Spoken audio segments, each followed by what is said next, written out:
What up, what up, what up, world? You already know what time it is. Your boy Matt Miss, the host with the most never need to brag no more. So we ever do is give a toast to the real folks who done paved the way in the real way. Boys plays the play. I'm parlay this good game for y'all today. Let me tell y'all. I don't like it. I don't like it. It's a mess of the church's money. I don't like it. Jim Jones has no business getting the young dudes to crash show like that. You old manipulative ass nigga getting these young cats to crash out. How the hell is Fivio foreign coming out saying something so stupid? Like, what is he smoking? Is he smoking crack? I hope he's not smoking that. I hope he's not taking heavy, hard drugs. You know, some of them be taking hard drugs and shit. You're like, why are you taking hard drugs? Oh, good, I can. Salute, outlaw. You already know what time it is. Gonna chop it up. Late night Mac talk. You dig? I'm gonna put the StreamYard if y'all want to come chop it up with a player for a minute. You know what I'm saying? I ain't gonna be on too long, but I had to bring this shit up. This shit was mind-boggling to me. I'm like 5-year forward. You know what I'm saying? How the hell you gonna go against Nas? Not to say go against Nas. How you even gonna slander Nas and say Jim Jones is better than Nas or something like that? Like, where they do that at? Jim Jones is better than that. Jim Jones came out 4 years. No. He came out about 15 years after Nas. You know what I'm saying? 15 years after Nas. Man, salute. Outlaw, salute my G. You already know. Papa, man. Midnight I'm Mac. gonna say it like the old Saigon, the little old Saigon track. I'm flabbergasted you got a platinum plaque off that wax shit. He said, I'm flabbergasted. Doing some gymnastics. I'm flabbergasted you got a platinum plaque. Like 5-year forward, you got platinum plaques. This man won a Grammy with Nas, man. Nas got that man a Grammy. The spicy with Nas, and you got the Even though I didn't really like the track like that, but you got the track with Kanye with Fivio got a track with Kanye. But you gotta understand, man. Like Favi's he's not your typical like rapper. Like he's your drill, you know what I'm saying, rapper. His mind is not. He's 35. Don't get me wrong. Like he's 35. Yeah, Yeah, but my thing is like the first person he was like, yo, who influenced you? Who made you want to rap and stuff like that? And you know what he said? He said Chief Keef. So that could just tell you right then and there. Like he's not tapped in like that. Chief Keef is he said Chief Keef. Then he said, who else he said? He said Meek Mills. He said Chief Keef, Meek Mills, and then he said Dipset. So you gotta just kind of put it like that. Like he's not the type of rapper. So that's why I'm not really too mad about that. Even 6ix9ine could have came on with some better rappers. Yeah, I mean that's who influenced him, and then the type of music that he be producing. I mean that he be putting out is just like, it's not that type of rap, bro. Like he's Hell more no, like it's not that type of rap. at all. And it's pissing me off because Nas has a track with him. The Yeah, spicy. and that's another thing. And then you got Conway. He be like, man, I'd be too nervous to ask for a Jay-Z or Nas feature. I'm like, you Nas got this. killed him. Nas killed Fivio on that track. I'm sorry. I don't Of even course, I remember. mean, of course, man. Probably he ain't on that level. Bullshit. Your lordship. Niggas talking y'all saw some bullshit. Nah, you see, yeah, he's not that type of rapper, bro. He's Whole not a squad. rapper to be like, oh yeah, yo, he just out rap. Nah. Bobby Schmurder.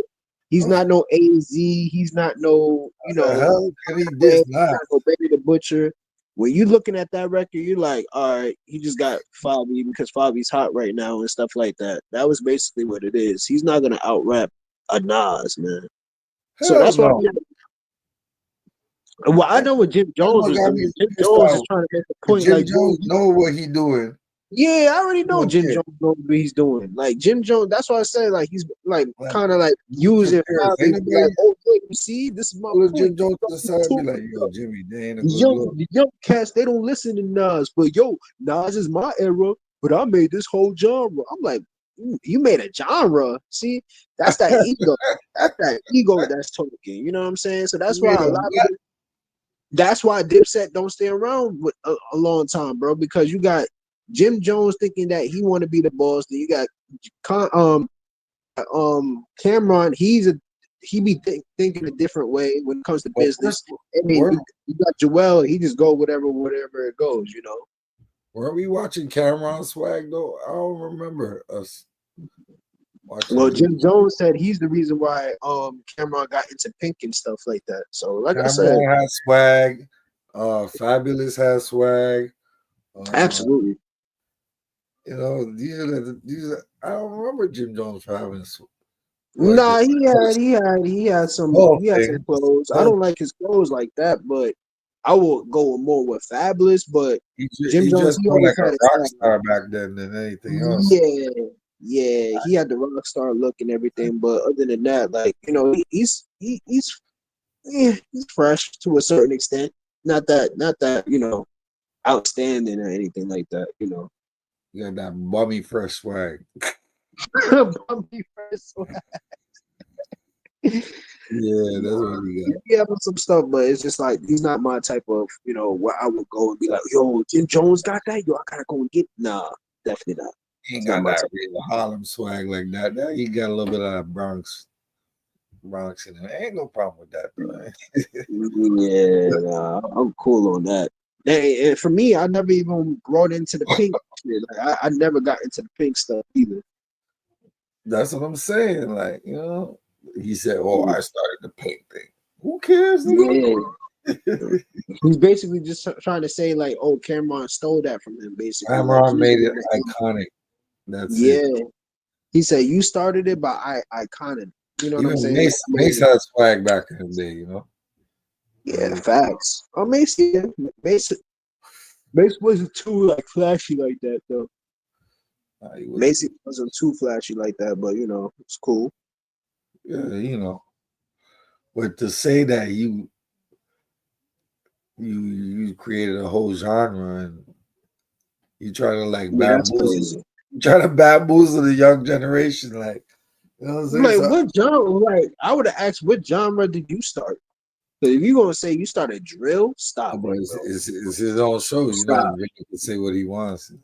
You can't say you started the gangster shit because gangster rap started back in the early '90s with NWA. So Niggas is what just genre gonna be did you saying start? anything. In a minute, Right. niggas is gonna be saying anything. They're gonna be saying I Chief started Keef. just rocking Chief and Keef rap. was better than Tupac. They're gonna say Oh, hell no. yeah, they're gonna say yeah, in a minute. In a minute. I mean, So they that's tried to say like these rappers like Kodak was saying that he's better than Tupac and Biggie, but come on now, nobody's taking that shit serious. And then you had Little Yachty saying that. No, I forgot some white rapper that killed his career basically saying it. that Tupac was born, and then you had little school kids beating him up and stuff like that, and then his career was done. The little emo rappers, you know what I'm saying? That emo rap era is gone. Thank House, God. man. Do you Yeah, realize that Tupac went 7 times platinum? absolutely. That man was a superstar, bro. You got people still talking about. They got channels talking about Pac. I mean, album. hey, we in 2025. This man passed away 30 years ago, bro. And they got exactly. You got Strictly for My Niggas. You got the Thug Life album. You got Me Against the World. You got me. All Eyes on Me. Straight out of prison, straight out of jail, and everything. Then you got Machiavelli when he passed away and stuff like that. That went platinum. And it's probably it's going to head to diamond sooner or later and stuff. But yeah, they ain't ready for that. The man sold 6 million copies alive in '96. No rapper was doing that. Jim Jones gonna say I'm better than Tupac. Nah, he would never do that. That's what he's gonna say. I mean, he did say Tupac is his favorite rapper of all time, so I'll give him that. You know what I'm saying? He do give Pac his respect and everything, but other than that, like him disrespecting Nas and stuff, I can't get with it. I mean, I understand what he's trying to do. He's trying to poke the bear. Yeah, he's trolling. He's trying to get somebody to play the internet. But why he won't play games with 50 Cent though? Exactly. He don't play with 50. Right. Why won't he say he will out rap Jadakiss? Why he won't say that? Because he can't say that. He can't. Exactly. Didn't he say he wanted to battle Jada? He said that he could battle Styles P. He did say he could battle Styles P when it comes to hit records and stuff. And then Styles P said, "Yo, the nigga, he ain't even in my weight class." And it's true. No, he's not. He's not.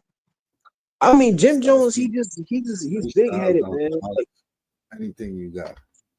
I love my city. I love New York and everything like that, but he just got a lot of ego. we do, man. Like they said, the ego is like this nigga Jim Jones is over the top with it though. It's certain people that be like, come on, dog, you really reaching. You know what I'm saying? Like, come on.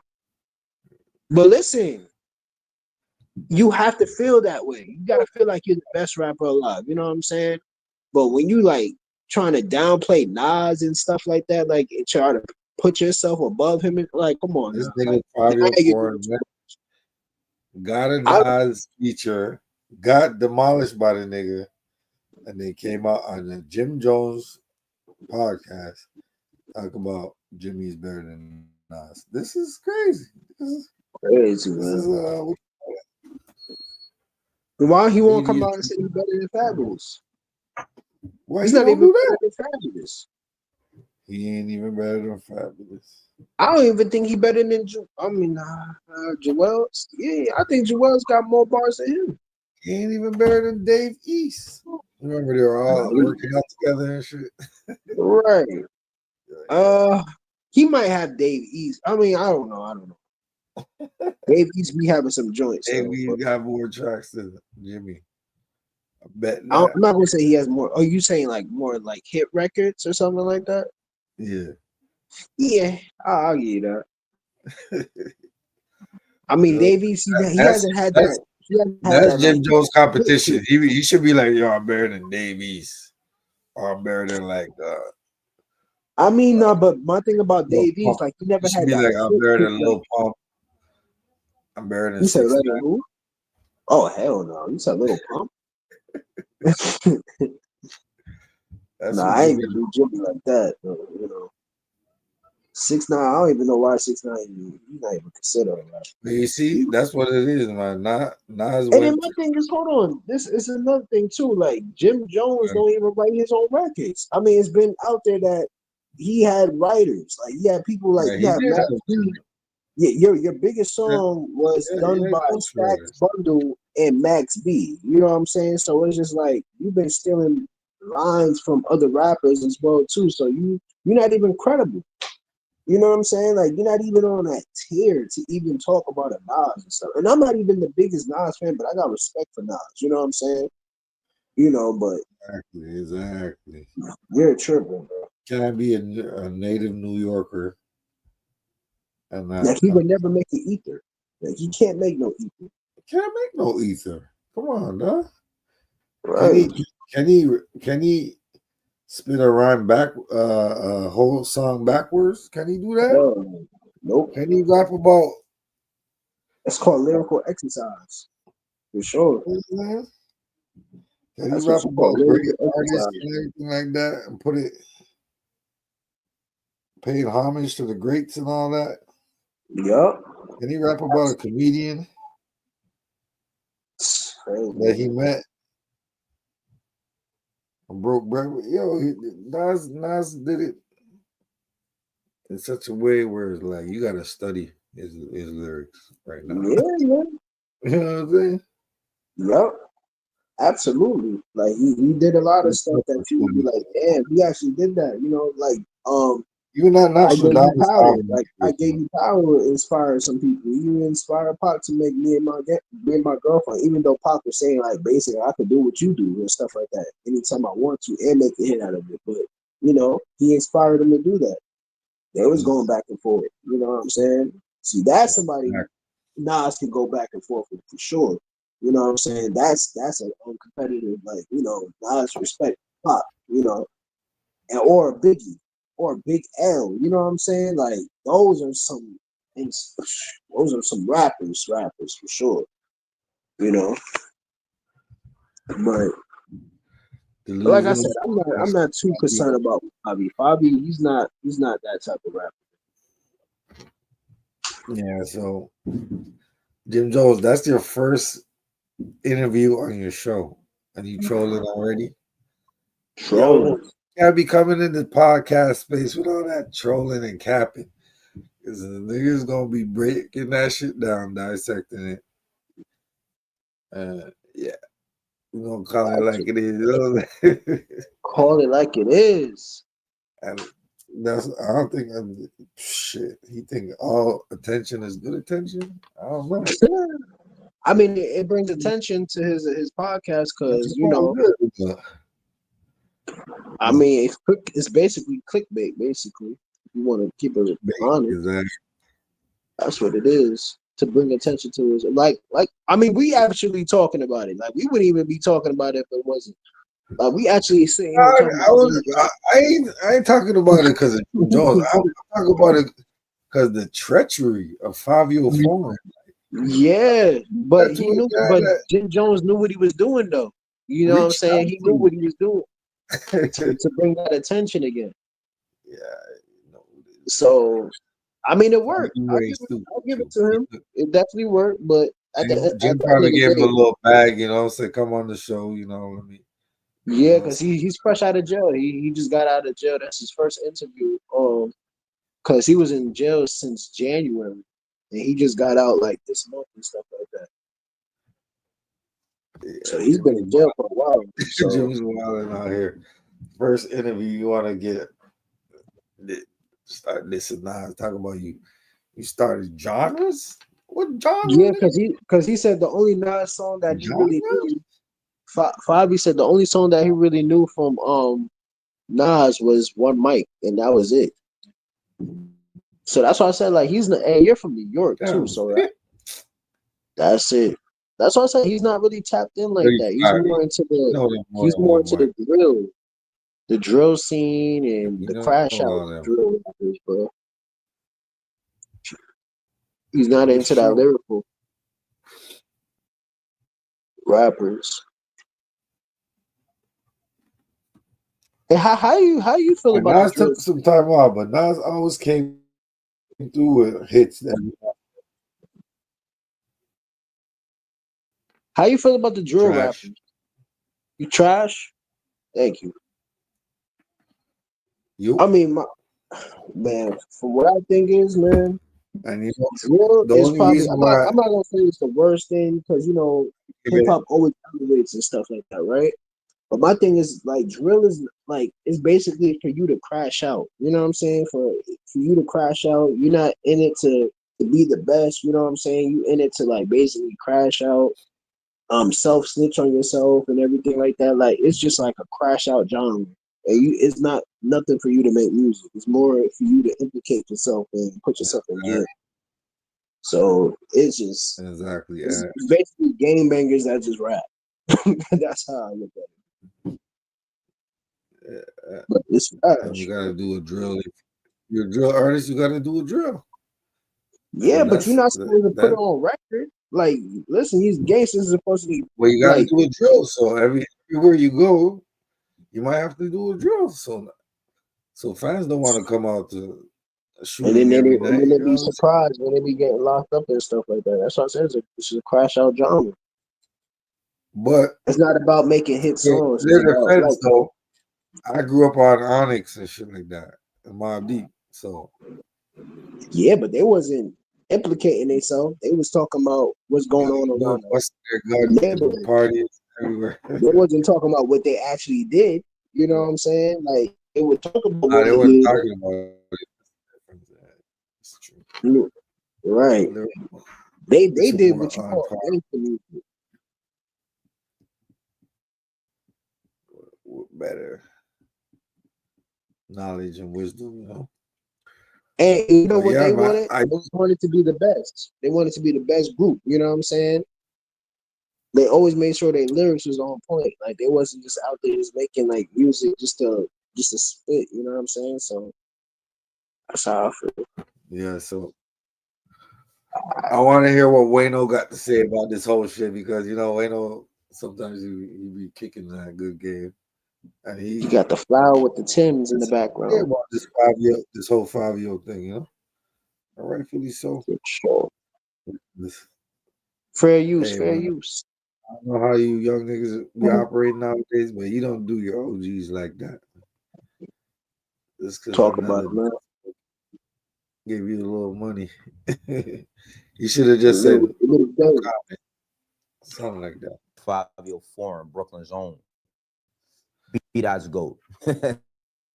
Nah, shouts out to my bro B-Dot. But on a more serious tone, Fivio, you bugging out. Bugging, Brody. Bugging.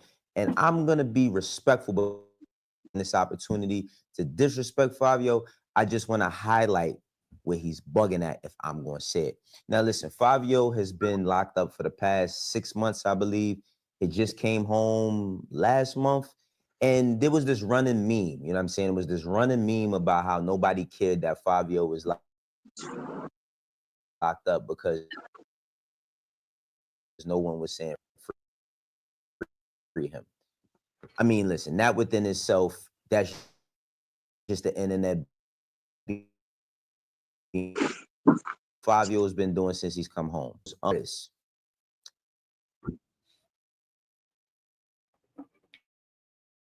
And he was talking to Fivio. And we're going to start here. And then we'll go through the timeline of since Fivio's been back. I think it's been about a month now. I could be. The streamers got lit from having people on their stream. The cool people on their stream. So they're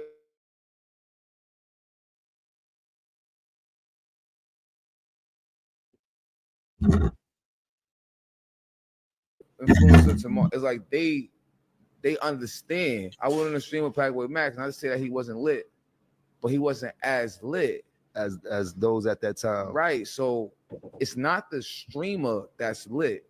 They like the platform. So it's what happens on the platform that people like the platform. People don't really like the individuals. But look how fast that moment went super viral. You was able to take control of that moment, make it work in your favor, take whatever went, turn it positive in your favor, come back out, went viral with the record. But that's what I'm talking about, how powerful that whole streaming shit is. Like that's everybody's looking at it now. Let me tell you where you are wrong, bro. You're wrong, you're wrong, you're wrong. See, the thing about streaming in the rap world is the rappers just started getting in and getting around streamers within the past like 5 or 6 years, right? Like I say not even, maybe 4. Because when I was, when I was on Everyday Struggle, Act was streaming, and I was seeing people that were streaming also, but nobody was dealing with rappers. But this was a world. This was a world that was operating within its own space. And the thing is that what you may not know, and what a lot of rappers who don't pay attention to their business may not know, is a lot of rappers marketing, they're marketing, the people who handle their marketing, pay these streamers so that y'all could get hot because it's switched in entertainment. Now, if you're a person that loves music, then you love music for music. But if you're a person that loves personality and your favorite rapper needs some, they got to go sit with a streamer. They got to go get hot. This whole shit done flip, and it don't apply to everybody. But this is why you know the term this you on the internet is undefeated. All right, good. This is perfect. Baby, can you help? Good question. I just came home. Yes. What kind of song you think I should do? Listen, I'm not gonna lie. You're Fivio. Listen, this is how you gotta look at it. I'm Talil, and I got a good community, so my community gonna watch me regardless. So you got a big enough fan base, they gonna listen to any type of music you want to drop. You feel what I'm saying? But since music is changing in so many different ways, you don't want to drop something. You like, damn, I feel like I'm copying this person. You feel what I'm saying? But you can't never have that mindset. You just do what somebody else doing, but do it better. And Fivio, how I do it. Yeah. So like smart. Sexy drill, you do it Fivio Foreign way. Trap Fivio Foreign way. TikTok, like I like Zeddy will. He's Fivio, whether you notice it or not, you just contradicted your whole point about streamers having to go to people in order to get popping. You literally walked up on Talil while he was streaming and asked him, what type of song should you make? What type of song should you make? Now listen, Fivio is an artist that I want to say Big Drip, it started out as a local hit, but I've been in LA in the club and that song rang off. You know what I'm saying? Went on to do songs with everybody. Went on to do songs with Kanye, Alicia Keys, you know what I mean? Be on the Donda album. Listen, Fivio has had a nice trajectory, but here's the point where potential, you can't go off potential forever, because at that cusp, at that moment where you had that potential, bro, you really didn't take it and run with it. You really didn't take it and run with it. And this is no disrespect to you, but I'm just telling you, bro, when you say that streamers ain't that lit, and then you literally walking up to a streamer while they on stream and asking them what you should do, think about this. Talil, he's not never going to ask no rapper what type of stream he should be doing. Ever. Is never going to ask no rapper. I don't care who it is. He's not going to ask nobody what he should do. You want to know why? Because this streaming world has been operating at its own pace. They don't need y'all. Let's just keep it 1,000. Does it make for good content when they get an artist on their stream? Yeah. You know what I'm saying? Because a lot of them are within the same age bracket as y'all. And due to y'all being in the same age bracket, most of them, y'all do shit within the wheelhouse of what y'all do. Whether that's comedy, playing around, having shorties around, you know what I mean? Going to eat. You see all types of crazy shit happen on stream. But the streamers is never coming in to rap. The streamers actually shun rap. You know how many rappers streamers turn down to be on their shit? Do you not listen? You might not know, but have an audit, because they might have paid. They might have paid for Plaque Boy Mac for you to be on that stream. You don't know. They might have paid. But as you know, this interview goes on.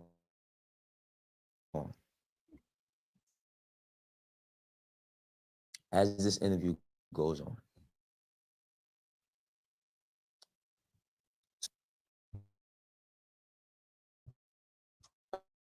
About Nas and why and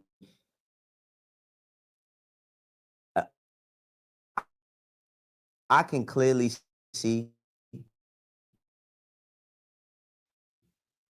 that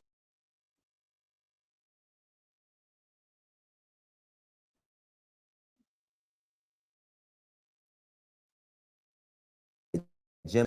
With me And being me, but told him I know how to block twist. and I Harlem do you these call. things I told him to you better than I. I'm gonna tell you why. Let's not get. Let's. Can I just say why?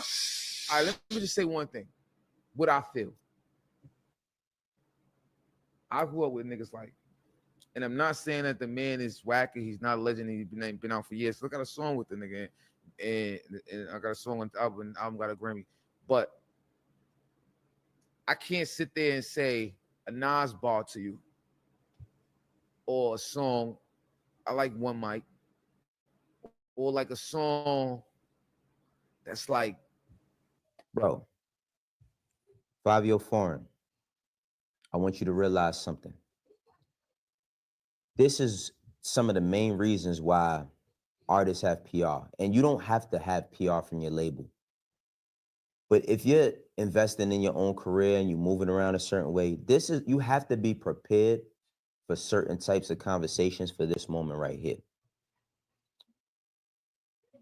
As soon as you said, because I feel like you better than Nas, Jim tried to stop you, right? He tried to stop you. And then secondly, you say, I got a song with the nigga and, it won a Grammy. Fivio, that is not nothing light, bro. Just for you to be able to say that you got a song with Nas is a privilege. You're from Brooklyn. You're from New York. Thank you. You from New York, bro. You was on the King's Disease album. The album won a Grammy. That's your first Grammy. Ain't that the truth, right? And on top of that, Nas is from Brooklyn. How you hating on Nas? He was born in Brooklyn.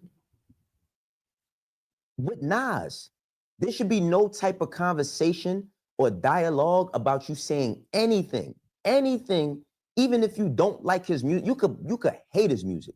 You could totally, when you in your personal time and you around your homies, man, I hate that Illmatic shit. I ain't never get into it. You could say whatever you want, brother, whatever you want, but you do not get on a platform. You do not get on a platform and talk down, because whether you realize it or not, brother, you're talking down. You do not talk down on one of our prestige legends in the game, especially you being from New York, and then negate the fact that you won a Grammy with him. Bro, what else is there to say? You don't have no Grammys other than with him. Come on, brother. Come on. And this is why I'm gonna keep it 100. I don't do management no more. Totally out of the management game. I don't manage artists and none of that shit. But this is why it pays to have good management. Because somebody's supposed to be like, yo, bro, come on, chill. Or Capo, yo, Capo, let's not put the Nas part in there. You feel me? And it's not about like being politically correct. It's not about like trying to preserve your relationships. It's just about respect, man. It's just about respect. You was hot, you know what I mean? You was hot around that time, and niggas decided to work with you and put you on the record, and it came, you know what I mean? It came to fruition. It's Nas' first Grammy off of his, you know what I mean? It's Nas' first Grammy in his career. There's nothing negative that should be said about that. You cannot give no backhanded compliments, but let's watch a little bit more of what Fivio has to say. But I can. It's just not me. So, but I understand. So that's what I want the people to know. Like, but I can, because Nas was my era. You understand what I'm saying? Like, Nas was my era. Like I came up fucking with Nas. Like, we knew I know the Nas shit. You know? But moving forward, I started a whole new era and a whole new genre and a generation of people that you did. But I just be doing me. But I'm just telling you how that was. So now that we on that type of shit. Yo, hello, you there?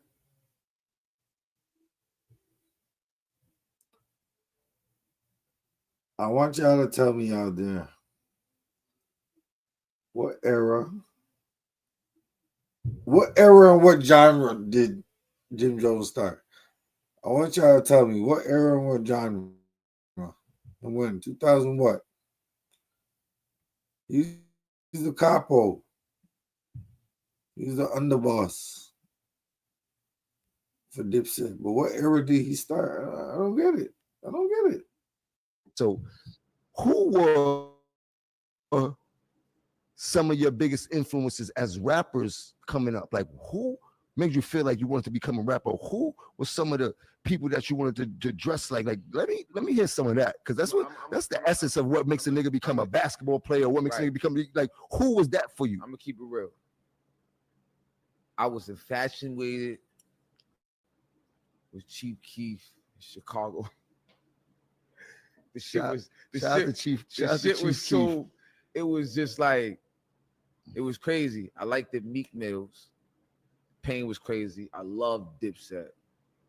Jim Jones, Joel Santana. Thank you. No lie. You know what I'm saying? Like we was like, I bet you can't say Bobby. Jim Jones. First of all, brother, it don't look like you was prepared to speak.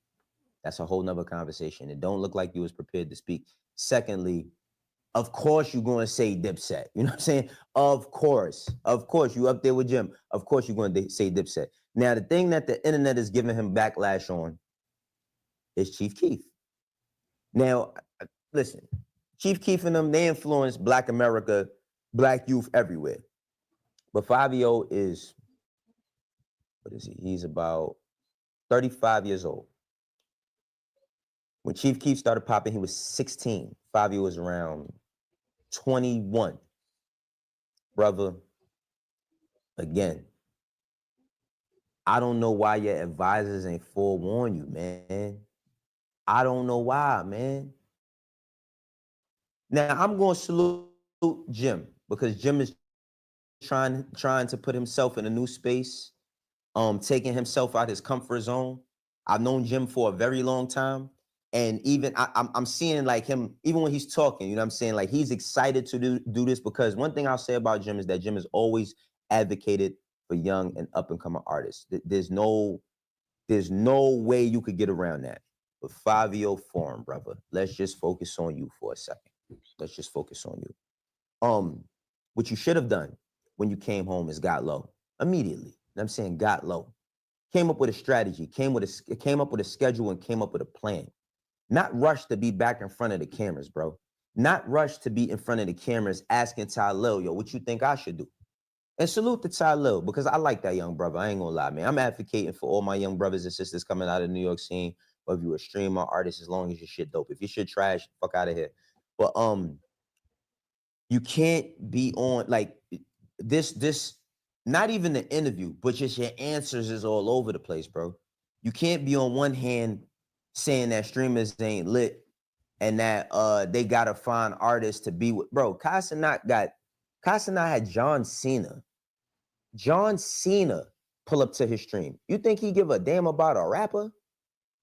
Are you kidding me, bro? RDC World, Flight, Soluminati. These is people that got popping, streaming, playing video games, being in the crib, having fun with their friends. They did not get popping. This is why one of the problems I have when everybody tries to call them hip hop journalists, listen, they listen to music, but they're not journalists by no means. Are they hip hop media? Yes, but they're not hip hop media in the sense of you going to sit in that crib with Kai Cenat and he's going to ask you deep questions about your career. That's where Elliot Wilson had got all that shit wrong.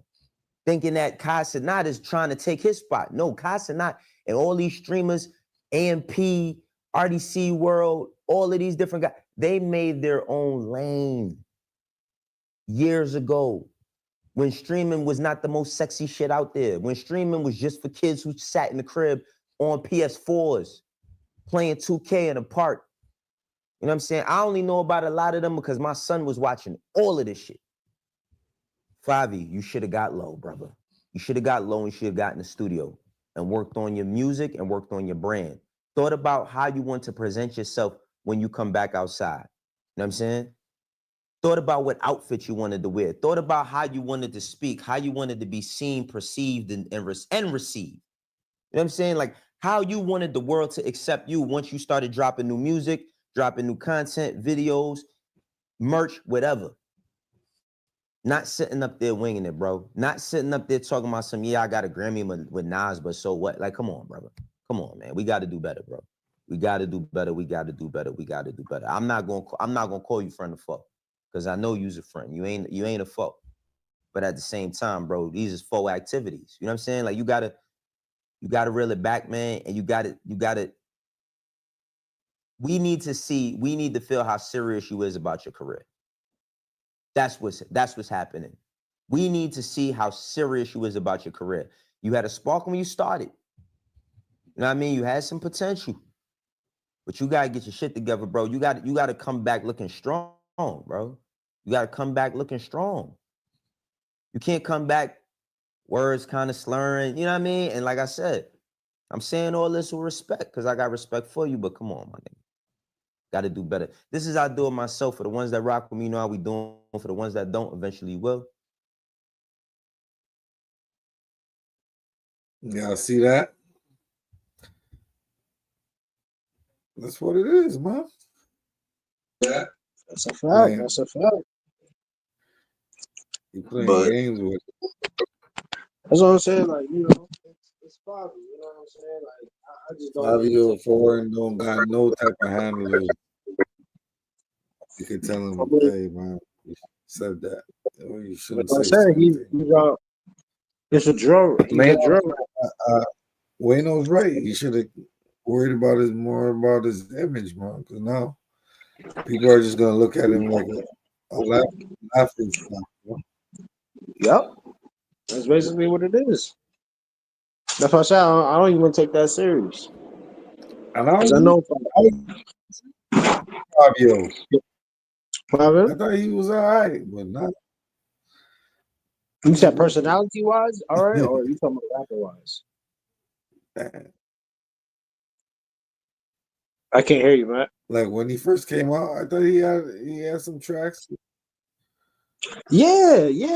I said when he first came out.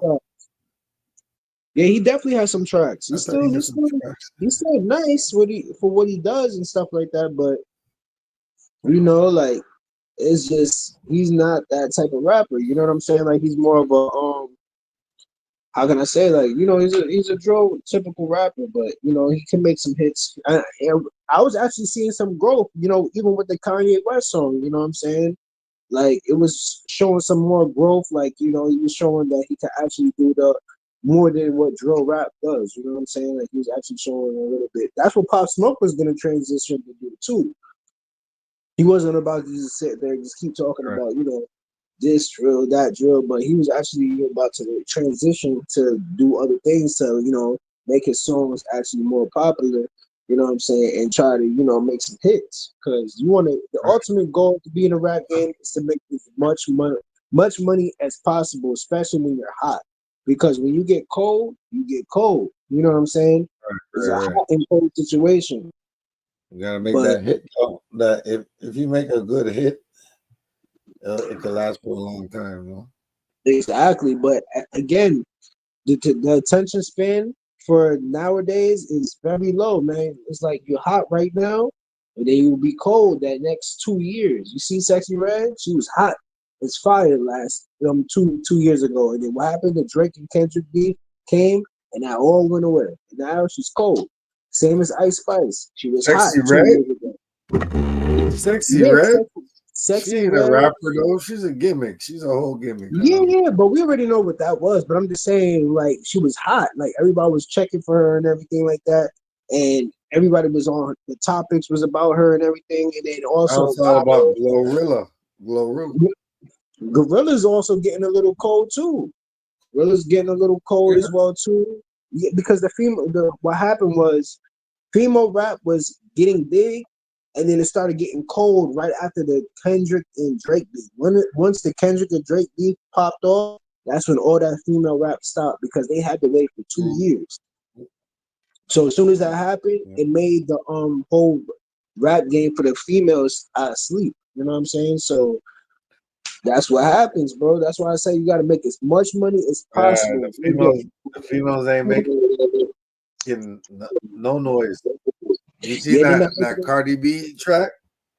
Yeah. You see that came in with? Cardi B track? Came and went. That shit was trash. She tried to redo. Okay, my bad. Imaginary Players. She crazy. Yeah, Imaginary Players.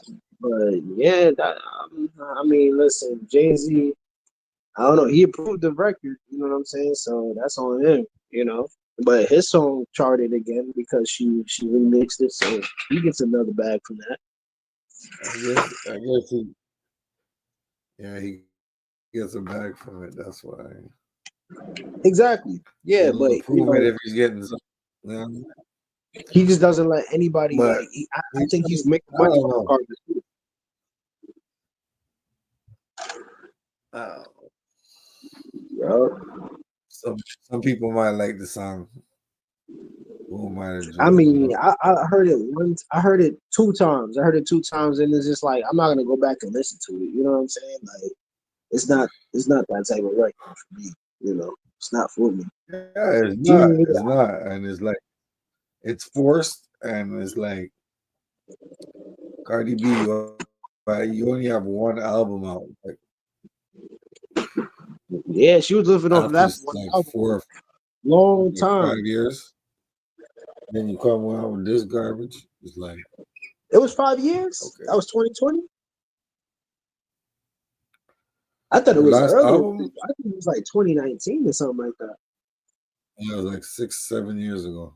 6 or 7 years. I mean, shoot, if she was living over one album for 6 or 7 years, that's crazy, bro. I mean, damn. You know what I mean? Yeah, she was pulling the Snoop Dogg That's what it's all about. for sure, man. You know, she gonna she gonna have to make some more money, make Nah, some more facts. tracks because she's under contract, all that. Yeah, they're looking for that But she gonna second make a album. paper. I mean, she still got fans. But She still got yeah, fans. it's like She the got a female following. MC is becoming obsolete because She's coming out of they all sleep. sound the same. Yup. Yeah. But she was doing good with the features though. She definitely did good with the features. I'll give her that. But when it comes to the album, she got to really come with it. And again, there's only one track, so hopefully the next track that she comes with is actually gonna hit. You know what I'm saying? But this one is not really hitting like that for sure. Like Imaginary Players, but you know, it's not even that. Like Cino Right. said, it's not even. It wasn't even that record for Jay-Z. Jay-Z wasn't a single for Jay-Z. That was more of a filler song because he was going at Mace. So you know, calling him an imaginary player. So you know.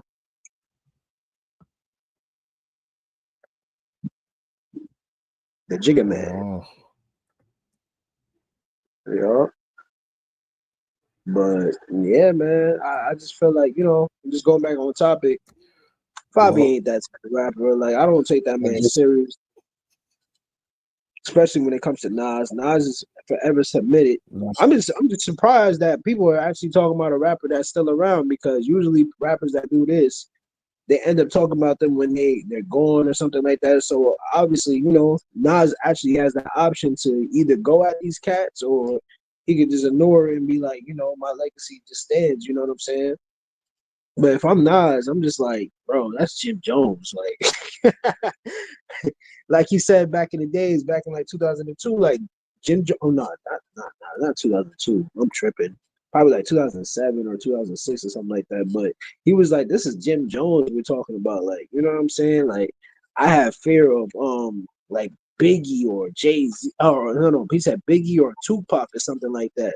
To that extent, it's those people that gives me the chills that made me like, all right, I gotta really come with it. But this is Jim Jones we're talking about. Like, you know what I'm saying? He's not even on that level. So yeah, I mean, listen, you don't even have to go at this. You know, you don't even have to do it. Jim Jones is just looking for that itch just to. He's kind of like the game, you know, like the game. How he was trying to go at Eminem. Like the game and Jim Jones is kind of like similar to me, bro. Like they just be clickbaiting just to even get their name out there or just to try to start a something up, bro. Like you know, the game was trying to go at Dr. Dre, trying to, you know, go a little bit back and forth with 50 Cent, trying to go at Eminem, the Black Slim Shady. He's trying to do any little thing to just, you know, get his name back out there. So it's just like, you got to kind of ignore them dudes. You know what I'm saying? Because all they do is just clout chasing at this point.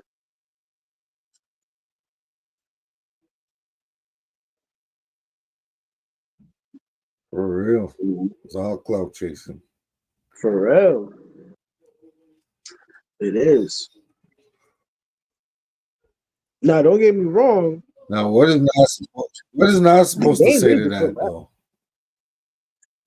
Yeah. I mean, to Favi,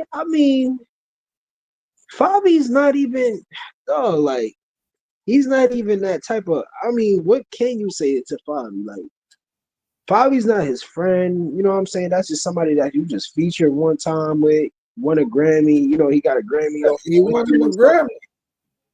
Yeah, but Favi don't care. These these Favi young gonna cats, be like, oh, bro. I won a Grammy because he should be happy because Pop Smoke don't got a Grammy. Like, he actually got a Grammy, bro. Like, you know what I'm saying?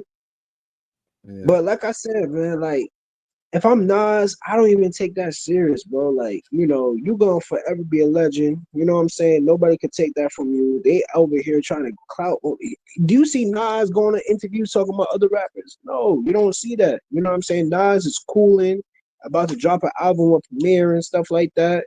And if he takes a jab at, he did take a jab at Jim Jones, and some rappers that are talking about him. Rest in peace to Napoleon.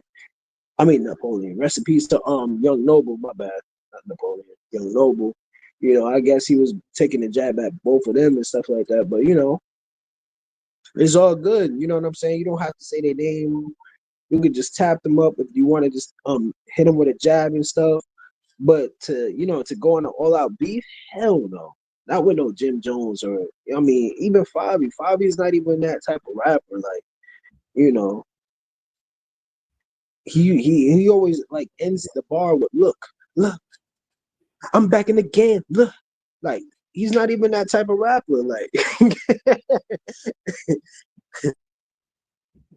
viral movie. He's not. We're gonna go to be like, nah, bro. He's not even on that level.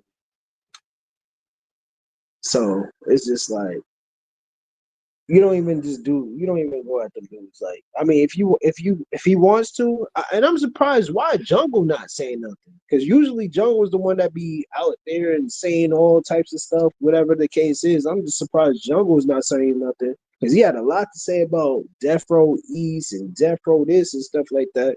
Why he ain't saying nothing about Jay-Z when he was coming out the same dates that Nas was coming out? Why he ain't saying nothing about Jim Jones when he's like, why he had to speak on Tupac and Death Row and what he did and what he was going to do and all this other stuff? Why Jungle ain't saying nothing? But I'll leave that for another day. But other than that, like I said, Nas don't even have to say nothing. Say that again? No, I was just saying that Nas don't even have to say nothing, but I was just saying, like, Jungle, usually he be always outspoken and stuff. Like, he was outspoken about the whole Death Row stuff and how he ran up on Death Row and Death Row this. They had their own little story. And I'm just like, all right, so if you got that energy for Pac and Death Row because they're not around no more, why don't you have these energy for, the people that are actually saying stuff about Nas now? You know what I'm saying? Like, I don't hear nothing from him. So that's my only thing. If you're gonna bring that energy, you gotta bring that energy to people that are really, currently coming at Nas right now. You know what I'm saying? So that's all I gotta say about that. But That's true. That's true. yeah, that's your brother, right? You heard about the whole Young Dolph? What about Young Dolph? I heard the case going on right now. What's going on with Young Dolph? RP Young Dolph.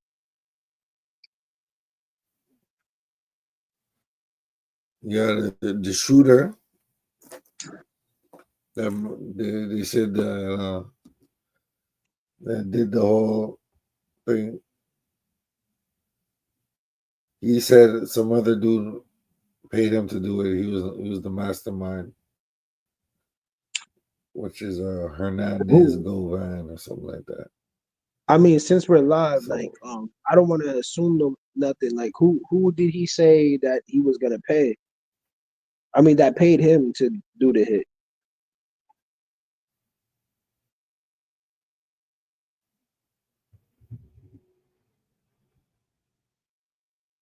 You heard me?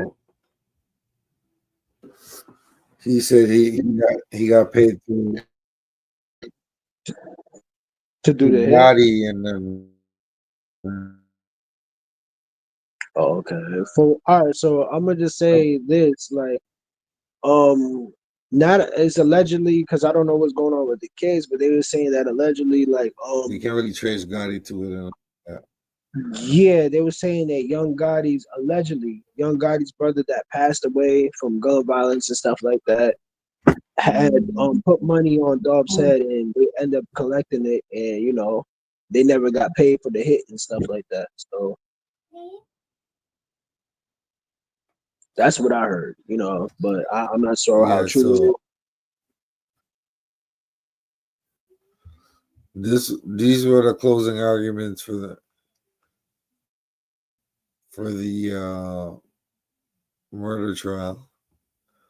He's the alleged mastermind, and it makes me think, like, if they have all this information. So how many people was involved in this situation? 3, 4?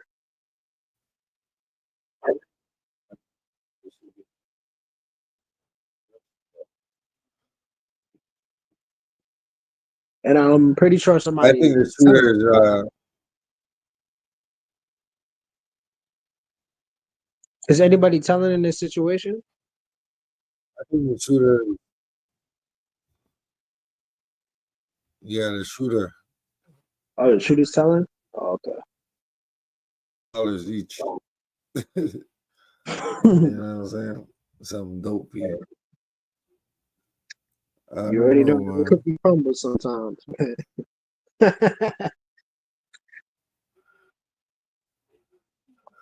And then one of the, I think the shooter got his lawyer paid for by CMG. So it was weird. Like all this, and then they can't figure no, it's kind of weird. Gotcha. So no, I just wanted to show y'all real quick what I was talking about. Fair use, fair use.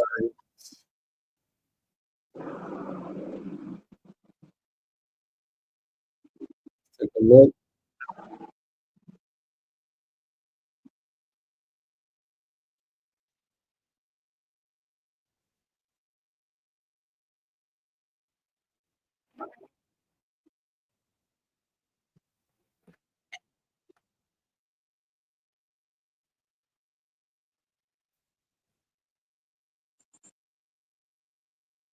Oh yeah, Mac.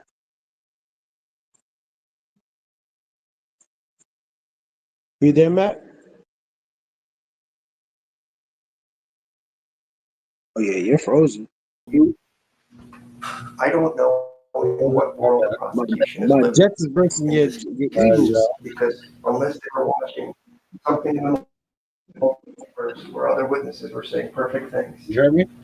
Yes, Yeah, I hear I you know now. why we're here. My Jets is playing You your all Eagles on should be Friday. embarrassed as a community that your district attorney thinks this evidence is sufficient to take a man's life for first-degree murder. You should be embarrassed that this is the person you voted for that brings this type of case. Just embarrassed. Many of you said you had a problem with the criminal justice system because too many people go free or they get bond. What they don't tell you, what the government doesn't tell you, the press doesn't cover, is this is what happens when you don't have an advocate that knows what the hell they're doing, checks all the records, fights for you, and shows you that he didn't do it. That's just another black man that is of no value from Orange Mound, that's poor, that has never had a voice in his life. I'm fixing that. My team is fixing that. He is indigent, he is poor, and he deserves better than he's gotten in this case. Sergeant Browning, who's the biggest liar that I'm going to go through with you, says we can't kidnap people and bring them in for questioning. What did Angela I didn't talk to him. We went to the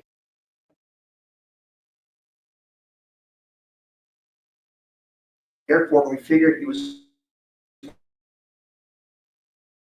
to assert his right. So, okay. And all this other stuff that the judge has told you about. How about the people that helped hide them? How about the people that helped get in sure fact if that was the Mercedes used in the murder? Because why? There was no blood in the Mercedes. Had there been any blood to back up what Cornelius was saying, they would have plastered it front and center to you. Their own lieutenant from crime scene that they did not call tells you no one wiped that car with bleach because luminol or the other star thing, whatever it was, would show that. And if somebody said, I poured bleach on a towel and I wiped that car down, they would be lying. I don't know what world we live in. None of you would buy a pack of gum based on the word of Cornelius Smith. You wouldn't do it because he's a lying piece of so-and-so that will do anything. Lie to his pretend grandmother, his family, his girlfriend, anybody. And I'm going to prove it to you as we're going to go through a few more slides. And Detective Browning may even be worse because that's just pure evil, trying to put people in prison based on shaded evidence. Dabney told you the truth, that we didn't do all this other stuff that we should have done. We didn't get around to it, was his quote. He wasn't happy about it, but he told me the truth. The other guy couldn't answer a yes-no question. It was always dodge and deflect, which is what they're taught to do as part of their training when they go and come and testify. These are the people that are policing your streets. You should be ashamed. The only crime that's being committed here today is in this courtroom. It's been committed for the last 3 days. This poor man will never get his life back because of what's happening. He's been threatened because they all think he's involved in the young Dolf murder, and everybody loves Dolf. Dolf has been threatened for years. He moved away from Memphis 5 years ago. He had 3 old bullets in his body from other times he'd been shot at by people, being in Charlotte, being in Los Angeles. Everybody knew there was a price on his head. There is no plan. There is no go back to my house across the street with a murder car. Are you freaking kidding me? And then they go ahead and call around to see where can we go to get changed. We are across the street from the guy that planned the murder. We don't go to his house to change clothes, but we ride around town until somebody picks up the phone, as you see from the records, and we go to Tulane while we're bleeding and doing everything else. Have you seen a single photo of Angel Arnold's car, the Mercedes, or anything that had a drop of blood in it? As if they said, Cornelius is a pathological liar. I don't even know if he got shot on that day, because you have to ask yourself, there is a bullet lodged in his shoulder, as he told you. For a freaking month, he didn't get infected. He didn't have a problem. He just put some bandages on it and it was okay. Please, for the love of God, this is insane that I even have to talk to you about this. If this is what is sufficient evidence for first-degree murder, we're all in trouble because you're going to be next. Assault, all these charges they gave you, there's 15 different ways they're trying to convict this guy. I didn't assault anybody. He didn't assault anybody. He didn't aggravated assault anybody. He didn't solicit anybody. He didn't facilitate anybody. He didn't act at whatever ate anybody. It didn't happen. All the text messages, all the phones, everything that showed you. Have you seen one single message from Justin Johnson or Cornelius Smith that says, hey, bro, let's go shoot somebody? I gave you tons of messages over their objection where Justin Johnson is talking to other people, talking about killing people. They weren't discreet about it. Where is a single message to go back from any of these people over the course of 4 months that says, we're going to do this? Can we get your permission? We're going to give you $10,000 or $38,000 or $50,000 or $100,000 or $1.5 million. You think if they would have had it, they wouldn't have shown it to you? They know the truth is the text messages are only about music because he's friends with Justin. I'm sorry, Justin's not a nice guy. They all live in the same neighborhood. They've all known each other. Just because you have, quote, communication doesn't mean you're in the conspiracy to kill someone. Cornelius. Let's go over the slides. this will speak for itself, and I'll let you think about it because I've hammered the point about didn't prove it. I don't need you to say he didn't do it if you don't want to, but they absolutely, for God's sake, didn't prove it. Let's go to the next slide. All right, so excuse me. So you see this, what the government says? Angel Hornets phone? Absolutely. This is Star Defense Exhibit number 1.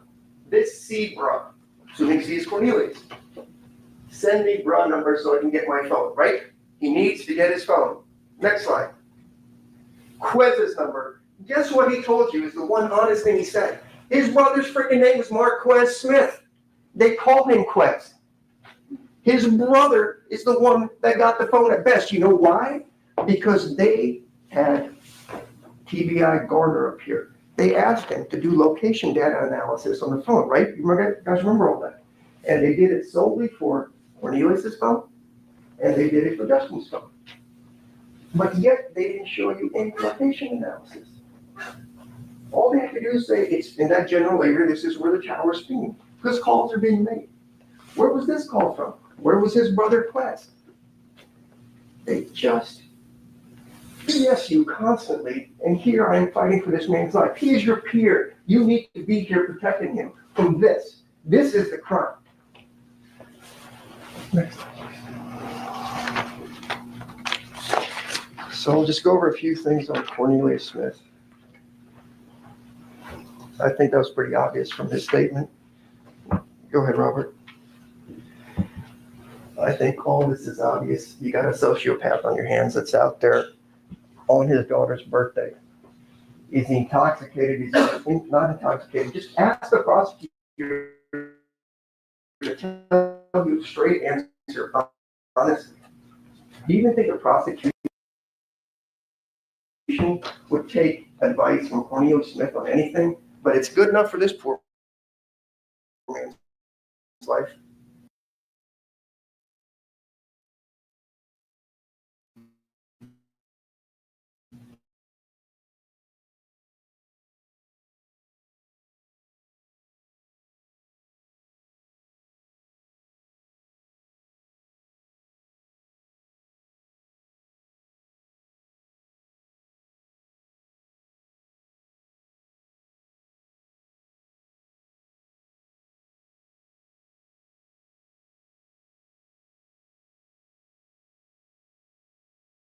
You don't need to practice.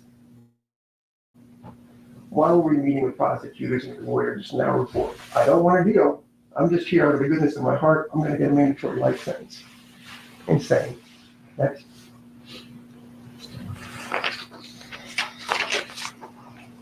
We also showed you the letters from Cornelius that he sent to his sister saying, I've got that lawyer that you're paid for. It's this guy's lawyer, and that guy cooperated against somebody else and walked from a murder. That's what you have in black and white in Cornelius' own handwriting. And that is what all of you said when I said, what would you do to avoid a life sentence? You guys said, probably anything. All right. We know this to be true. Next. And we know all this to be true. Next. And we all know this didn't happen. It just didn't happen. His story just didn't happen. And both he and Angela said it. Because, remember, he had talked to his family to go see Angela between the 14th of December, her first statement when she didn't know nothing about nothing, and the 17th of December when she's decided. And note how they have to prompt her to ask, could it be somebody with the name Q? And note, they had to ask her, didn't he forget something? Didn't he tell you something he might have forgotten or something that he needed? They had to prompt her. This is 30 days after that. You don't have to remember the truth. This was the biggest day in somebody's life, you would think. I just killed Dolf. I'm running around, and she can't remember who the guy was that picked up the stuff at pressure room. Oh, shocker. There's a few cameras at pressure room. They had the absurdity to tell you, well, do you know how long the camera might be working or how long it records? You know how to find that out? Maybe go there and ask them. We've had Ring cameras and other things like that for a decade. It always goes to the cloud, and most likely it's going to be preserved for a year or so, which is what most businesses would do. especially in a dangerous part of town. And guess what? You have those crazy MPD cameras everywhere. If you drive home, you'll see them. It's got the little blue thing coming out of it. I've showed you some of those from right around the area. Nobody checked any of them. You don't have to take my word for any of it. Everything I'm going to tell you is going to be backed up by independent evidence. You don't have to trust me for anything. You don't know me. But I want independent proof before I get in bed with a murderer with a machine gun that shot a guy 20 times in broad daylight, and thank God he didn't kill anybody else that could be shot. And this is who they're in bed with. Next.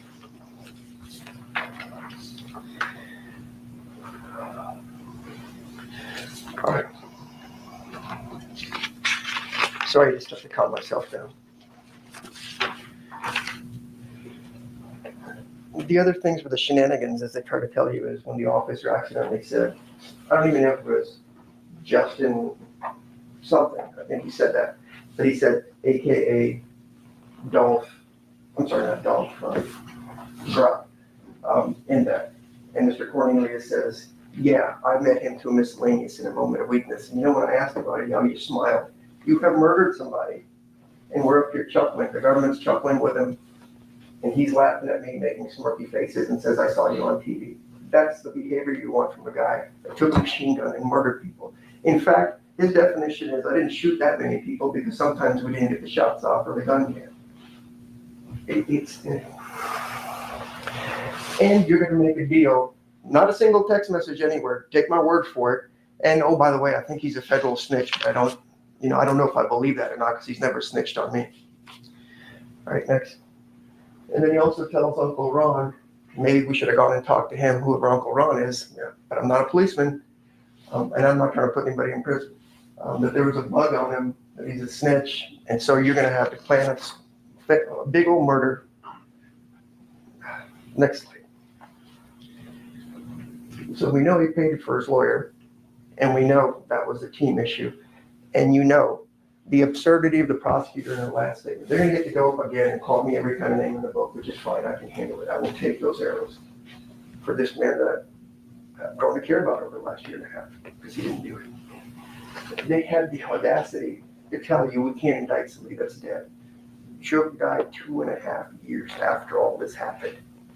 Remember, Justin Johnson was indicted in December of 2021, about a month after this happened. Cornelius was indicted in January of 2022, about a month and a half after this happened. There is no investigation done in 2023 or essentially 2024. It was done. They indicted and gotten who they wanted. So at some point you gotta ask yourself, what happened here? And I have no idea, but it's not my burden to prove their screw-ups. If you believe Cornelius, he says Joke is the one that set it all up. His girlfriend says that. Then they backtrack and say, well, he was there and he set it up, didn't go there. None of it happened. Keep going. And with Miss Arnold, I don't know how you date a murderer that's been domestic violence me, stolen from me, done this. I don't know what her issues are, I fault her or not. She's just doing what the man's telling her to do. They've had visits, they've talked about it, and her story is still iffy as far as that goes. And God bless her. I hope none of you would be with her. Right, next. And the interesting thing there was, we keep talking about the car on Bradley. Bobby Carter also lives on Bradley. And Bobby Carter was involved in the shootings with Mr. Cornelius. And in fact, Angela says Bobby was involved in the Dolf shooting as well. Next. All right, we already know this as far as the jail calls and the family coming to see her. Next. And we also know about the varying amounts of money this whole thing was worth. So now we get to the meat and potatoes of a few things I want you to consider. Remember, the two pillars to this case is you got to believe Cornelius Smith, and the judges told you over and over again, you have to have that agreement. You got to believe it's out there, otherwise nothing. They've come up with 15 different methods from murder to second degree to 30. I don't care if it's 47th degree murder. None of this stuff happened. There's no assault. There's no solicitation. There's nothing. So let's talk about the detectives. Next slide, please. All right. So the Detective Browning, the all-powerful Detective Browning, told you that Govan last talked. Oh, I'm sorry, I got my slides mixed up. We know Dabney, who actually I respected and had a nice talk with. He said they didn't do it straight up. Didn't try to sugarcoat it. We just didn't do it. Didn't go to Pressure Wall to confirm anything this man was saying. Tells you straight up, we didn't go to AutoZone. Tells you straight up, there was no relevant evidence of AutoZone. So there's a mystic over receipt that's all crumbly and you can't tell what it is. That's supposed to be some kind of evidence now. And they didn't get around to investigating Joe, who was on Team Cornelius or whatever you want to call it. At least he was honest enough to tell you that. Next. So these are the slides you saw yesterday with Detective Browning. And this is where the evil of it all comes in. He did these call detail records for you. And this slide cuts off at 11:16 at 3:01:17. Right? They stopped it right there. I've highlighted for you. That was the slide. You might wonder, maybe, what's the big deal about that? It's just some phone call to somebody, no biggie, right? Yeah, he's talking to Cornelius here, no problem. But guess what? If they would have given you the full story on the slides where they're trying to bias you, next slide, you see, on the same 11:16 at 5:37:15, this is Jook's number. And he spent a 6-minute phone call. It's not on the slide. I had to pull that off the call data records that you have a thumb drive. You will never find it or see it because there's thousands of pages of call information out there. But you see, the thing stops up there at 3 o'clock. They don't tell you this part. That Justin Johnson talked to Jook before the murder and also sent him a turkey emoji. If you are a law enforcement officer, your job is to investigate and the facts go where they may. You don't have a job to convict people. That is why I respect Dabney. He made a mistake, he owned it. Browning is a liar, pathological liar through and through. Next slide.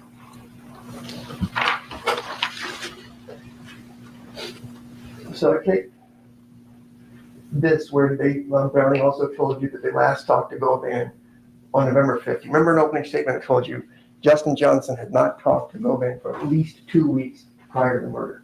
No communication whatsoever. But they try to tell you that, oh yeah, on November 5th, he must have talked to Govan. And then Cornelius last talked to Govan on November 15th. Just remember those. It was very specific that they argued.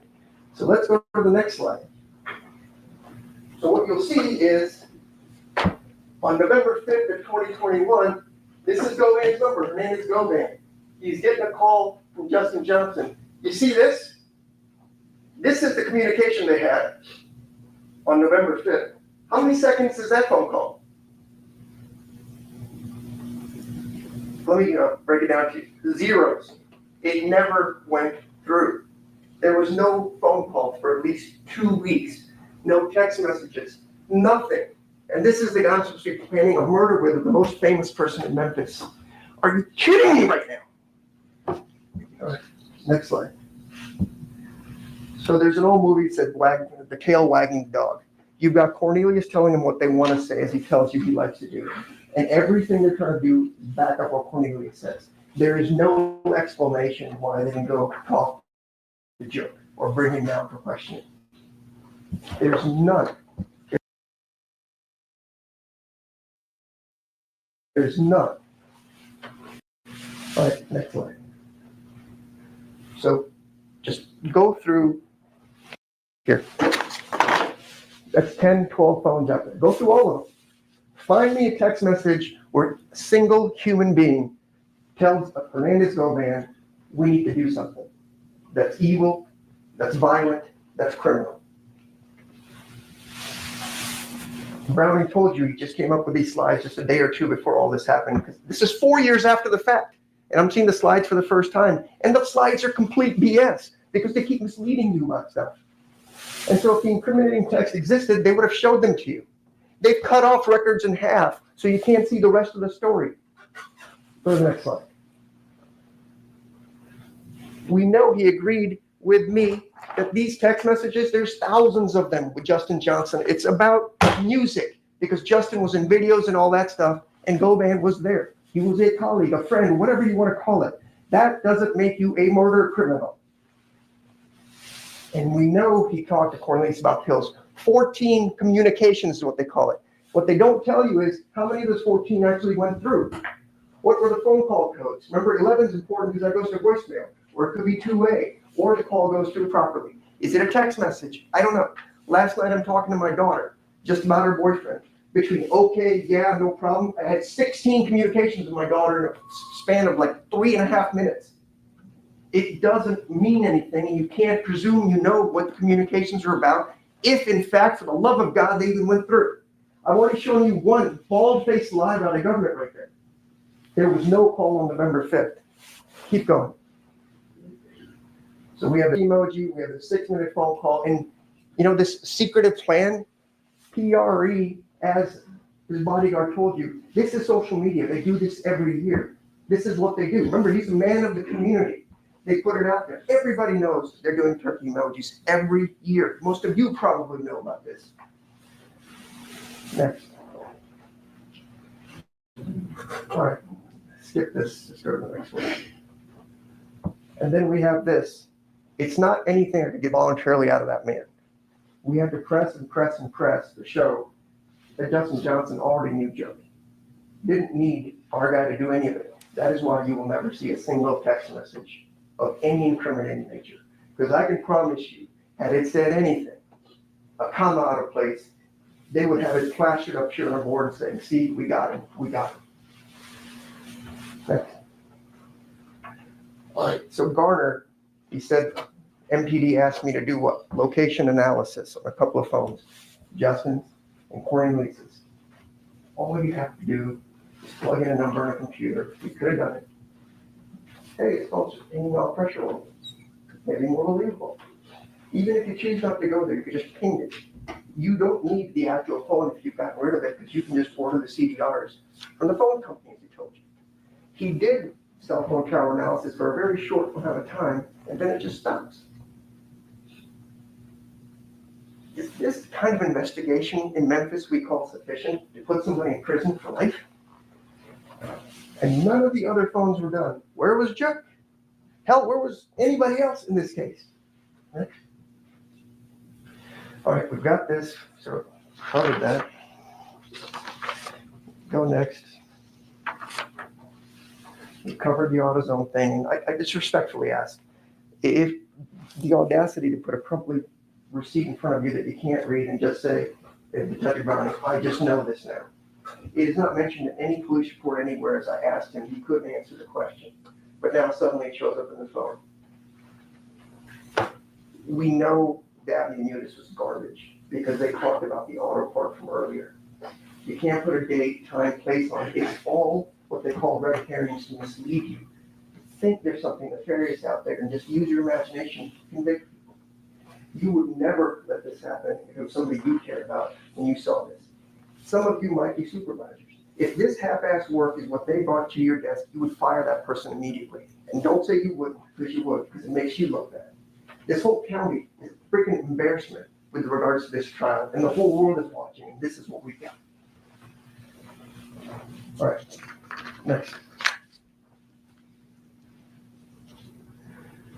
And then the last thing is you got to ask, if I set up the plan, I don't know if I'm having the murder car come to my house. And if I have the murder car come to my house, why don't people just come inside and change clothes there instead of riding around all over town trying to find a place to go change? And again, I know you may think I'm crazy, but there's no blood in that car. Was this even the right Mercedes as far as that goes that they got? You remember Treon Ingram and another gentleman had stolen that Mercedes a while earlier. Treon Ingram didn't have to testify because Treon Ingram picked up another murder right after that. Where did the blood go? Cornelius told you point blank, no ifs, ands, or buts, and girlfriend. I took bleach and I wiped it down. And the lieutenant from CSI with 28 years of experience says that just didn't happen. Where's Angela's car? Remember, she said he was bleeding all over. Where's the evidence of any of that? All right, next. So all I do is cross my hands and beg you guys, he is your peer. There is no evidence here. You would never accept what's happened in this courtroom in your own personal lives to make any decision of any kind. And he deserves that same respect. There is nothing here. They're going to get to come back up again. Remember, we talked about first impressions. You need to use your minds, your eyes, your ears, and your noses and call the sniff test BS on this whole thing that they're about to give you yet again. There's nothing here. There's no solicitation, there's no facilitation, there's no assault, there's no murder, there's not a text message, there's not a phone call worth a damn, and they aren't telling you the story. Make them tell you, why didn't we investigate you? Make them tell you, why didn't we investigate all the people that helped these folks escape? And if you want to talk about conspiracy, how did he conspire or solicit Justin Johnson? Have you heard anything about that? Who's Jamarcus Johnson? You heard a single word out there, and they're all together in a conspiracy. All you have is Cornelius's word. He's the linchpin in this whole case, and none of us would trust him. And we sure as hell wouldn't want him much.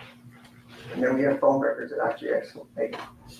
But if you make it all nefarious and have a sleazy detective get up there and talk about it, sounds pretty good.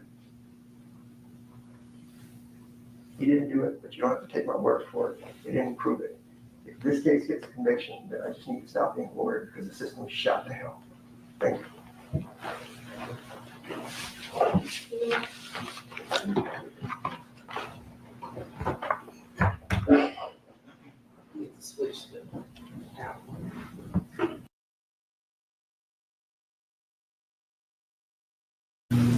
Good afternoon.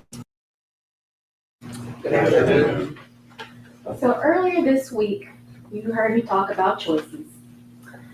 And I warned you, you would hear a lot of evidence, you would hear a lot of voices, you would see a lot of footage, hear a lot of names.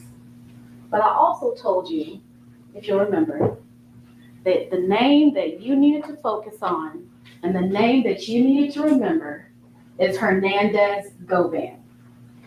But most importantly, I told you you needed to focus on the consequences of his choices. Hernandez Govan and the consequences of his choices. And the consequences. What were those consequences? Violence, death, and loss. And not just the violent death of a famous music artist, but the violent death of a human being, a person, someone whose life was marked with artistry, community, entrepreneurship. So let's take one last look at how that life ended.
a life, ladies and gentlemen.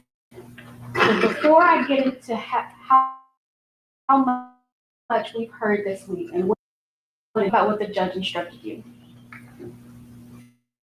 Conspiracy to commit first-degree murder. That's the first count. In order for there to be a conspiracy to commit first-degree murder, there has to be four things. There has to be an agreement with one or more people to commit the offense of first-degree murder. There has to be, or number two, each of the parties to the conspiracy had the intent to commit the first-degree murder.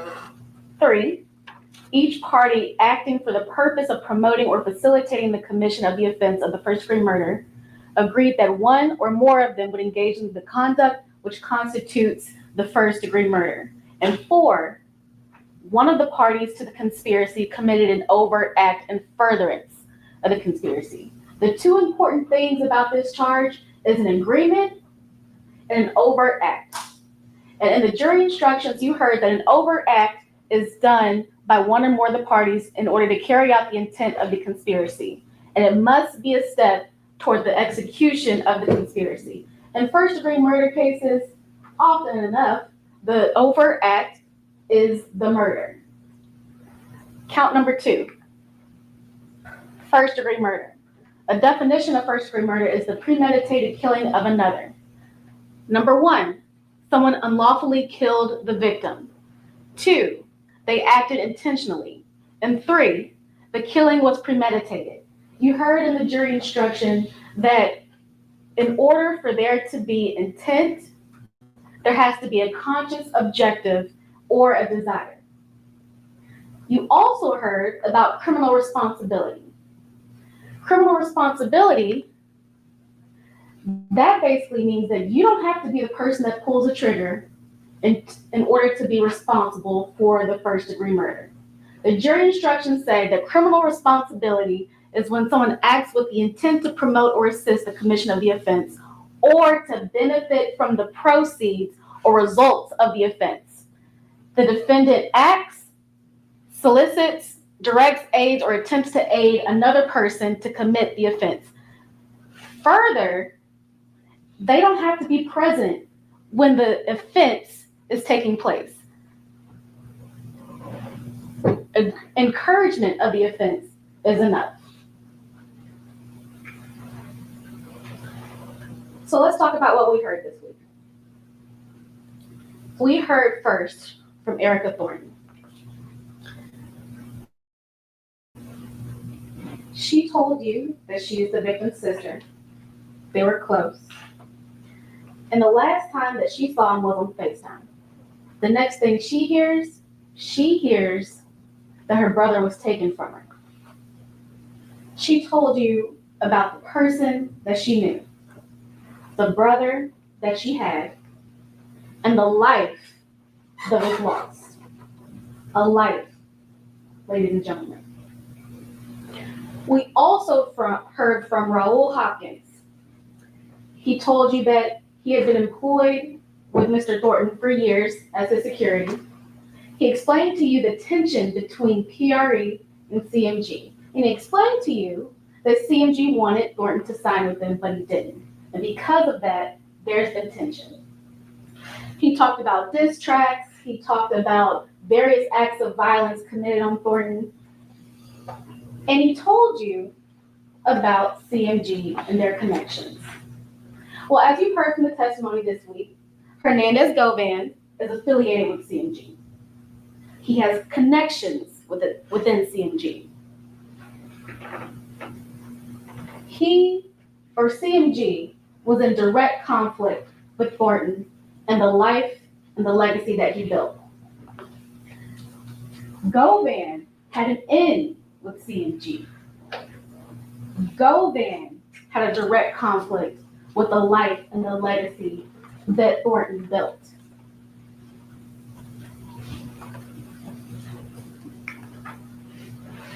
And then you heard from Cornelius Smith. And that's where it got interesting. He told you that he met Govan in 2021 through a friend named Bobby Carter. The relationship started out as transactional. Cornelius Smith had a pill problem. Govan provided the pills. But then one day, Govan asks him if he wants to make some money. Smith told you that, of course, he has a drug problem. He has 5 kids. He needed money. So, of course, he wants to make money. And he tells you about several discussions between Govan, himself, Justin Johnson, and Jook. He tells you that at one of those meetings, Govan told him that there were multiple bounties on PRE artists, including Mr. Thornton, but also Paper Route Wood. He told you that on one night, he was given guns by Govan. He was given guns by Govan to attempt a hit on Paper Route Wood. He told you that out of the multiple bounties on PRE artists, Thornton's was the highest. Thornton's was $100,000. So of course he jumped on the opportunity. And Smith told on himself. He told you everything. He told you chapter and verse, who was in the room and what was said. And if you're thinking about a conspiracy, who would you want to hear from the most? A co-conspirator. Someone that is in the room, someone who can tell you what happened, what was agreed to, what went on.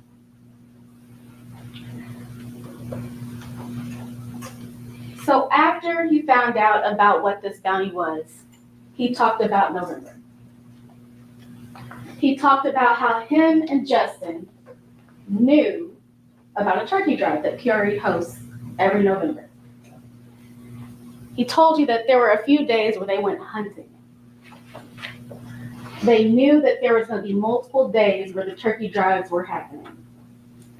On the 16th, him and Justin Johnson went out hunting. Wasn't successful. On the 17th, he told you that Justin picked him up from his father's house.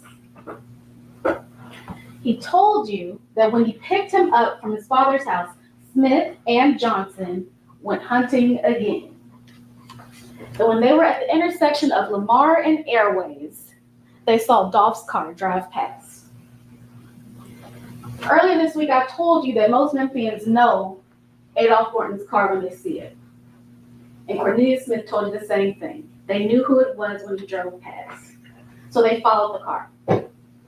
They followed the car all the way to Makita's, and at Makita's, they pulled around, parked the white Mercedes that they were in, got out, gunned down Adolph Thornton, and killed him. They got back in the white Mercedes, and they left, but not before Marcus Thornton shot Cornelius Smith. Smith also told you that they ditched the car. He told you that they ditched the car on Bradley Street, across the street from the defendant's home. He told you that once they left the car there, they went to 2-Lane Apartments.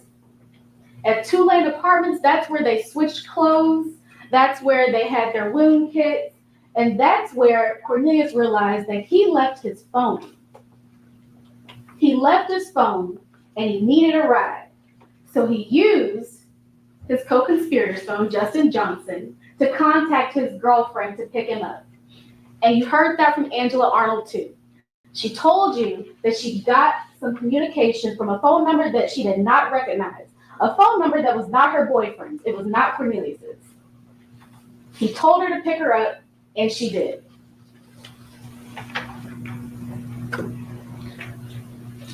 When she picked him up, he got inside the car. He told her that he had been hit. He told her what happened. And he told her that they killed Dolf. You also heard from Angela that he had previously told her that there was a hit on PRE artists, but she didn't believe him. But he told her. And he told her that there was a bounty. And when she picked him up that day, she learned that they had killed Dolf. They both testified that after they left the 2-lane apartments, they went to a gas station for Cornelius to buy some cigarettes. And after they left that gas station, they met up with Govan. They met up at the Pressure World. And at the Pressure World, Cornelius said that he got his phone back and he got out the car. Well, first he got out the car. Then he went and talked to Govan, who was already outside the car. And he got his phone back and got back inside of Angela Arnold's car. Angela Arnold also testified that the same thing happened. She's never been to Pressure World before, and she's driven past, but on this particular day, she pulled in, Cornelius got outside the car, Govan was waiting for him, and they went to the back and they talked. She didn't hear anything, but she saw the defendant there. And she knew that Cornelius had to get his phone.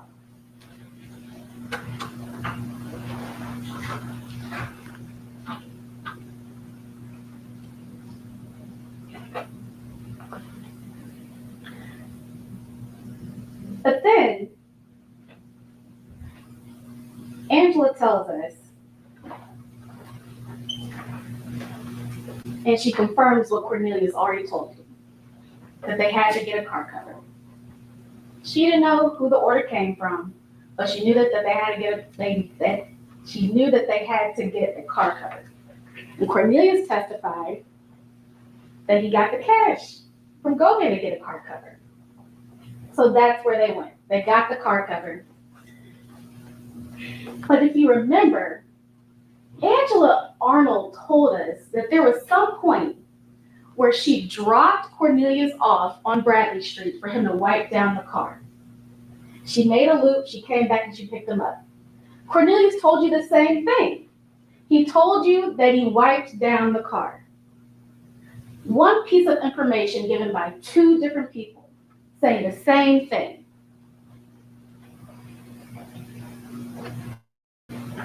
And then, if we're going back to what Cornelius told you, he told you that shortly before he was arrested, he ran into Hernandez Govan in the street. They parked their cars, they talked. Govan was worried that that Smith didn't get any money. He told Smith, I'm gonna go to Prito. I'm gonna make sure you get your money. Well, of course he wanted to make sure that Cornelius got his money because he had previously asked for a $10,000 cut. He wanted his money too. Angela Arnold told you the same thing. She told you that Cornelius told her about this meeting in the street. She told you that Govan told Cornelius that he was going to go get his money. Cornelius told you that on the day that he was arrested, he was buying cake and ice cream for his daughter on her birthday. He told you how he got arrested. And Angela Arnold told you the same thing. One story, 2 people who told you the same thing. And we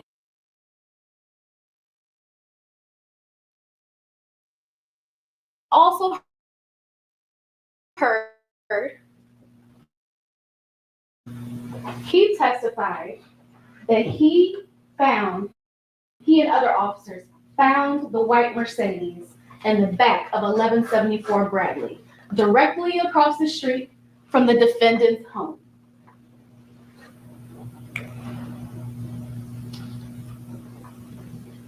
He told you, or he described the description of the car. He went through slide by slide, picture by picture, and told you that this was the white Mercedes that was used in the homicide to kill Adolf Thornton Jr. And then we got to Sergeant Browning. He went back to August 13th. He told you about an attempted shooting or attempted murder on someone named Paper Route Wood. And remember, Cornelius already told you that Govan told him that there were multiple bounties on PRE artists, including Paper Route Wood. also known as Terrence Baker. On this date, 911 dispatch received multiple calls about shots being fired in the area of 3645 Allendale Road. This is the shooting that Cornelius was talking about. The shooting that happened because of the guns that Govan provided. And on this day, there were multiple calls from Hernandez Govan to Justin Johnson, another one of the conspirators. 12 calls or 12 communications between Hernandez Govan and Justin Johnson on the day of the Paper Route Woo shooting. 8 calls or 8 communications between Hernandez Govan and Cornelius Smith on the date of this Paper Route Woo shooting. 4 calls between Hernandez Govan and Anthony Mims, otherwise known as Big Joke, the number 2 person at CMG, on the day of the Paper Route Woo shooting. And then we get to November. We're going to talk about the conspirator communications. Defense will have you believe that there was no communication between Hernandez Govan and the rest of the conspirators. Sergeant Browning testified that on November 2nd, 2021, there were 7 communications between Justin Johnson and the number for Hernandez Govan. On November 3rd, 7 communications between Justin Johnson and Hernandez Govan. 20 communications between Cornelius Smith and Hernandez Govan. On November 4th, 7 communications between Justin Johnson and Hernandez Govan. 2 communications between Cornelius Smith and Hernandez Govan. On November 5th, 1 communication between Justin Johnson and Hernandez Govan. 4 communications between Cornelius Smith and Hernandez Govan. And as we get closer to the murder, November 6th, 4 communications between Cornelius Smith and Hernandez Govan. November 12th, 5 communications between Cornelius Smith and Hernandez Govan. November 15th, 2 days before the homicide, 2 communications between Cornelius Smith and Hernandez Govan. You heard it from defense that there was hardly any communication between Hernandez Govan and the conspirators immediately prior to the murder. But you see here that there was communication. November 17th, the day of the homicide. On this day, 17 communications between Hernandez Govan and Cornelius Smith, the person he chose to do a job. On November 17th, the day of the homicide, 15 communications between Justin Johnson and Hernandez Govan, the person Govan chose to do this job.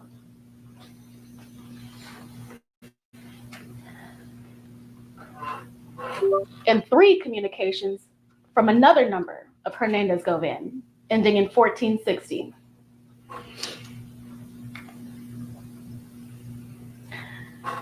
Another thing about these call records is that it confirmed a lot of what Cornelius Smith told us. Cornelius Smith told us that he left his phone in the car on the day of the homicide. Well, the call records show that there are no outgoing communications from 12:04 hours to 14:36 hours, which would coincide with Cornelius Smith not having access to his phone during that time because he left it in the white Mercedes.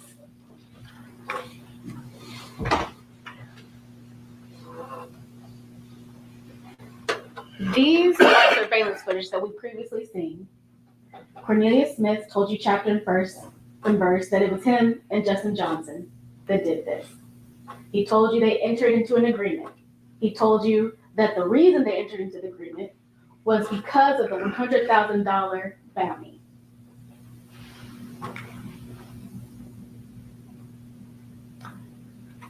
These records show that Cornelius didn't have his phone. He told you that he needed Justin Johnson's phone to contact Angela. And he said that he used Justin Johnson's phone, as indicated by the records. This shows that an outgoing communication from Justin Johnson's phone to Angela Arnold's phone, given the address of the 2-lane apartments.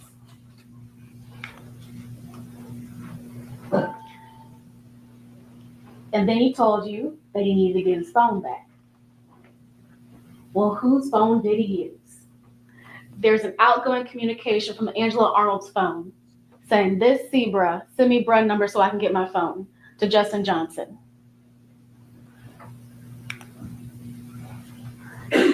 And then they asked for Quest's number.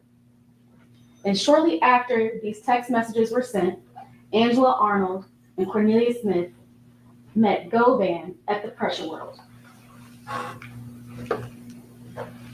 They told you that they went to AutoZone for a car cover.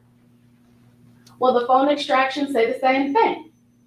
There was a receipt from around that time from AutoZone, or at least it looked like it was from AutoZone.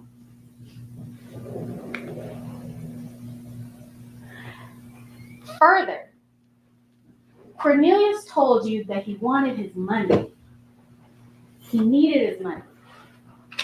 And that communication with Judd wasn't really a thing. He would use Govan as the go-between person to contact Judd. But he still needed his money. So he found a way to message Judd, and he told Judd, "What's up, big bruh? I'm trying to get with you. I'm Govan's little homie you met before. I've been trying to let you hear my music if you don't mind giving me a call." Govan's homie.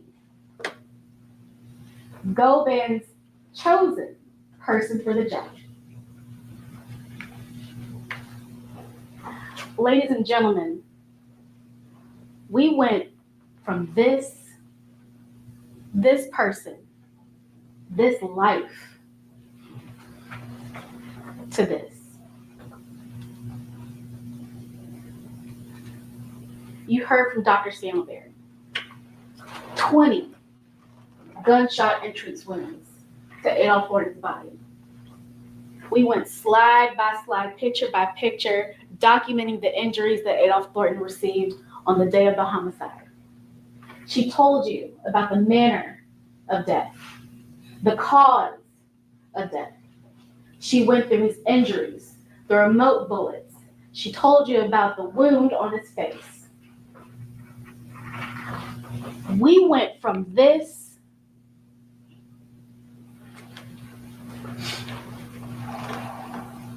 to this.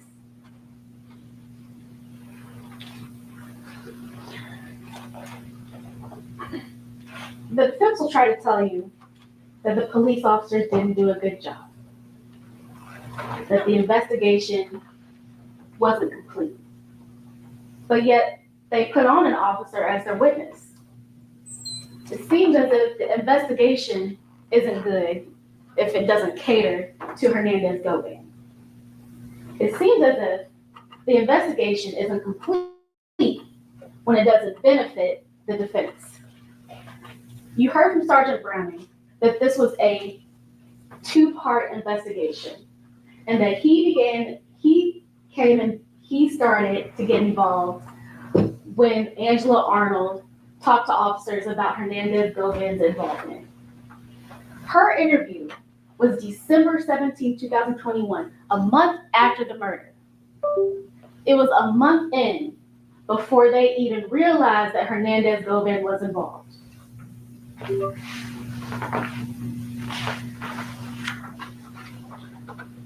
You also heard that Justin had access to Judd, and that Justin was communicating with other people and he was doing his own thing.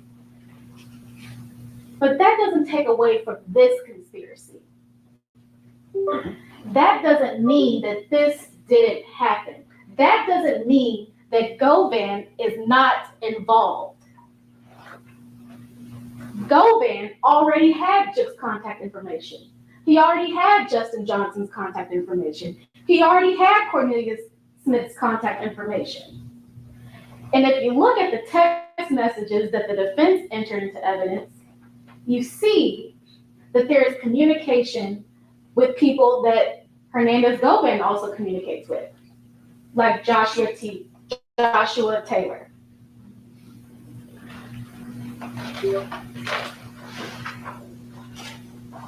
Defense will also tell you that the investigation wasn't complete because there were other people involved that weren't charged.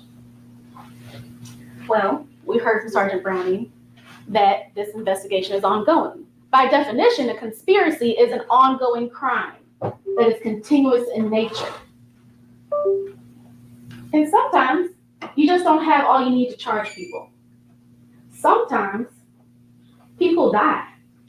And you can't indict people that aren't here anymore.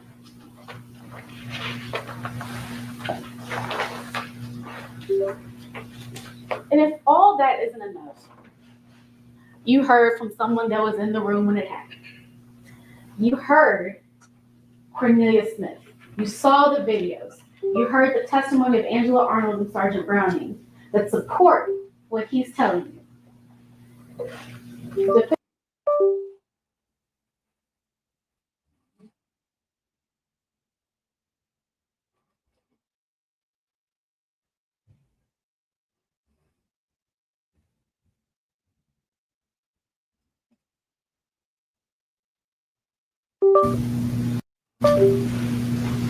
Even Angela Arnold told you that the day he got arrested, when she was with him, he had taken some pain medication.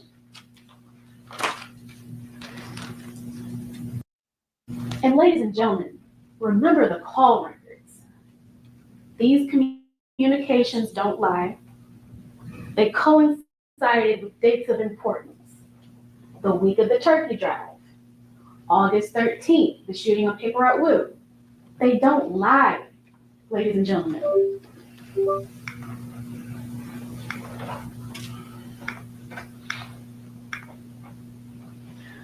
So let's get into the law one more time. Conspiracy to commit first degree. What is the agreement? The agreement is if you kill Dolf, you get $100,000. You need one or more people to be a participant in that agreement. You heard from one of them, Cornelius Smith. We know there's Justin Johnson, and there's Hernandez Govan. There is an agreement. And what also do you need? You need an overt act. Earlier I told you that an overt act in the murder case is often the murder. Well, you saw videos of that. You heard the defendant, you heard the shooter, Cornelius Smith, testify that he killed Adolph Thornton Jr. For first degree murder, it has to be a premeditated killing of another. When we talk about premeditation, we know that there's no timeline on premeditation.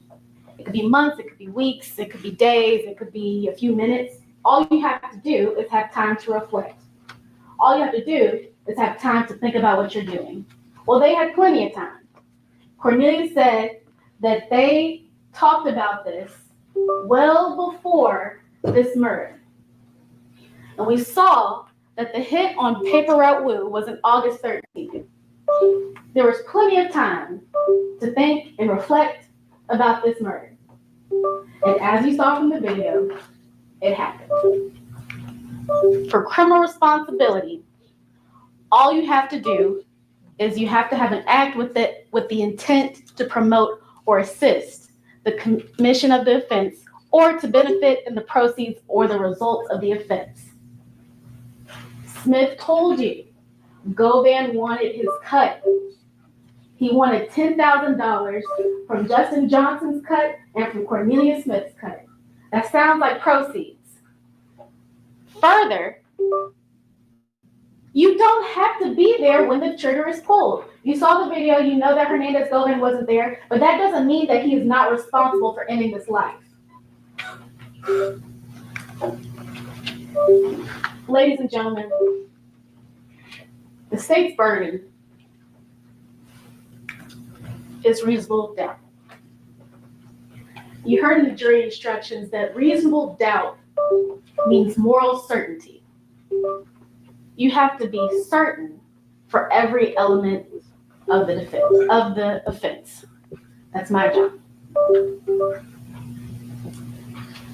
Certainty means that you can sleep easy at night knowing the decision that you made. It's not beyond a shadow of a doubt. It's not 100% certainty. It's not beyond all doubt. It's beyond a reasonable doubt. That is the standard. Once you've looked and reviewed all of the evidence, all of the photos, all of the videos and testimony that you've heard this week, it is the state's position that we have fulfilled our burden.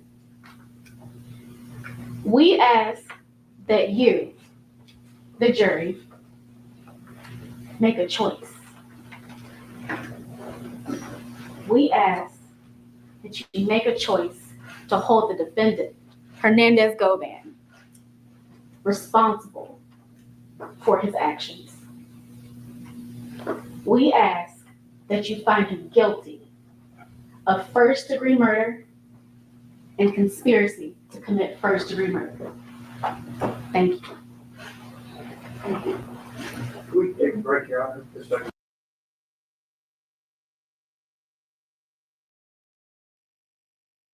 This is the first, the only Indian guy that doesn't know how to do IT. As far as that goes. My name is Manny Aurora. I'm from Atlanta, Georgia. I'm here representing Mr. Hernandez Govan, along with our former IT specialist, Robert Wilson, who's also a lawyer, Haley Halty-Wanger, who's sitting in the white suit, and then also Beth Noble, who's in the black suit, as far as that goes.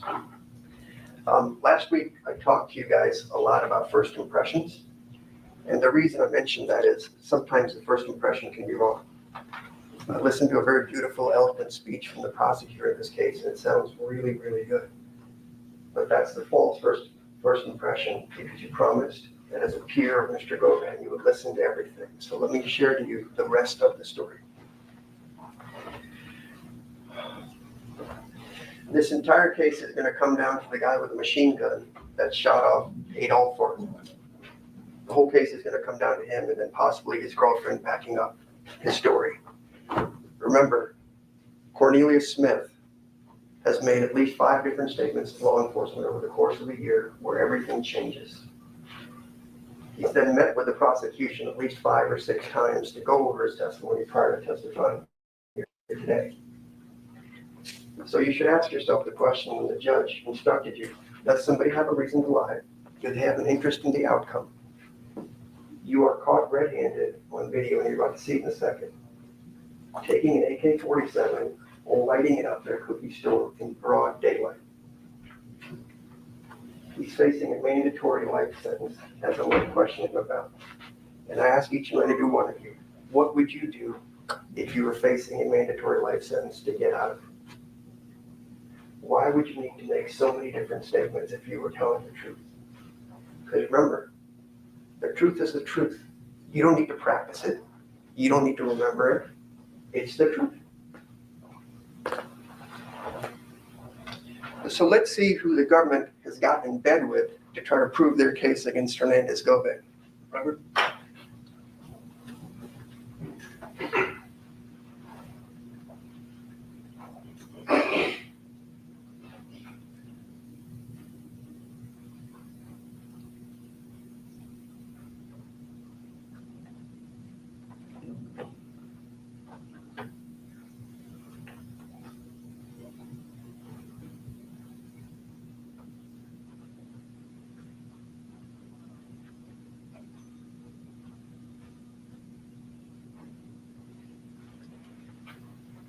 So the man you have to believe is the man who's capable of, in broad daylight, carrying an AK-47, going into a store full of people, and just, without hesitation, opening fire.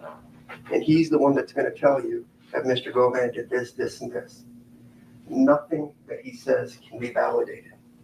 The other thing the government's going to try to talk to you about is cell phone tower records. The expert that the government may call, or if they don't call him, I'll call him, will tell you tower records are inherently unreliable because it's not like on TV. There's a reason why all the engineers from the cell phone providers, T-Mobile, AT&T specifically, write in their letters, they will not testify in court because of the unreliability. The other thing you have to know, and Robert put up the slide, within a 10 square mile area of where all this happened, there are 553 T-Mobile towers. 553 just from T-Mobile. And it's hard to see this because there's so many. There will be more AT&T towers. There will be this, essentially over 1,000 towers out there. And what the expert will tell you is this isn't an exact science. Just because your phone pings on a certain tower doesn't mean you were there. See, towers get filled up and you may have to transfer the next tower near. All these people live within a couple of mile radius. So of course it's going to hit all these towers. But there is 553 just from T-Mobile within that area where all this happened. They talked to you about conspiracy and how Govan picked these two individuals. The state chooses to cherry pick a little bit here and a little bit there from each of the statements. But let me play a 5-second clip about how all this supposedly happened. I'm not saying it happened. I'm not saying Govan is involved in one way, shape, or form. But if you want to believe Cornelius Smith, the AK-47 shooter, and God knows how many other shootings he's done, then he'll talk about it. I want you to listen to this. It was one day me and Angela was out riding, and I wanted some X pills, so I went to Quay House to get the X pills from him, and Juke was over there. And when I walked in, there was one quick told Juke, this little seat right here, and my little Juke was like, he don't mind. First, he said, take all the phones outside, you know. He ain't say my phone, he was saying quit phone. I passed my phone to make it feel comfortable. So took the phones outside and Juke was like, hit him out of here, get him, he got us. And I can't recall like exactly when it was, but that's what he said. All right. So the state just told you to your face that Mr. Govan picked out two desperate people. Cornelius Smith, if you are to believe him, says in his statement, I just happened to be going by Quet's house, Govan's house, to buy some ecstasy pills with my girlfriend. Juke happened to be there. He doesn't say Quet said a word. Juke says there's a hit on everybody and I got you. And Juke says, take the phones outside while I talk to you. Assuming you believe any of that's true. And the reason I ask you if you think any of that's true is the police never went to question Juke, aka Anthony Mims, or Yogati, or any of the people with CMG.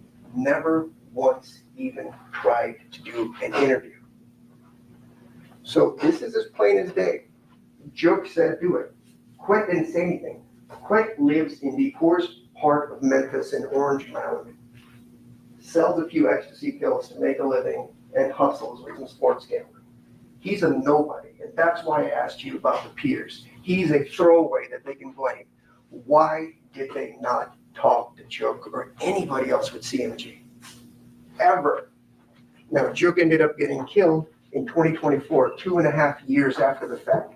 Never arrested, never talked to, never interviewed, never pursued, never surveilled, nothing.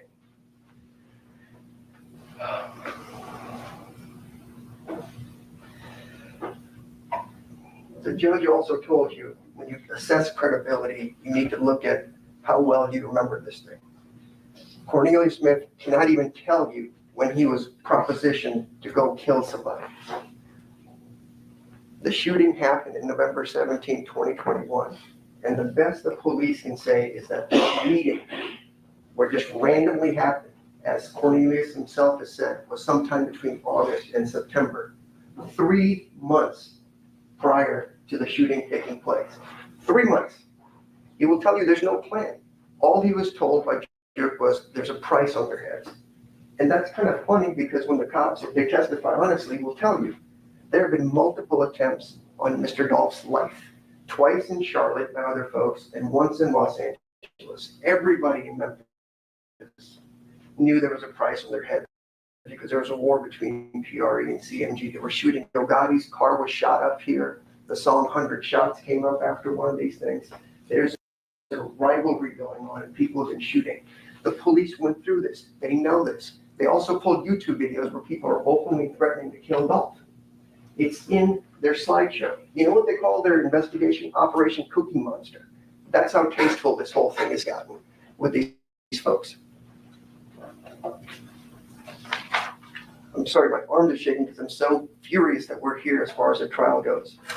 So the other thing the government hasn't told you when we talk about first impressions is for weeks prior to the November 17, 2021 shooting, nobody called Govan, talked to him, did anything, be it Justin Johnson or Cornelius Smith. What Cornelius will tell you, which the government didn't tell you, is that morning, it was Cornelius's daughter's birthday. But he gets a call from Justin Johnson and says, I got a car, let's go do something. They get in the car and they start driving around just looking for somebody to kill. They just happened to see young Dolph's car going by. And they opened fire and they killed him. And the interesting thing is, even though nobody communicated with Govan for weeks prior to this, they didn't talk to him that morning. He didn't help him get the car. He didn't help him escape. He didn't tell him what to do. He didn't tell him where to go. He didn't do anything. It was a spontaneous issue between two young men that morning. They shot him. And you know why there's no plan? Because they just start calling random people after the shooting. They don't call Govan. They have to go someplace to get bandaged up as far as that goes. The people that help them never been charged as accessories to anything. They then get rid of whatever they need to get rid of. They left the car across the street from Govan's house on the middle of the street, in front of the street. So if there's some master plan, that may be one of the dumbest plans you could possibly have if you're going to kill the most important person, the most famous person in Memphis, as far as that goes. Again, there were no phone contacts for weeks prior to the shooting, especially in the morning. Govan wouldn't know that the Mercedes was used. The only way anybody finds out is social media blows up right away. And multiple people start calling Justin Johnson, including Govan, who knows him. Because the word's out that Justin may have done this. Trayon Ingram is another word you'll hear. He actually carjacked the white Mercedes and then gave it to these gentlemen to use in the shooting. He's not charged in this case. He's not even charged with carjacking.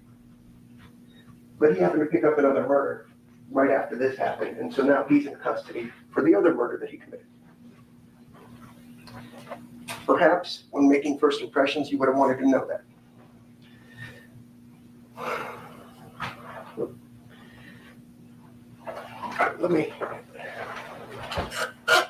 I thought about going over at least one of Cornelius's statements in his life, but I think it's just a little too much. We would be here for about 2 hours going through everything that he said has been inconsistent, bald-faced lies.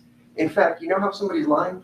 Because in his first interview, that lasted a little over an hour, 32 times he told the police, trust me, I promise, I swear to God, I wouldn't lie to you. 32 times he says that before answering one of his questions on one of his first interviews after he's caught. And after he's caught, his girlfriend gets questioned because they ran down the license plate numbers, all that stuff with the cars. She lies through her teeth on December 14th of 2021, says, I don't know nothing about nothing. Because Cornelius had talked to her and tried to make up a false alibi. See, where's the plan in all this? See, if I have a plan to go kill somebody, we have a place to go dig something far away. I have people that can cover for me as an alibi. I don't make random phone calls. And so Angela, who knew nothing about this, according to her, picks them up at the location where they're getting bandaged up for being shot, drives them around town, helps them out. Of course, she's not charged. She initially lies and denies everything. The police then come back and say, we're going to charge you if you don't tell us the truth. And so on the 17th of December. 3 days later, she comes back. But what the police don't know at that time is Mr. Cornelius Smith has called 4 of his family members to reach out to Angela to get the story straight. Because he keeps saying on the phone calls, find out what she said, find out what she said, find out what she said. And then on the 17th, it comes back and they're talking to her. And she says, well, we went over to that house sometime in the past, just like we talked about. She doesn't know anybody. She said, I can't think of his name. And the interesting part is the officers say, is it somebody named Q? And then she says, oh yeah, it's Quet. Remember the phrase Bobby Carter that they mentioned? Bobby Carter also lives on Bradley Avenue. And they're good friends with Cornelius Smith. And they buy pills together and do ecstasy pills together. And the other thing Angela Smith says is, Govan brought us the phone after the fact. How was that part of any plan or anything else? And they called and said, give me a phone. The interesting thing about that is if it's true and you believe her, there would be fingerprints on the car. The police fingerprinted it, DNA'd it, did everything. Cornelius' fingerprints are there. Trayon Ingram's fingerprints are there. Kirsten Garner, the other guy that worked with Trayon to steal the car, his fingerprints are there. There's DNA in there. There's blood in there. But nothing with regards to Govan. They found the car 3 days after the shooting took place across the street from Mr. Govan's house. Has nothing to do with it, didn't touch it. So if he didn't do that, how does he open the door? And frankly, how did he get the keys to open the door? See, Cornelius doesn't give you the details. Did they lock the car after he left? Where were the keys? He doesn't know about any of that stuff. So tell me how Mr. Govan got into the car and how he did it so beautifully. Being dumb enough to take the murder car of one of the most famous people and say, let's just park it across the street, and then somehow magically wipe his prints, DNA, hair, anything out of that car while he's looking for the phone. You know why that is? Because he didn't do it. What you're going to hear from Trayon Ingram is Trayon Ingram, when he stole the car, left his backpack, his wallet, and some other things in the car, and he had Justin Johnson go get them. You will hear that from Trayon Ingram's own statement with regards to that car. This is why I talk about first impressions, because they always could be misleading, and in this case, patently false. When you cherry pick the evidence that you want to tell you, and then have the cameras rolling on a high-profile case to pressure you to commit a verdict of guilty, is patently unfair. And just because he's a nobody and doesn't have money like Gotti or Jook, his brother, who was never even questioned or charged, he's the fall guy on all this stuff. He didn't do anything. Even if you believe Cornelius, all he says is, I just happened to show up there, and he said, hey, this is little C. Jook took over and started doing all the talking. Do you think that man could pay somebody $100,000 and you'd say, yeah, he's good for it. I don't need any validation. He's good for it. And interestingly enough, Cornelius' story also changes along with Angela's, because initially we were supposed to be paid $1.5 million. Then after another interview, it became $1 million. Then it became $500,000. Then it became $100,000. Then it became, we're going to split $100,000 between me and Justin Johnson. Then it became, somebody gave me $50,000 in a brown paper bag. Then it became, oh no, I'm wrong about that. It was after I was arrested. Somebody gave my lawyer $38,000 in a bag to represent me. That's how many times the story has shifted as far as that goes. But the one thing that he does say is, after I got the money from Mr. Jook's people, it was understood that he was on that team. Again, Jook never arrested, never talked to, even though he says that's where the money's coming from. That guy doesn't have $1 million or $100,000 or anything like that.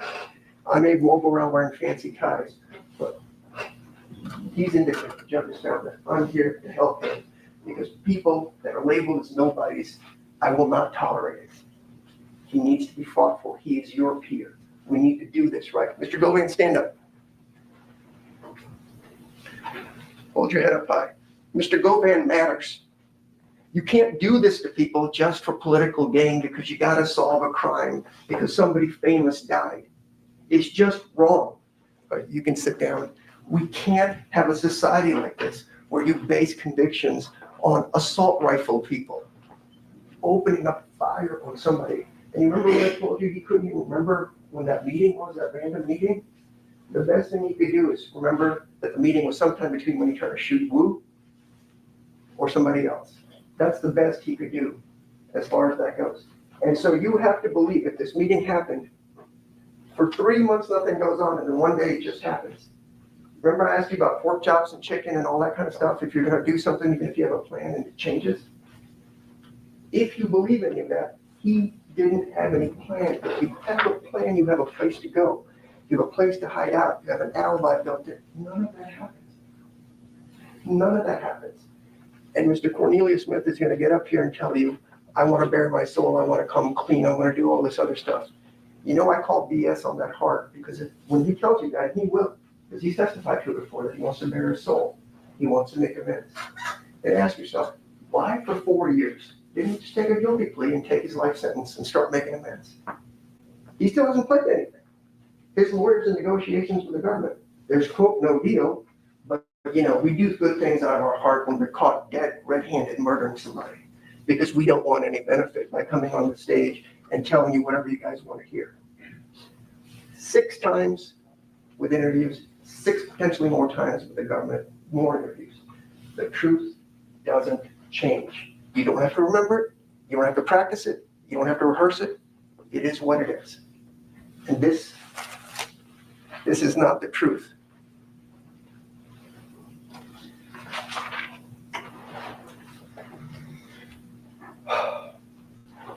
I think I mentioned it in jury selection, but responsibility for your actions goes both ways.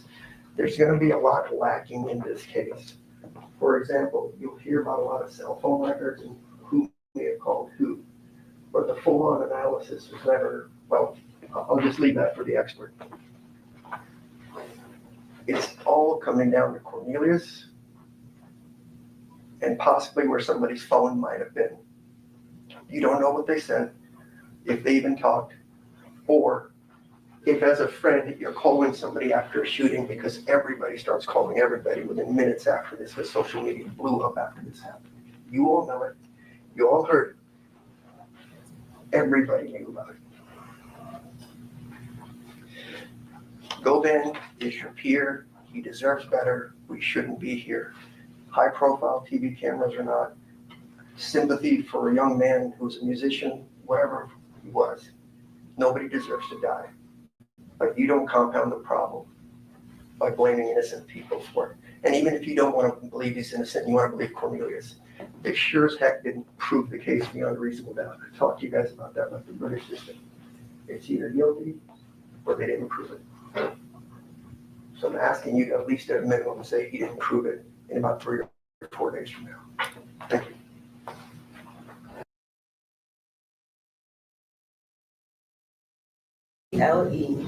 Lebury. Thank you. Dr. Stanberry, where are you currently employed? At West Tennessee Regional Forensic Center. Okay, what's your position? I'm an assistant medical examiner. And how long have you been in that position? 5 years. Okay. And what does your job consist of? Performing autopsies. Okay. So could you tell the jury a little bit about your educational background? Okay. So I attained my Bachelor of Science in Biology at Howard University. After that, I completed my medical training at Howard University College of Medicine. I did an anatomic and clinical pathology residency at Washington University in St. Louis. And then I did some forensic pathology fellowships at St. Louis University. Okay. And are you board certified? I am. And are you a licensed physician in Tennessee? I am. Okay. So my next question is, what exactly is forensic pathology? It is a specialized branch of medicine that uses medical legal approach to death and disease. Okay. And what does a forensic pathologist do? So they perform autopsies to determine cause and manner of death in certain cases based on a jurisdiction. Okay. Can you tell us what is an autopsy? An autopsy is basically an external and internal examination of a deceased person, and you do a basic overview of the external, noting any trauma, medical disease, or any findings like tattoos or scars, and then internal examination to note if there's any injury or medical disease, and with all of that, determine what caused the death of a person. Okay, so what are the different stages of an autopsy? So it kind of starts with the investigation, and with the investigation determine what level of autopsy needs to be performed. And first stage would be reviewing materials. The next stage is determining if x-rays or anything needs to be done.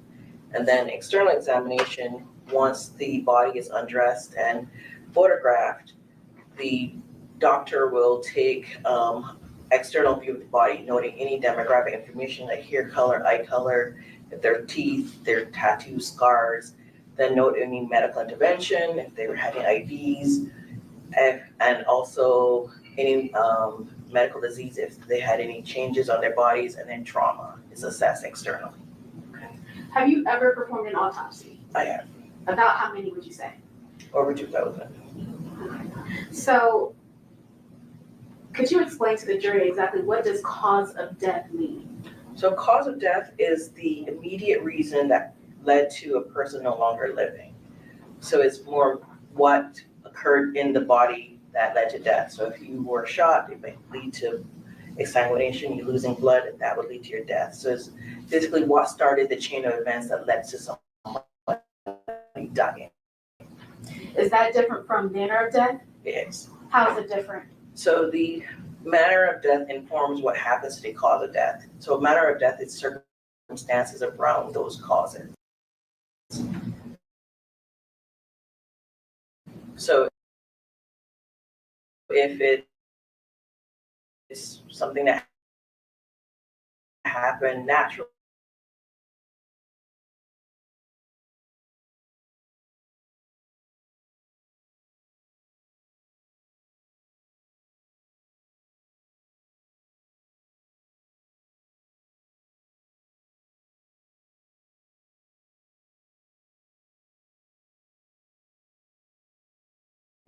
in Shelby County and a little bit more than that in outside counties in Tennessee and in St. Louis City and some St. Louis counties. Okay. Or Missouri counties, I should say. Your Honor, I now tender Dr. Scantleberry as an expert in forensic pathology and ask that she be allowed to state her opinions as to a reasonable degree of certainty, medical certainty. We would stipulate as to our expertise and have no objection. Thank you. I qualify Dr. Scantleberry as a expert in the area of forensic pathology. Thank you, Your Honor. So Dr. Scantleberry, I now want to ask you about a specific autopsy. Autopsy number 2021-2619 for an Adolf Thornton Jr. Did you perform this autopsy? I did. Do you recall when the autopsy was performed? On November 18th, 2021. And did you make a report as to your findings and conclusions as a result of the autopsy of Mr. Thornton? I did. I want to pass you a document.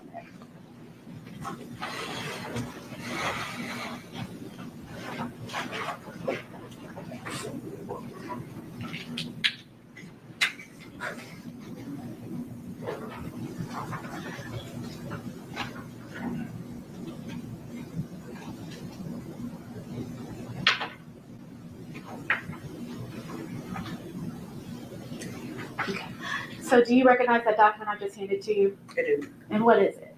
It is my autopsy report and some supporting documents. Is that your signature down at the bottom? It is. Okay. Your Honor, I would like to have the autopsy report entered into evidence and marked as the next numbered exhibit. No objection. This is a multi-page document entitled Office of the Medical Examiner, West Tennessee Regional Forensic Center. Name of decedent Adolf Robert Thornton Jr. With the state number 21-79-4134. We'll mark this as exhibit 27.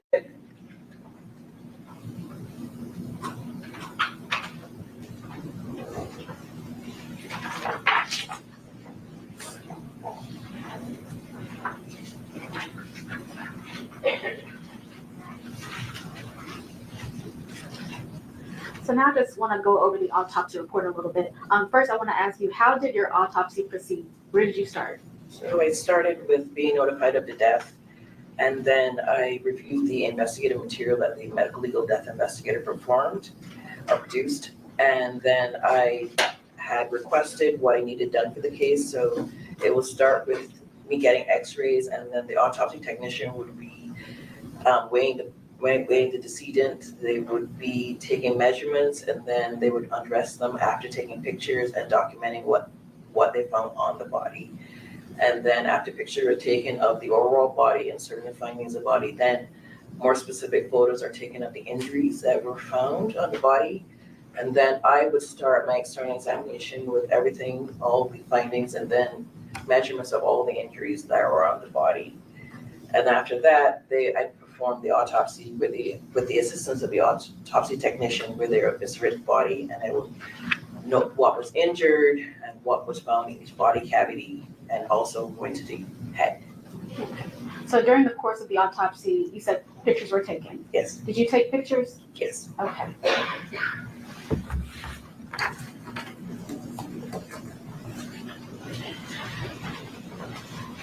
I'm actually going to hand these to you one by one.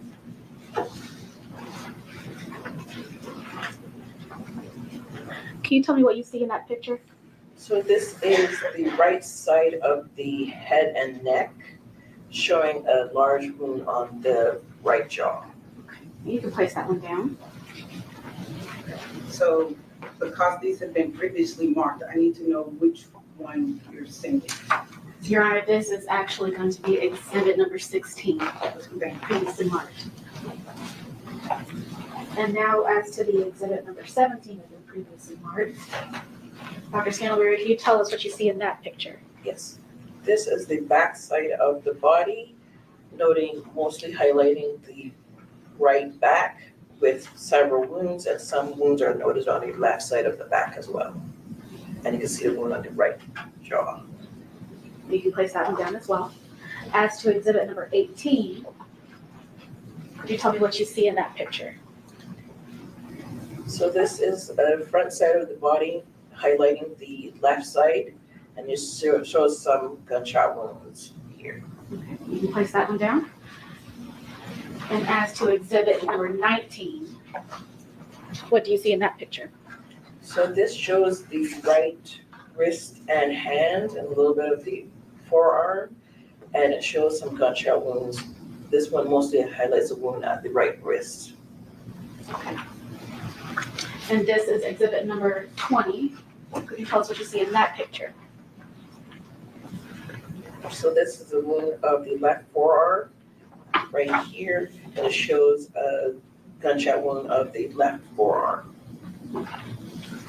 And exhibit number 21. What is shown in that picture?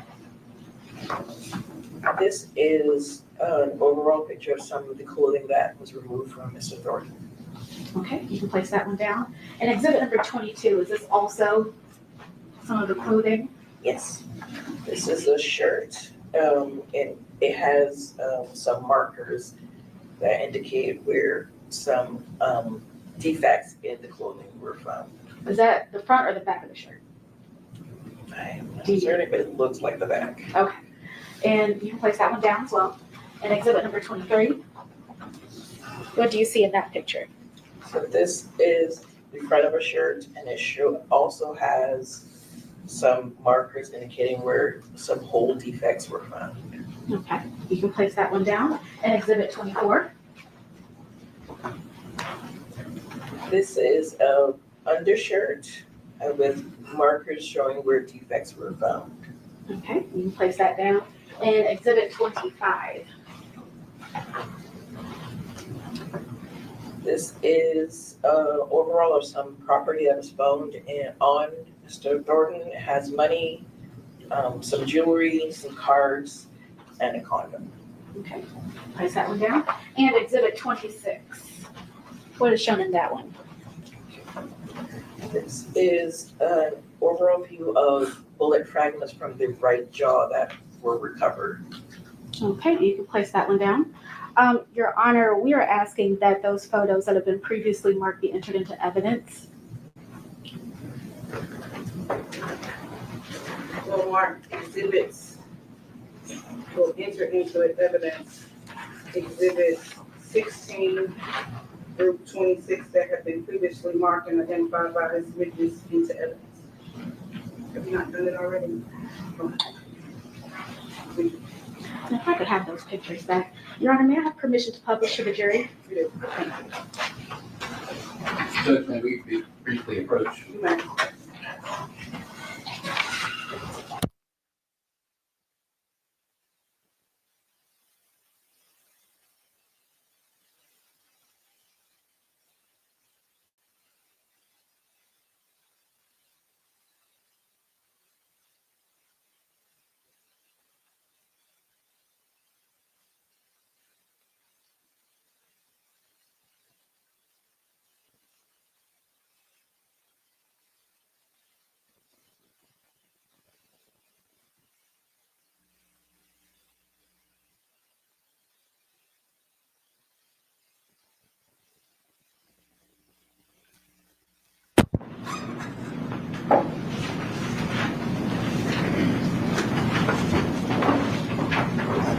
Dr. Singletary, can you hear me again? I can. Okay. If you could just project your voice loud, and if you can't hear me, let me know. Ms. Williams, I'm gonna ask you to do the same thing. Absolutely, Judge. Okay.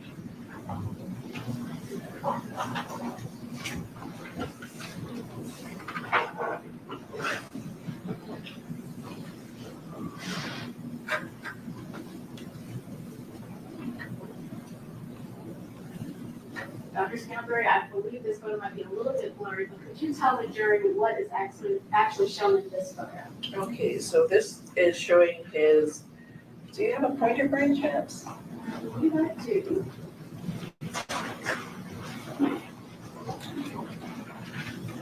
Yes.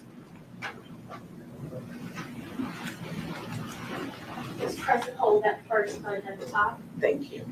All right, so to orient everyone,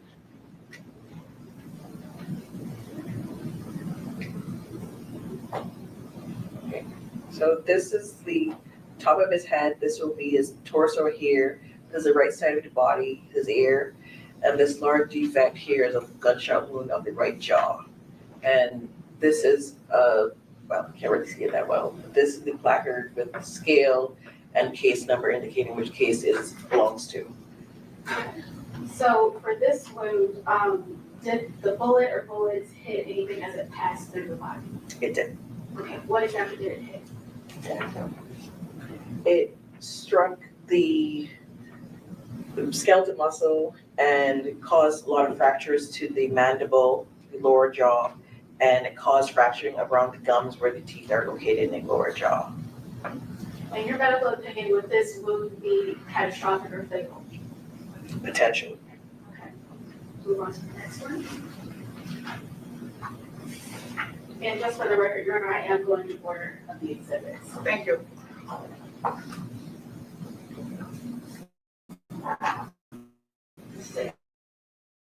Exhibit number 17.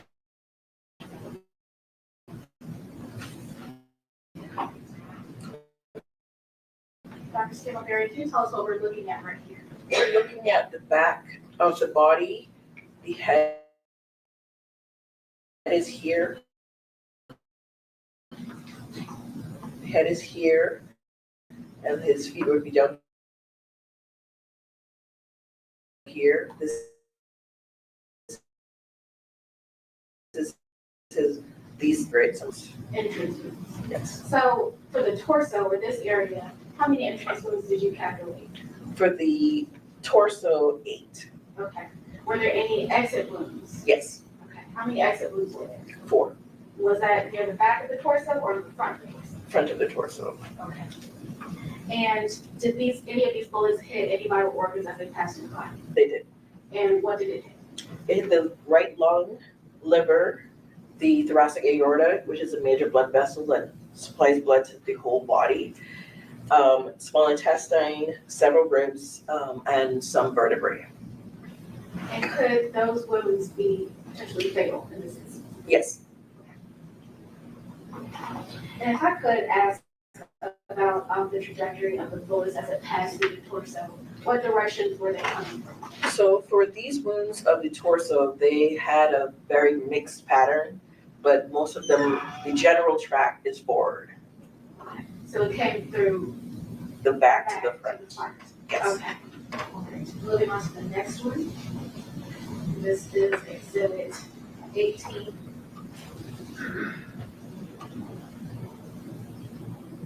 Could you tell us what we're looking at? This is the front of the body, mostly the left. This is his left arm here, his head is here, and his lower body would be here. And it can show a gunshot wound here and here. And are those exit wounds or entry wounds? Exit wounds. And how many did you say again that you calculated? Okay. All right. Moving on to the next one. This is exhibit 19. Understand, Larry, can you tell us what we are looking at right here? This is the right side of the body, mostly highlighting the right upper extremity. This is the forearm here, the wrist, and the hand. And it highlights a large wound, gunshot wound of the right wrist. Next one.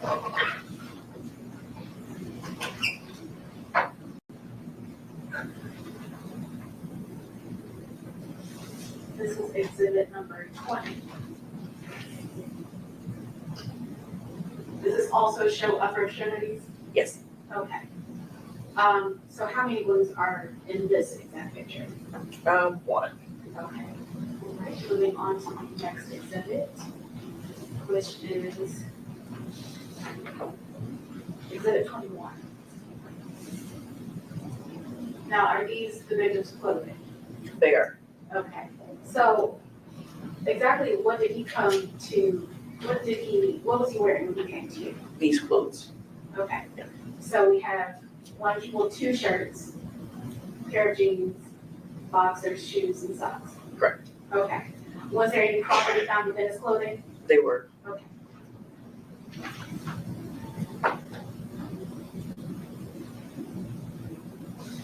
And this is exhibit number 22. And Dr. Stanberry, if you could just give me some clarification here. Are these white squares showing where there are holes in the clothing? Correct. Okay. Are there arrows on those white squares? They are. Okay. All right. And about how many holes in the clothing did you calculate? I did not count those. Okay. Thank you. And the next picture is exhibit number 23. Now, it looks like the same photo, but is this the front or the back of the shirt? This is the front of the shirt. Okay, and do those white squares also indicate holes in the clothing? Correct. In exhibit 24, looks like this is an undershirt. And the same thing as the last shirt, do those white squares indicate holes within that garment? Correct. Okay. And the next exhibit, number 25, could you tell us what we're looking at right here? So we're looking at the overall view of property that was found on or in pockets of the clothing for Mr. Thornton. Okay. Were there any weapons found within his clothing? I don't recall. Okay. What was that response? I don't recall.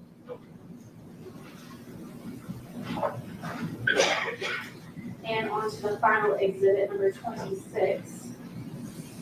What are we looking at, Dr. Stanley? This is the brown areas of envelope that we use to package any ballistics that we recover from the body. And these are multiple bullet fragments that were recovered from the right jaw. Okay. Regarding the bullet fragments that were recovered from the right jaw, would it be within your job duties to conduct tests on those fragments? No, it would not. Okay. And do you happen to know whether or not the murder weapons were recovered in this case at all? Not at the time I did the case, no. Okay. So if the murder weapons were recovered, would it be within your job duties to conduct tests on them? It would not be. Okay. Just a couple more questions. So, Dr. Stanberry, what is a toxicology test? At the time of autopsy, we take certain fluids, usually blood, sometimes liver, and certain fluids also from the eye, and we submit it to a toxicology lab, and they run a particular test that I order And based on the drugs that they look for in that particular test, it would test against the blood, and whatever detected would be read as a positive finding. Okay. And is a toxicology test a standard part of an autopsy? Most cases, yes. Okay. And did you conduct a toxicology test for this victim? I did. And what were the results of that test? It was the active ingredient of marijuana was detected. Okay. So as to the total entry wounds to this victim, how many were there? 20. 20. Okay. How about the exit wounds? 4. Okay. And do you, in your medical opinion, were these gunshot wounds enough to cause death? They were. Okay. And within a reasonable degree of medical certainty, did you render an opinion as to the cause of this victim's death? I did. What was the cause of that? Gunshot wounds of the head, torso, and neck. Okay. And did you render an opinion as to the manner of death? I did. And what was your opinion? Homicide. Your Honor, I will pass the witness. Mr. Evans? Thank you, Your Honor. Just have a few questions. You were asked about entry wounds and versus exit wounds, and I think you said there's 20 entry wounds and 4 exit wounds. Right. You were also asked some questions about ballistics. I think I used the term ballistics. As far as ballistics go, within your job and your responsibilities, do you recover bullets from the body that are still in the body at the time of the autopsy? Yes. How many of those did you recover? So I recovered 4 bullets that were related to this shooting, and then there were 3 others that occurred, like he had in his body from before. So remote bullets, I found 3 of them. All right, so 3 from him being shot some other occasion. Yes. Okay, so 4 related to this shooting. Yes.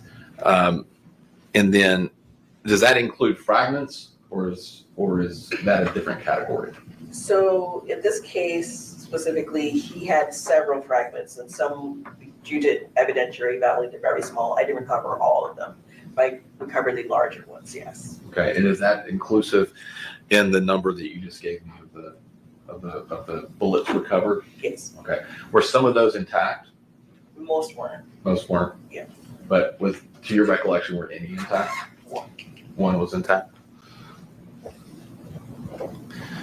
And it would be your procedure and policy as the medical examiner to package any of those bullets and bullet fragments in the brown envelope, right? And send those back to law enforcement to let them do any potential ballistic firearms testing on them, correct? Correct. And did you do that in this case? Yes. All right, thank you. Can you read the record? No redirect, Your Honor. Thank you.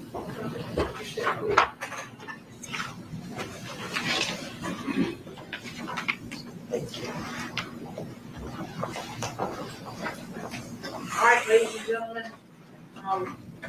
you have heard something, you have not heard everything you're going to hear. So I ask you to go and have a good evening with dinner.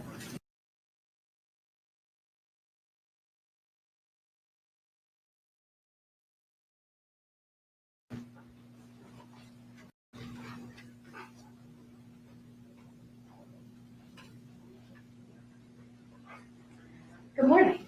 Good morning. Could you state and spell your name for the record? My name is Dr. Juliet Scantlebury, Juliette, Scantlebury, Scantlebury. And where are you employed? At University of Tennessee, at a West Tennessee Regional Forensic Center. And what's the position? I'm an assistant medical examiner, How long have you been in that position? 6 years. And what does your job consist of? The job consists of performing medical legal autopsies to determine cause and manner of death in certain cases in this jurisdiction. I want to talk a little bit about your background. Could you tell the jury about your education? Yes. So I completed a Bachelor of Science in Biology at Howard University. Then I completed my medical degree at Howard University College of Medicine. My anatomic and clinical pathology residency was at Washington University in St. Louis. And then my last training was in forensic pathology fellowship at St. Louis University. And are you board certified? I am. And are you a licensed physician in Tennessee? I am. And could you tell the jury what is forensic pathology? So forensic pathology is a specialized branch of medicine that examines deceased persons to determine the cause and manner of death in a medical legal approach. So what does a forensic pathologist do? So a forensic pathologist performs autopsies based on the jurisdiction that they're working in to determine the cause and manner of death for certain types of cases that are under our purview. And what exactly is an autopsy? So an autopsy is an extensive examination of a deceased person, have an external examination and an internal examination of the body.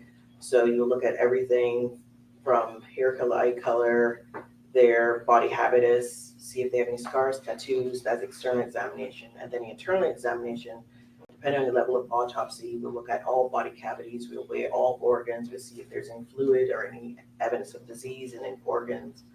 And we also went ahead and look at the brain and we take certain fluids to be able to test to determine by toxicology or histology to determine, and with all of that together, we determine what most likely caused the death for a person if we do an autopsy. So Dr. Scantleberry, are there different stages of an autopsy? Yes. And what are those stages? Okay, autopsy itself is looking at the body, but starts from the investigation. So the investigator will give us the information, and the information we get from the investigator determine what type of autopsy we need to do. And if there's determined that a full autopsy needs to be performed, we might need x-rays, we do that first. Someone will help take all the clothing off, if there are any, take necessary pictures, necessary measurements of the body, the height, weight, and any other identifying characteristics on the body, and then move on to the internal part, and that's where we'll make an incision to open up the body cavity to see the internal cavity and see all the organs and any changes that might have happened that might be related to death or otherwise. And have you performed an autopsy before? I have. About how many would you say?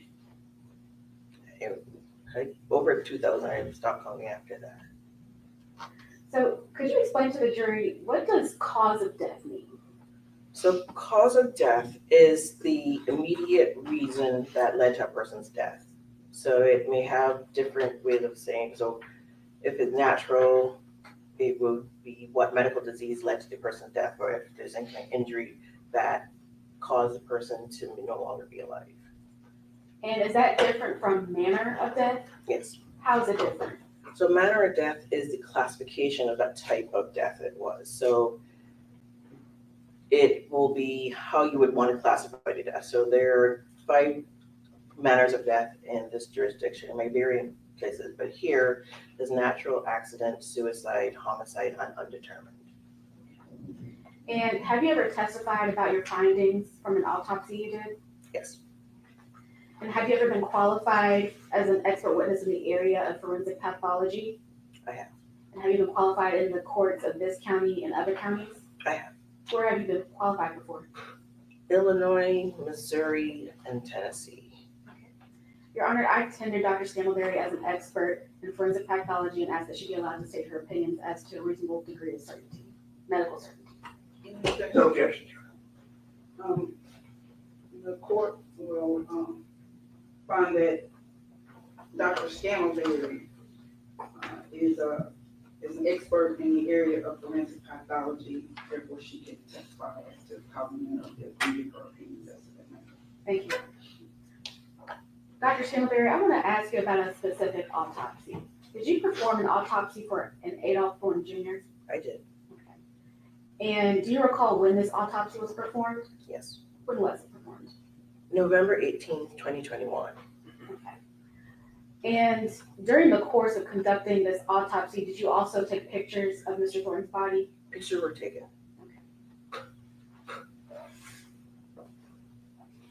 No objection, David. Okay. I'm passing you a few of the pictures from this autopsy. Dr. Scantleberry, do you recognize the photographs we just handed you? I do. Okay. And do they accurately depict the victim and the evidence during the autopsy? They do. Your Honor, I would like to have these photos of the autopsy entered into evidence and marked as the next number exhibit. Well, she needs to testify about what they are. If we could enter them as a collective exhibit, Well, that's fine, but she still, for the record, we need to know what they are. She needs to testify to each of them individually. okay. I mean, you don't have to publish them, that makes me no difference, but she needs to tell us what each one of them is. Dr. Skimelberry, if you would look at that first picture, what is shown in that first picture? So this first picture shows the Mr. Thornton on the right side of his body, but some of his head and his right shoulder, and it shows some gunshot wounds of his right jaw, right neck, and right shoulder. What about the second picture?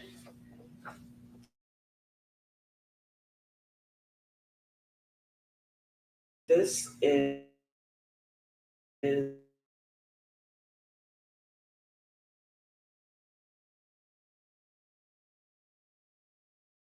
gunshot wound of his right wrist, and it shows another gunshot wound of his right forearm.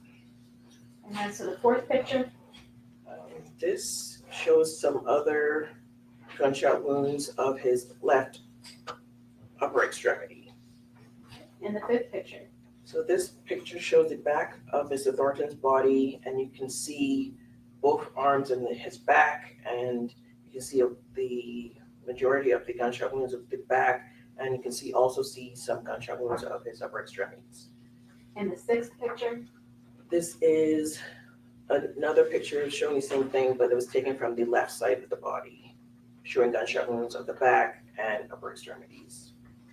And the seventh picture? This is a closer view of the gunshot wounds of the back from the left side of the body. And the eighth picture? This is an overall view of the bullet fragments that were recovered from the right jaw from Mr. Thornton. And the ninth picture? These are bullet fragments from the torso from Mr. Thornton, pictures of bullet fragments. And the 10th photo? This is shows a picture of the remote bullet from the left thigh. And the 11th? This is a remote bullet from the right lobe of the liver. And the 12th? This is a bullet core fragment from the right chest. The 13th? This is a bullet from the lower mid back. The 14th? And this is a remote bullet from the right buttock. Your Honor, we'd like to have these photos of the autopsy entered as a collective exhibit. No objection to any of that.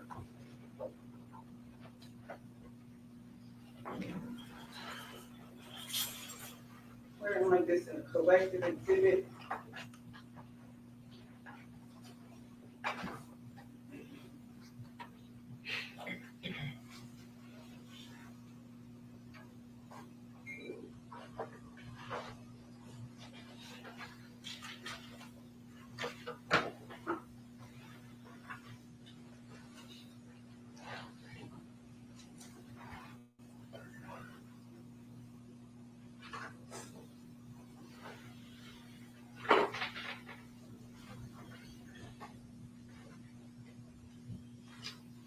Pages.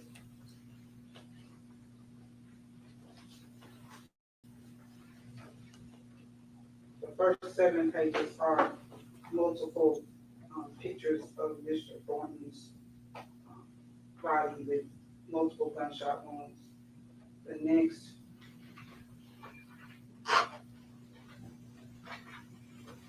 7 are pictures of the fragments that were removed from different parts of his body. We'll mark this as collective exhibit 31.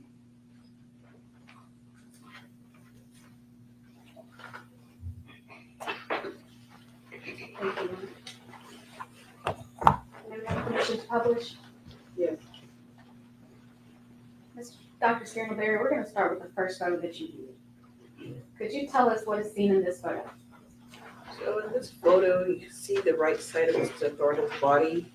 That rectangular object is the case placard with the case number associated with this case, giving can be seen. This will help you attach that photo to that particular case. And it can also use the scale for the wounds or anything you need to measure on the body.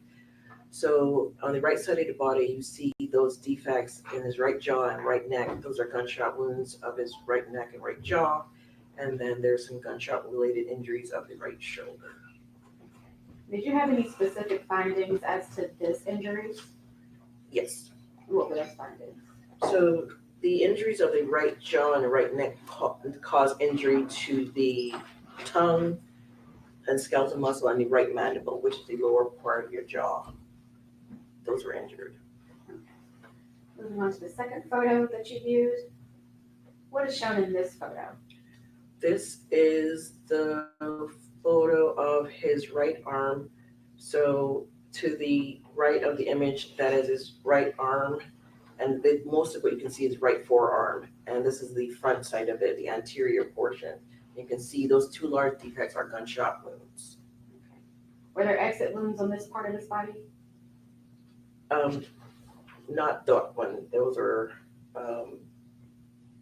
kind of graze or tangential wounds. All right. Moving on to the third picture. And what is shown? I'm sorry. What is shown in this picture?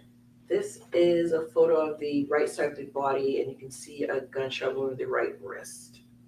And another defect a little earlier, smaller defect. Moving on to the fourth picture. Could you tell the jury what we see in this photo? So this is a photo of Mr. Thornton's left forearm, and it shows a gunshot wound and some gunshot-related injuries of the left forearm. Moving on to the fifth photo. What do we see in this photo? So this is the backward view of Mr. Thornton. His head is to the right and his feet are to the left of the photo. And you can see his arms, you can see some of the same gunshot wounds you saw in previous photos, but on the back view, you can see the overall view of the gunshot wounds of the back. Okay. And moving on to the sixth photo. This is similar, but from the left approach of the body, you can see its overall view of the gunshot wounds of the left, of the back. Okay. And the seventh photo that you viewed? This is a closer view of the gunshot wounds of the back from the left side of the body. Okay. So in total, how many gunshot entrance wounds were there on Mr. Thornton? Definitive gunshot entrance wounds, 20. And were there any exit wounds? Definitive exits, 4. Okay. And moving on to the eighth photo. What do we see in this photo? So these are bullet fragments of the right jaw. These are all the larger fragments that were able to be recovered from those wounds that you saw in the right neck and jaw. And that was from the first photo that we viewed? Yes. Okay. The ninth photo? These are fragments recovered from the torso. Okay. And the 10th? This is a remote bullet from the left thigh. All right, and the 11th photo? This is a remote bullet from the right lobe of the liver. Okay. And the 12th photo? This is a bullet core fragment recovered from the right chest. And the 13th photo? This is a bullet from the lower mid-back. And the 14th photo, what do we see here? This is the underside of a bullet base that was recovered from the right buttock.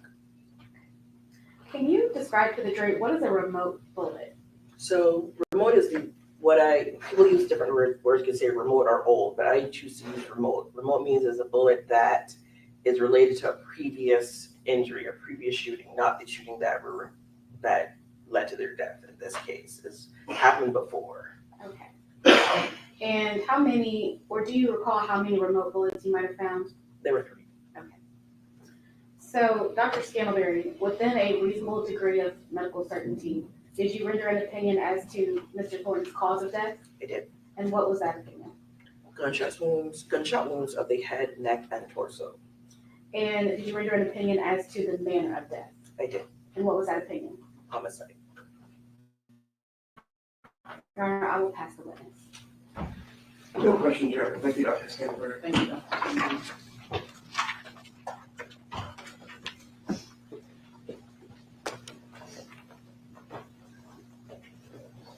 Call your next witness. Your Honor, that is the state's proof, with the exception of the, Go ahead and read that.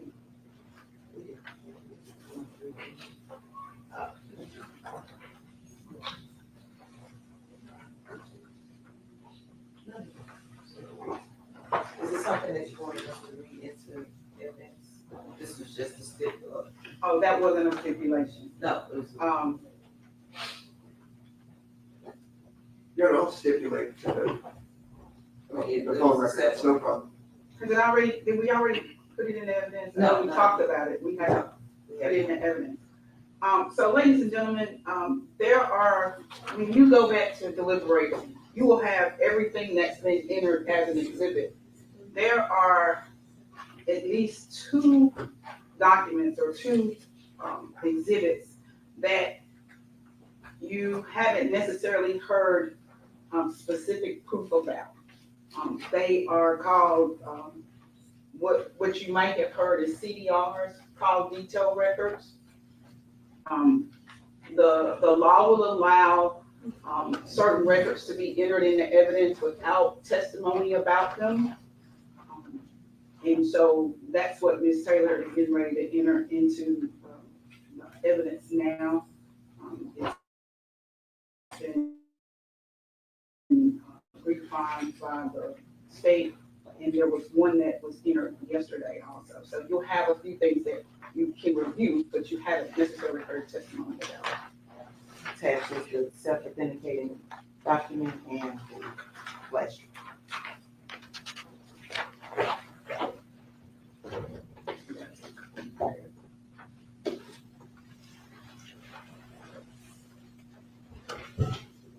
Now this is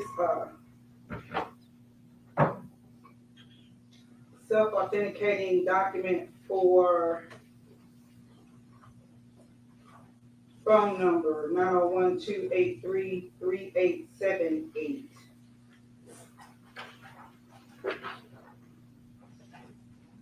From T-Mobile, attested to by a Joe Rico.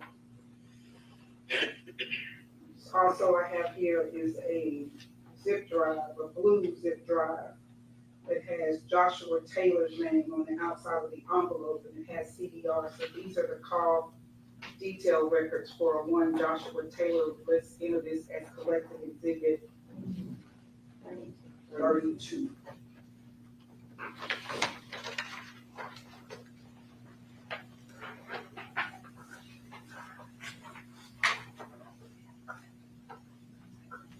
This one.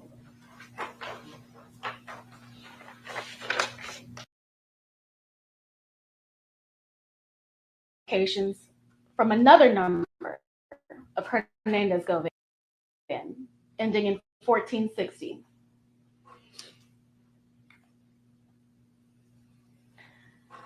Another thing about these call records is that it confirmed a lot of what Cornelius Smith told us. Cornelius Smith told us that he left his phone in the car on the day of the homicide. Well, the call records show that there are no outgoing communications from 12:04 hours to 14:36 hours, which would coincide with Cornelius Smith not having access to his phone during that time because he left it in the white Mercedes.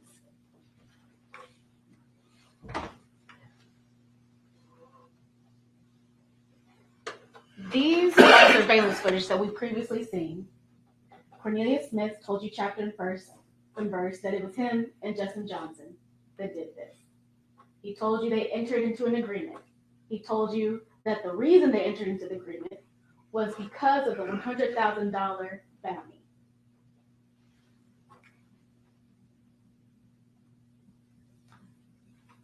These records show that Cornelius didn't have his phone.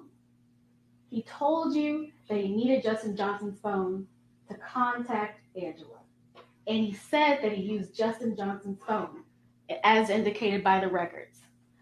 This shows that an outgoing communication from Justin Johnson's phone to Angela Arnold's phone, given the address of the 2-lane apartments.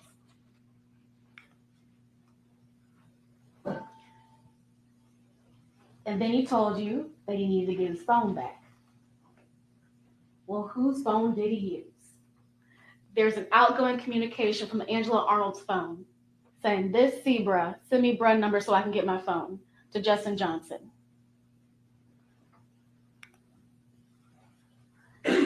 And then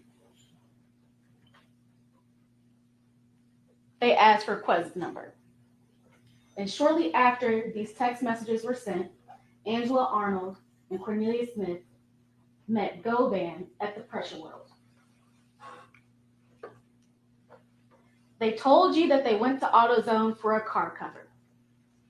Well, the phone extractions say the same thing. There was a receipt from around that time from AutoZone, or at least it looked like it was from AutoZone.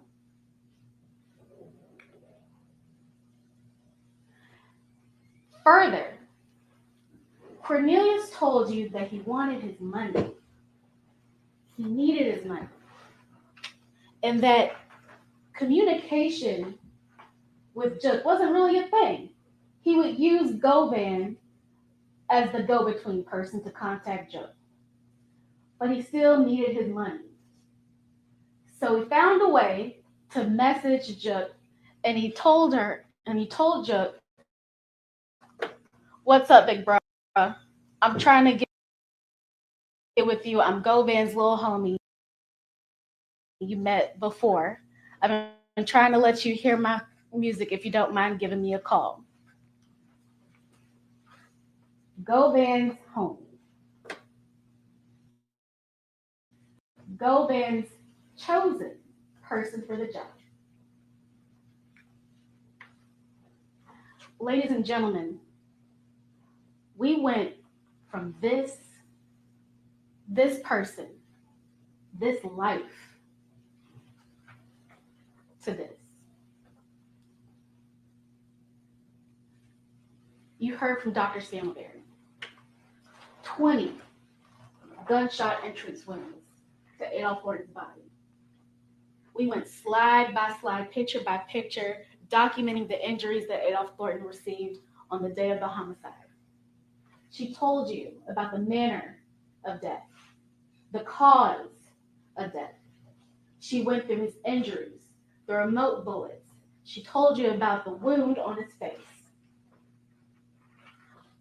We went from this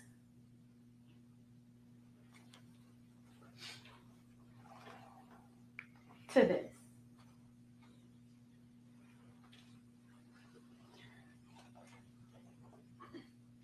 The defense will try to tell you that the police officers didn't do a good job, that the investigation wasn't complete.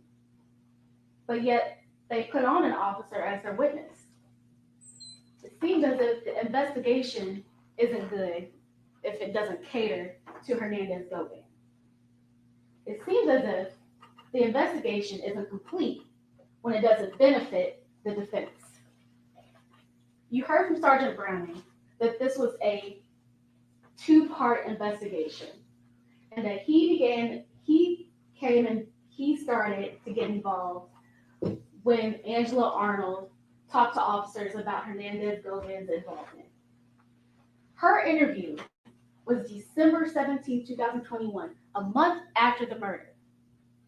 It was a month in before they even realized that Hernandez Govan was involved.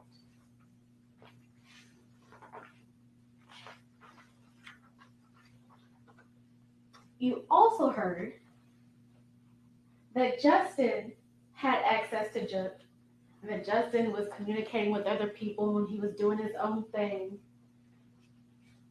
But that doesn't take away from this conspiracy. That doesn't mean that this didn't happen. That doesn't mean that Govan is not involved. Govan already had Judd's contact information. He already had Justin Johnson's contact information. He already had Cornelius Smith's contact information. And if you look at the text messages that the defense entered into evidence, you see that there is communication with people that Hernandez Govan also communicates with, like Joshua Taylor.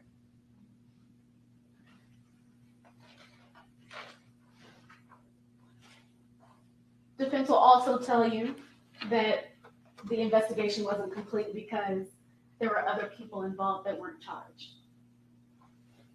Well, we heard from Sergeant Browning that this investigation is ongoing. By definition, a conspiracy is an ongoing crime that is continuous in nature. And sometimes you just don't have all you need to charge people. Sometimes people die. You can't indict people that aren't here anymore.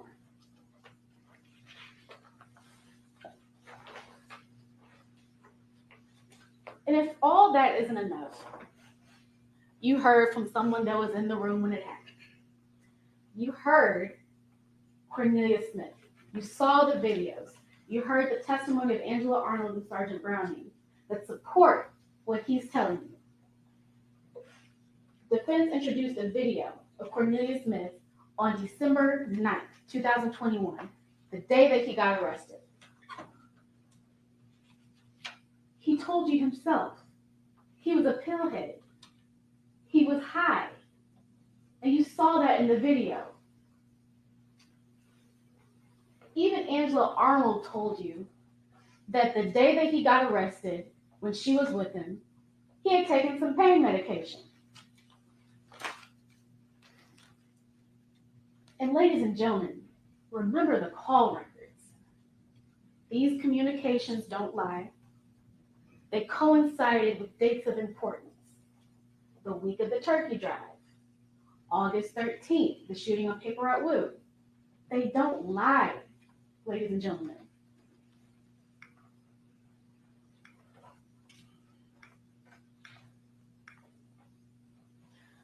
So let's get into the law one more time. Conspiracy to commit first-degree murder. The defendant entered into an agreement. What is the agreement? What is the agreement? The agreement is if you kill Dolf, you get $100,000. You need one or more people to be a participant in that agreement. You heard from one of them, Cornelius Smith. We know there's Justin Johnson, and there's Hernandez Govan. There is an agreement. And what also do you need?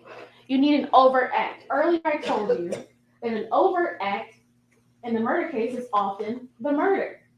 Well, you saw videos of that.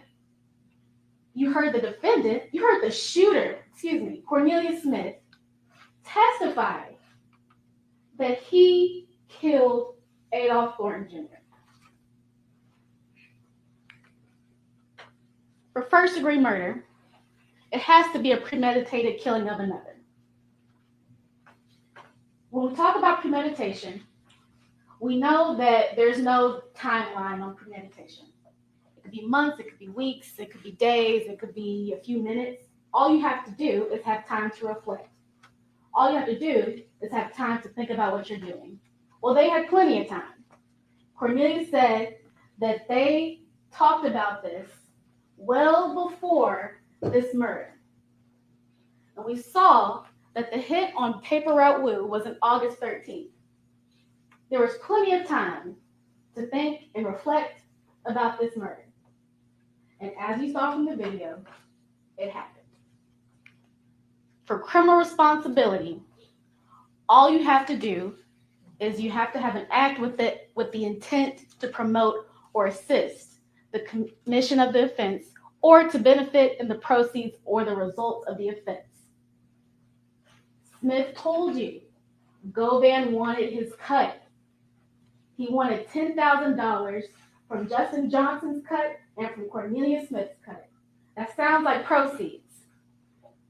Further, you don't have to be there when the trigger is pulled. You saw the video, you know that Hernandez Govan wasn't there, but that doesn't mean that he is not responsible for ending this life.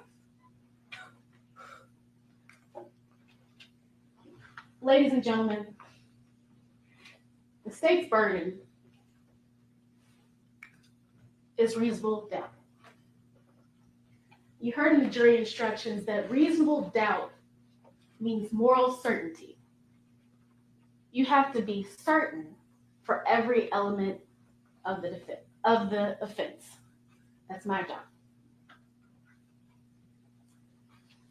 Certainty means that you can sleep easy at night knowing the decision that you made.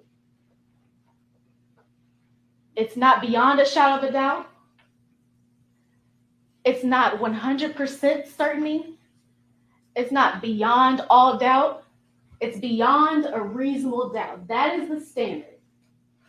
Once you've looked and reviewed all of the evidence, all of the photos, all of the videos and testimony that you've heard this week, it is the state's position that we have fulfilled our burden. We ask that you, the jury, make a choice. We ask that you make a choice to hold the defendant, Hernandez Govan, responsible for his actions. We ask that you find him guilty of first-degree murder and conspiracy to commit first-degree murder. Thank you. We can take a break, Your Honor, just so I can get set up. How long? 5 minutes, I just have to switch the software on and have the deputy switch my coding. Let's stand in a brief 5-minute break. And grab some work. Court stands at recess, 5 minutes.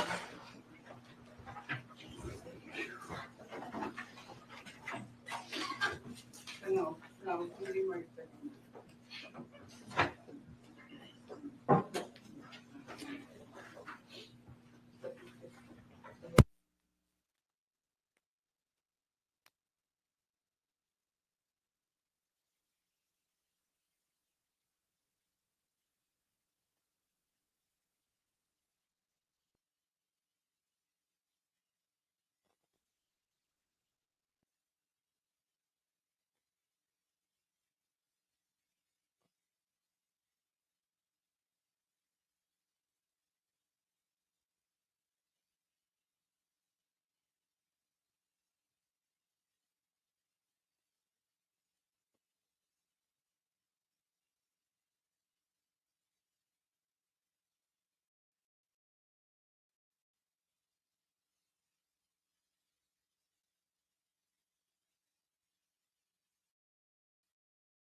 You can go back on the record. What is back in session?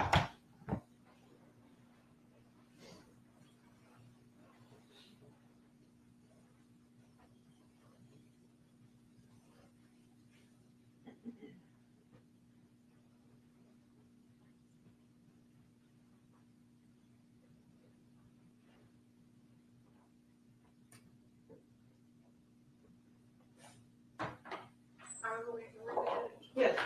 Jury, enter in courtroom.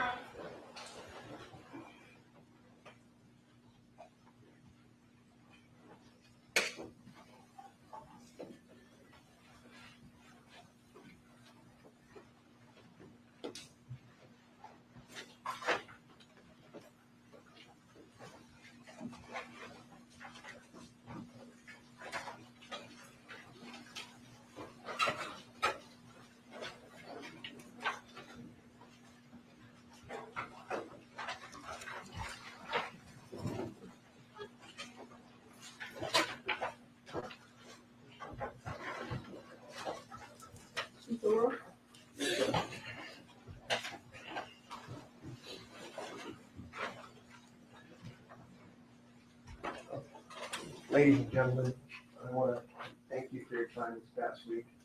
You've been stuck in a hotel room with no TV, no internet, just to make sure that your mind doesn't get jaded with regards to anything you see on the press. We talked about first appearances. I also talked to you about the fragility of the criminal justice system, and I hope you can see the why now. I don't know anything about the 16 of you, which 12 are going to be the actual jurors. Mr. Govan doesn't know.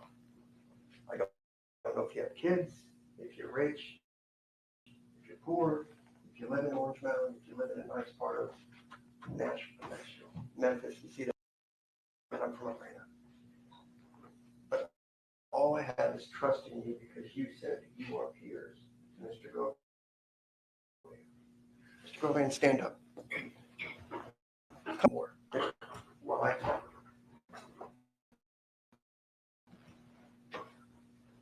The fragility of the system is solely based on you. I don't know in what world the prosecution is living in this case, because unless they were watching something in the multiverse where other witnesses were saying perfect things, I don't know why we're here. You all should be embarrassed as a community that your district attorney thinks this evidence is sufficient to take a man's life for first-degree murder. You should be embarrassed that this is the person you voted for that brings this type of case. Just embarrassed. Many of you said you had a problem with the criminal justice system because too many people go free or they get fined. What they don't tell you, what the government doesn't tell you, and the press doesn't cover, is this is what happens when you don't have an advocate that knows what the hell they're doing, checks all the records, fights for you, and shows you that he didn't do it. That's just another black man that is of no value from Orange Mountain, that's poor, that has never had a voice in his life. I'm fixing that. My team is fixing that. He is indigent, he is poor, and he deserves better than he's gotten in this case. Sergeant Browning, who's the biggest liar that I'm going to go through with you, says we can't kidnap people and bring them in for questioning. What did Angela Arnold tell you? They threatened to have me arrested, being involved in this case if I didn't talk to them. We went to the airport and we figured he was going to assert his rights, so okay. What about the second guy, Mr. Sears? His lawyer said he wasn't in town. When you talk about accessories and all this other stuff that the judge has told you about, how about the people that helped hide them? How about the people that helped give him new clothes? How about the people that gave him medical treatment, assuming they were even shot? Because you know what? I don't even know if he was shot, and I don't even know for a fact if that was the Mercedes used in the murder. Because why? There was no blood in the Mercedes. Had there been any blood, to back up what Cornelius was saying, they would have plastered it front and center to you. Their own lieutenant from crime scene that they did not call tells you no one wiped that car with bleach because luminol or the other star thing, whatever it was, would show that. And if somebody said I poured bleach on a towel and I wiped that car down, they would be. I don't know what world we live in. None of you would buy a pack of gum based on the word of Cornelius Smith. You wouldn't do it. because he's a lying piece of so-and-so that will do anything. Lie to his pretend grandmother, his family, his girlfriend, anybody. And I'm going to prove it to you as we're going to go through a few more slides. And Detective Browning may even be worse because that's just pure evil, trying to put people in prison based on shaded evidence. Dabney told you the truth, that we didn't do all this other stuff that we should have done. We didn't get around to it, was his quote. He wasn't happy about it, but he told me the truth. The other guy couldn't answer a yes/no question. It was always dodge and deflect, which is what they're taught to do as part of their training when they go and come and testify. These are the people that are policing your streets. You should be ashamed. The only crime that's being committed here today is in this courtroom. It's been committed for the last 3 days. This poor man will never get his life back because of what's happened. He's been threatened because they all think he's involved in the young Dolf murder, and everybody loves Dolf. Dolf has been threatened for years. He moved away from Memphis 5 years ago. He had 3 old bullets in his body from other times he'd been shot at by people, being in Charlotte, being in Los Angeles. Everybody knew there was a price on his head. There is no plan. There is no plan. I tell you why? Because if I made a plan and I go back to my house across the street with a murder car, are you freaking kidding me? And then they go ahead and call around to see where can we go to get changed. We are across the street from the guy that planned the murder. We don't go to his house to change clothes, but we ride around town until somebody picks up the phone, as you see from the records, and we go to Tulane while we're bleeding and doing everything else. Have you seen a single photo of Angel Arnold's car, the Mercedes, or anything that had a drop of blood in it? As if they said, Cornelius is a pathological liar. I don't even know if he got shot on that day, because you have to ask yourself. There is a bullet lodged in his shoulder, he told you. For a freaking month, he didn't get infected. He didn't have a problem. He just put some bandages on it and it was okay. Please, for the love of God, this is insane that I even have to talk to you about this. If this is what is sufficient evidence for first-degree murder, we're all in trouble because you're going to be next. Assault, all these charges they gave you, there's 15 different ways they're trying to convict this guy. I didn't assault anybody. He didn't assault anybody. He didn't aggravated assault anybody. He didn't solicit anybody. He didn't facilitate anybody. He didn't act at whatever age anybody. It didn't happen. All the text messages, all the phones, everything that showed you. Have you seen one single message from Justin Johnson or Cornelius Smith that says, hey, bro, let's go shoot somebody? I gave you tons of messages over their objection where Justin Johnson is talking to other people, talking about killing people. They weren't discreet about it. Where is a single message to go back from any of these people over the course of 4 months that says, we're going to do this? Can we get your permission? We're going to give you $10,000 or $38,000 or $50,000 or $100,000 or $1.5 million. You think if they would have had it, they wouldn't have shown it to you? They know the truth is that text messages are only about music because he's friends with Justin. I'm sorry, Justin's not a nice guy. They all live in the same. They've all known each other. Just because you have, quote, communication doesn't mean you're in a conspiracy to kill someone. Cornelius. Let's go with the slides. This will speak for itself, and I'll let you think about it because I've hammered the point about didn't prove it. I don't need you to say he didn't do it if you don't want to, but they absolutely, for God's sakes, didn't prove it. Let's go to the next slide. All right, so you see this, what the government says? Angel Arnold's phone? Absolutely. This is Star Defense Exhibit number 1. This C bra, assuming C is Cornelius. Send me bra number so I can get my phone, right? He needs to get his phone. Next slide. Quez's number. Guess what he told you is the one honest thing he said. His brother's freaking name is Marquez Smith. They call him Quez. His brother is the one that got the phone at best. You know why? Because they had TBI Garner up here. They asked him to do location data analysis on the phone, right? You guys remember all that? And they did it solely for Cornelius' phone, and they did it for Justin's phone. but yet they didn't show you any location analysis. All they have to do is say, it's in that general area, this is where the tower is pinging, because calls are being made. Where was this call from? Where was his brother Quest? They just BS you constantly, and here I am fighting for this man's life. He is your peer. You need to be here protecting him from this. This is the crime. Next. So I'll just go over a few things on Cornelius Smith. I think that was pretty obvious from his statement. Go ahead, Robert. I think all this is obvious. You got a sociopath on your hands that's out there on his daughter's birthday. Is he intoxicated? Is he not intoxicated? Just ask the prosecutor to tell you a straight answer, honestly. Do you even think the prosecution would take advice from Cornelius Smith on anything? But it's good enough for this poor man's life. My dad used to tell me, you know, if somebody's honest, would you loan them money? Raise your hands if you're going to loan Cornelius money, because that's the crux of the whole case. And a bunch of BS cell phone records that don't tell you anything, because they didn't do the location analysis. They can't give you a single text message that says we agree to do anything. And we know it was at least 4 months between the so-called meeting between multiple shootings that Cornelius did and when Justin went out. Next. And if you're not biblical, I'm sorry, but growing up that way, it's just used to be told the truth never changes. You don't need to remember it. You don't need to practice.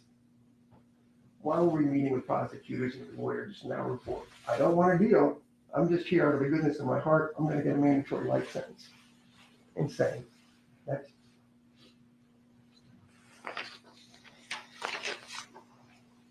We also showed you the letters from Cornelius that he sent to his sister saying, I've got that lawyer that you paid for. It's this guy's lawyer, and that guy cooperated against somebody else and walked from a murder.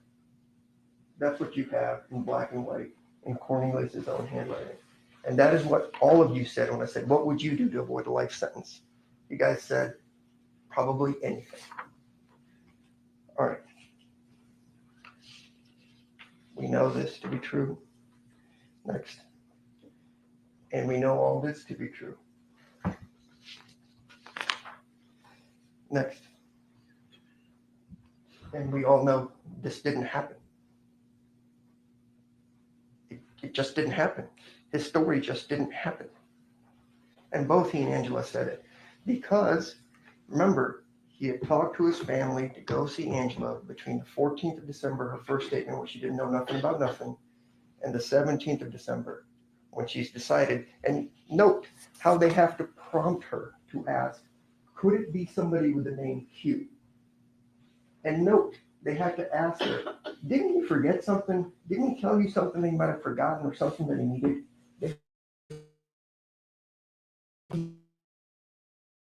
Truth, this was the biggest day in somebody's life, you would think. I just killed Dolf. I'm running around, and she can't remember who the guy was that picked up the stuff at pressure room.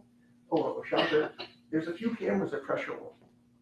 They had the absurdity to tell you, well, do you know how long the camera might be working or how long it records? You know how to find that out? Maybe go there and ask them.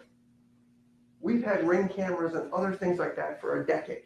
It always goes to the cloud, and most likely it's going to be preserved for a year or so, which is what most businesses would do, especially in a dangerous part of town. And guess what? You have those crazy MPD cameras everywhere. If you drive home, you'll see it. It's got the little blue thing coming out of it. I've showed you some of those from right around the area. Nobody checked any of them. You don't have to take my word for any of it, because everything I'm going to tell you is going to be backed up by independent evidence. You don't have to trust me for anything. You don't know me. But I want independent proof before I get in bed with a murderer with a machine gun that shot a guy 20 times in broad daylight. And thank God he didn't kill anybody else that would be shot. And this is who they're in bed with.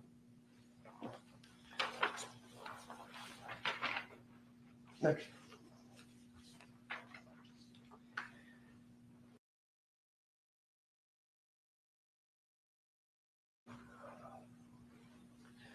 All right. Sorry, I just have to calm myself down.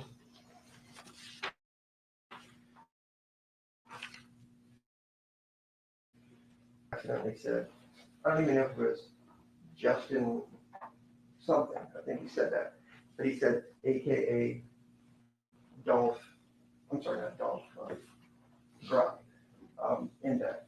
And Mr. Cornelius says, yeah, I met him through miscellaneous in a moment of weakness. And you know, when I asked about it, how you smiled.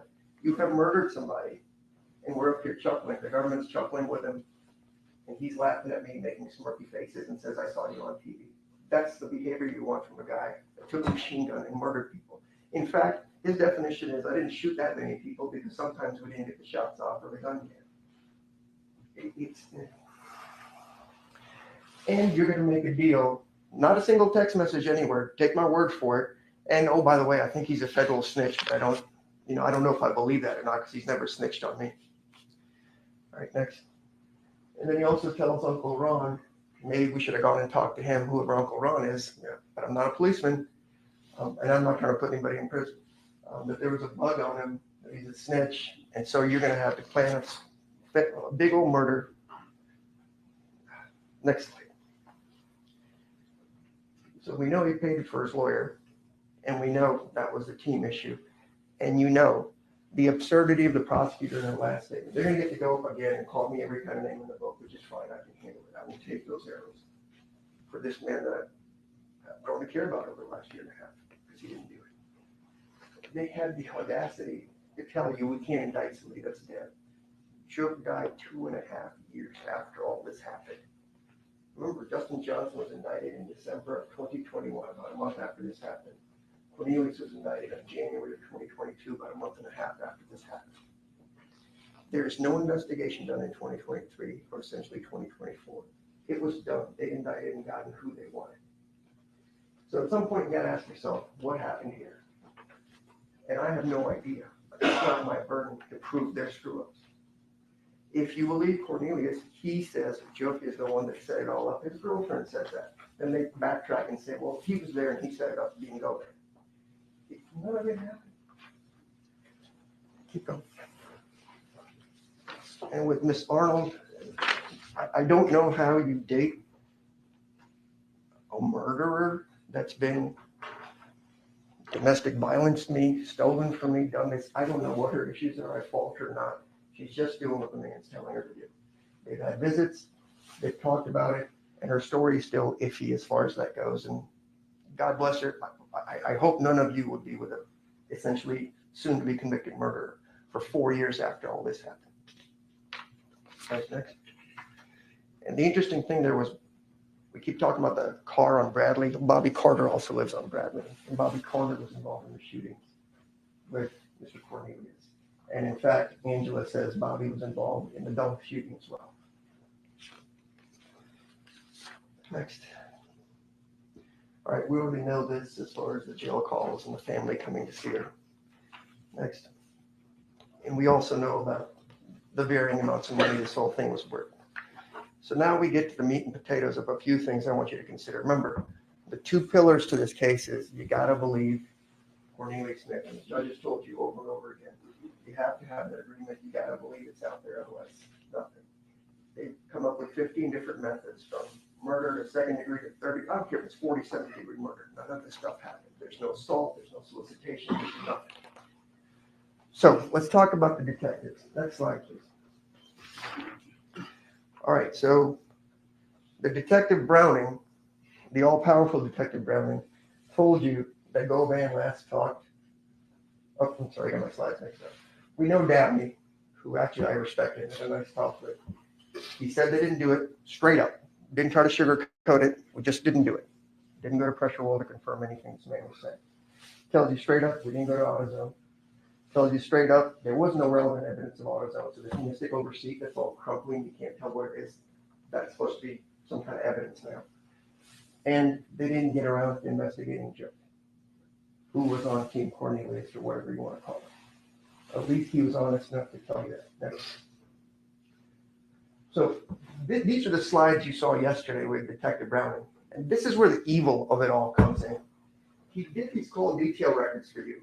And this slide cuts off at 11:16 at 3:01:17. Right? They stopped it right there. I've highlighted for you. That was the slide. You might wonder, Manny, what's the big deal about that? It's just some phone call to somebody, no biggie, right? Yeah, he's talking to Cornelius here, no problem. But guess what? If they would have given you the full story on the slides where they try to bias you, next slide. You see, on the same 11/16 at 5:37:15, this is Jook's number.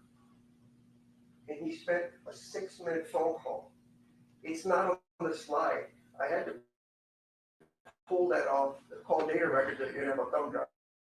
You will never find it or see it because there's thousands of pages.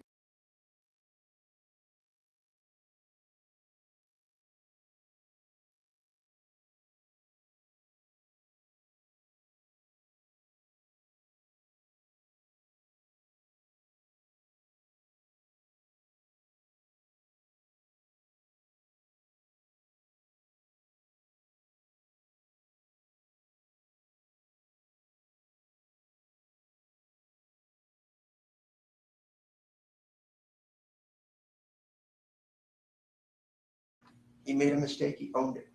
Browning is a liar, pathological liar through and through. Next slide.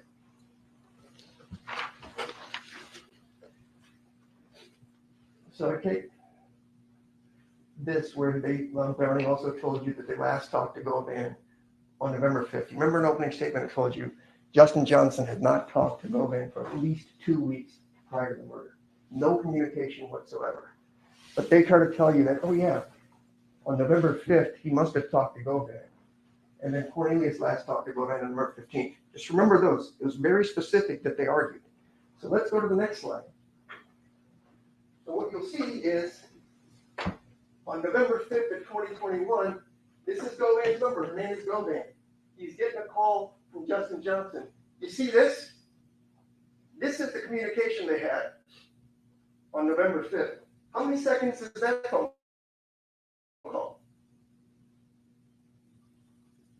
Let me break it down to you. Zeros. It never went through. There was no phone call for at least 2 weeks. No text messages. Nothing. And this is the guy I'm supposed to be planning a murder with, the most famous person in Memphis. Are you kidding me right now? All right, next slide. So there's an old movie that said the tail wagging the dog. You've got Cornelius telling him what they want to say as he tells you he likes to do. And everything they're trying to do is back up what Cornelius says. There is no explanation why they didn't go talk to Joe or bring him down for questioning. There's none. There's none. All right, next slide. So just go through here. That's 10, 12 phones out there. Go through all of them. Find me a text message where a single human being tells Hernandez Govan, we need to do something. That's evil, that's violent, that's criminal. Browning told you he just came up with these slides just a day or two before all this happened. Because this is 4 years after the fact. And I'm seeing the slides for the first time. And the slides are complete BS because they keep misleading you about stuff. And so if the incriminating text existed, they would have showed them to you. They've cut off records in half so you can't see the rest of the story. Go to the next slide. We know he agreed with me that these text messages, there's thousands of them with Justin Johnson. It's about music because Justin was in videos and all that stuff, and Govan was there. He was a colleague, a friend, whatever you want to call it. That doesn't make you a murder criminal. And we know he talked to Cornelius about pills. 14 communications is what they call it. What they don't tell you is how many of those 14 actually went through. What were the phone call codes? Remember, 11 is important because that goes to voicemail, or it could be two-way, or the call goes through properly. Is it a text message? I don't know. Last night I'm talking to my daughter just about her boyfriend. Between okay, yeah, no problem. I had 16 communications with my daughter in a span of like 3.5 minutes. It doesn't mean anything. You can't presume you know what the communications are about if, in fact, for the love of God, they even went through. I've already shown you one bald-faced lie about the government right there. There was no call on November 5th. Keep going. So we have the turkey emoji. We have the 6-minute phone call. And, you know, this secretive plan, PRE, as his bodyguard told you, this is social media. They do this every year. This is what they do. Remember, he's a man of the community. They put it out there. Everybody knows they're doing turkey emojis every year. Most of you probably know about this. Next. All right, skip this. Let's go to the next one. And then we have this. It's not anything to get voluntarily out of that man. We have to press and press and press to show that Justin Johnson already knew Joe. Didn't need our guy to do any of it. That is why you will never see a single text message of any incriminating nature. Because I can promise you, had it said anything, a comma out of place, they would have it plastered up here on the board and saying, see, we got him, we got him. Next. All right, so Garner, he said, MPD asked me to do what? Location analysis on a couple of phones, Justin and Corey leases. All you have to do is plug in a number in a computer. We could have done it. Hey, this phone's in well pressure warning. Maybe more believable. Even if you choose not to go there, you can just ping it. You don't need the actual phone if you've gotten rid of it, because you can just order the CDRs from the phone companies, he told you. He did cell phone tower analysis for a very short amount of time, and then it just stops.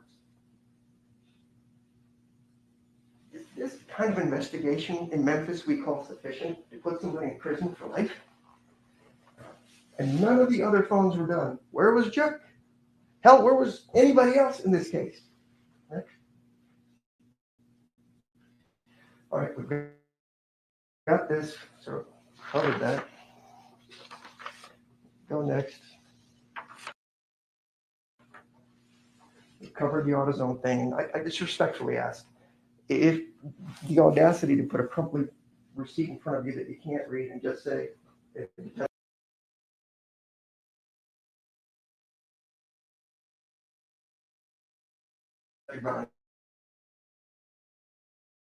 I just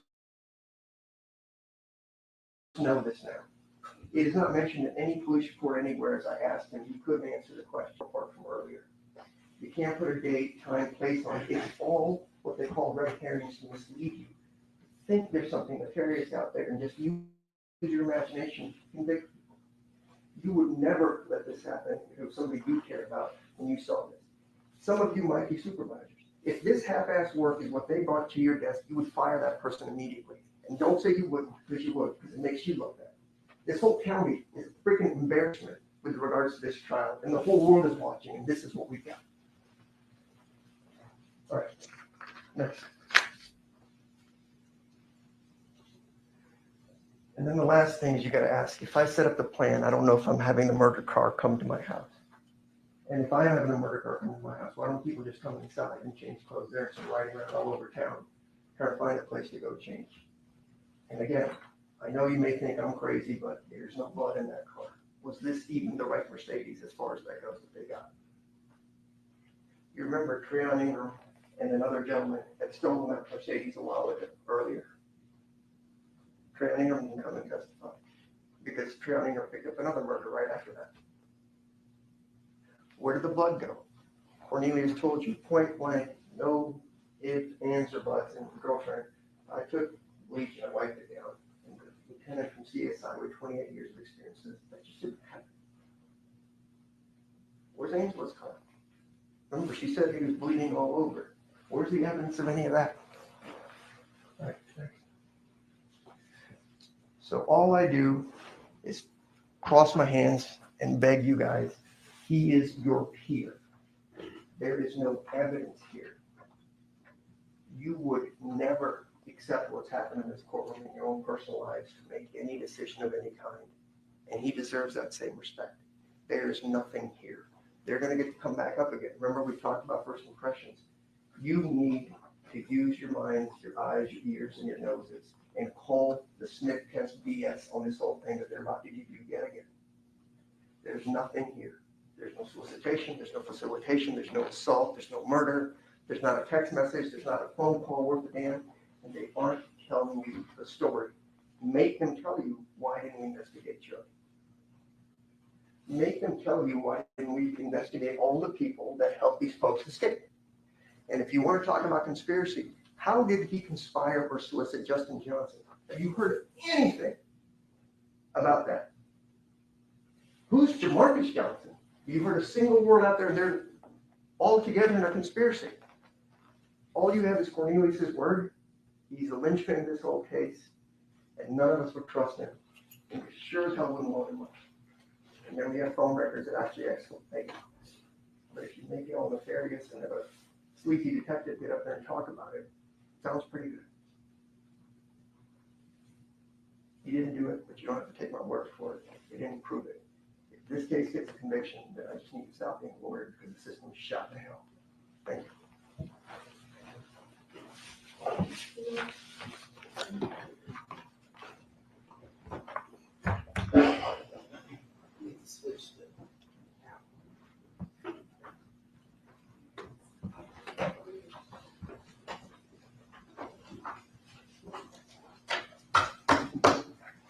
Are you kidding me right now? Spencer just called the whole city of Memphis stupid and dumb. Everybody from the DA to the police officers to the prosecutors, he called y'all dumb. Called everybody, all one of them dumb. Are you kidding me right now? This case is not about the prosecutor. This case is not about Juke. This case is not about Justin. This case is not about Cornelius. This case is about Hernandez Govan. He is the person on trial, not the city of Memphis, not the DA, not the prosecutors, not you, Hernandez Govan. That's who we are here about today. That's what this proof has been about. Embarrassed. Who should be embarrassed? Hernandez Govan. He is the person that made the choice to get engaged in this conspiracy. He made that choice. We've talked about choices.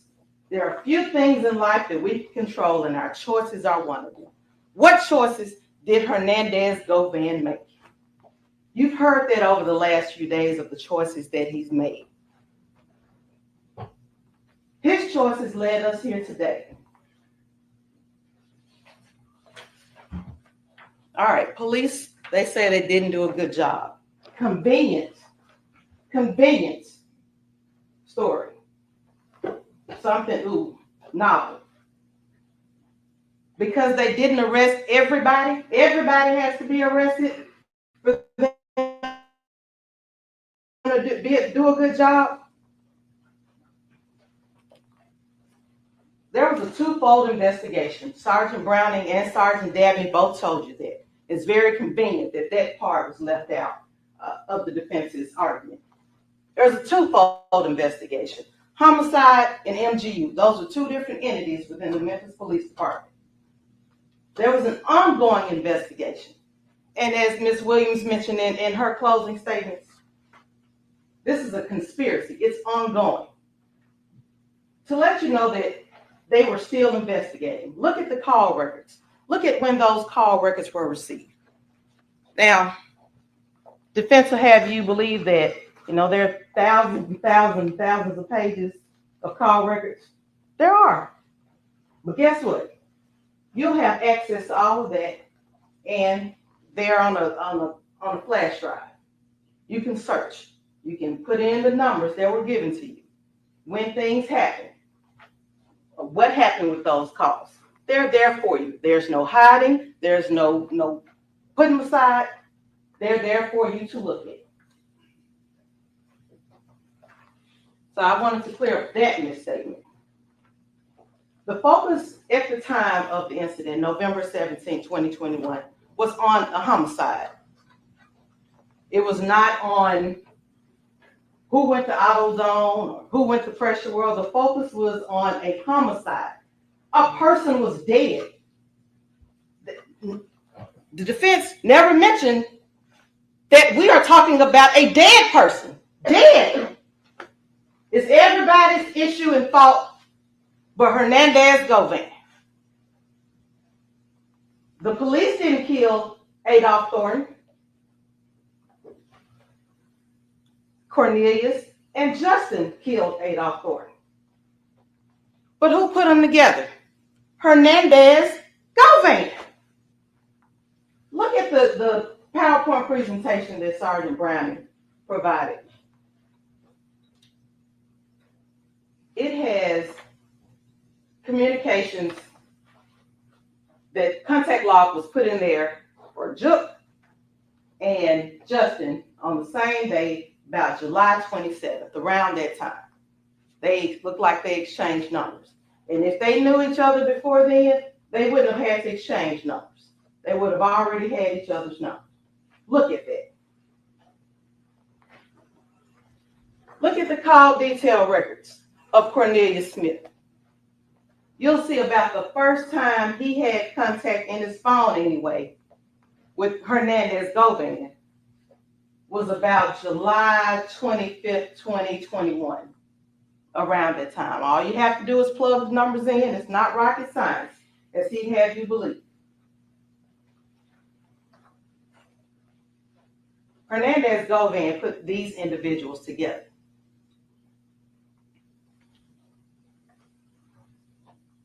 In Govan's investigation, Govan's role in this conspiracy, as far as MPD was investigating, really didn't start until Angela Arnold gave a statement. Now, if we are to believe anything Angela Arnold says, then we are to believe call records, which Sergeant Garner said they don't lie. They're the records. They are what they are. So we can't believe that. We're not supposed to believe Angela either. We're not supposed to believe anything that's happened. The records are what the records are. But they bring in Sergeant Coburn or Lieutenant Coburn. Officers are bad. They don't do a good job. But he wants you to, well, this officer did a great job. Just this one that we bring in. He did a great job. Cornelius will tell you, he didn't just get a whole thing of Clorox and pour it all over the car and wipe it down. He said he sprayed some substance on a towel and wiped. He was still hurt. It was in the dark. He was in a rush. He was scared probably that Govan was going to come out and shoot him or do something because he was across the street from his house. But you want us to, defense wants you to believe that all the officers are bad, they did everything wrong, except that part. The investigation was ongoing. Look at the call records. Look at when they were done. And you can still investigate. Because you want someone arrested tomorrow, it doesn't mean the evidence is all there. At this point, Juk is dead. Bobby Carter's dead. Joshua Taylor's dead. We can't arrest them. We're not digging them up from the ground. They are dead. That point is dead.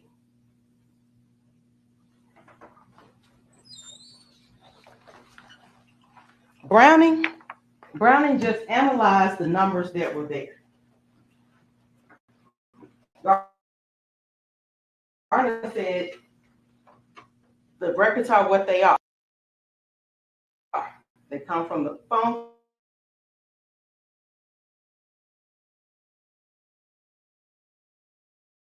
These many calls came from this individual, this many contacts. That's all Browning was brought here to testify about. But because those records show Hernandez Govan communicating with the conspirators throughout the summer, throughout the fall, from July until November, well past November 17th, at least November 20th of 2021, oh, Browning's a liar too. And when all he did was analyze the records. The records were made by Mr. Govan.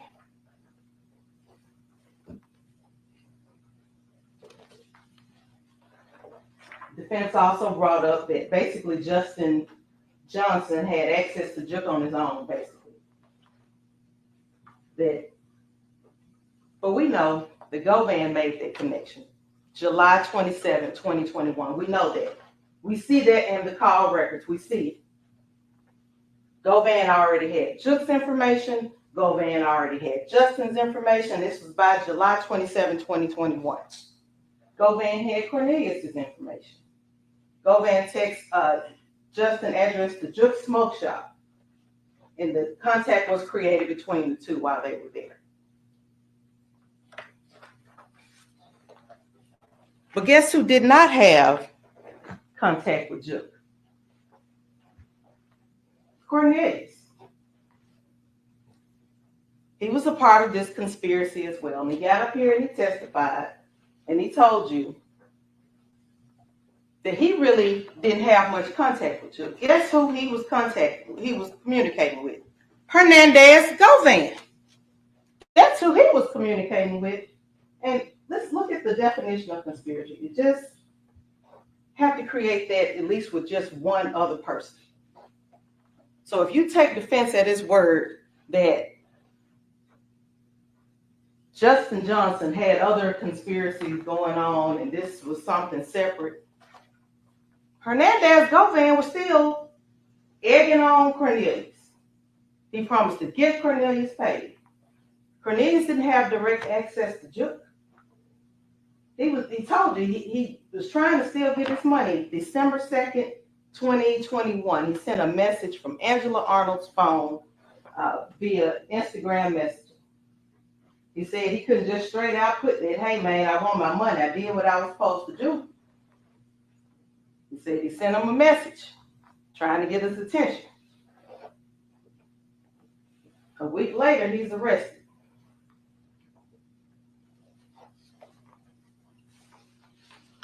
But Hernandez Govan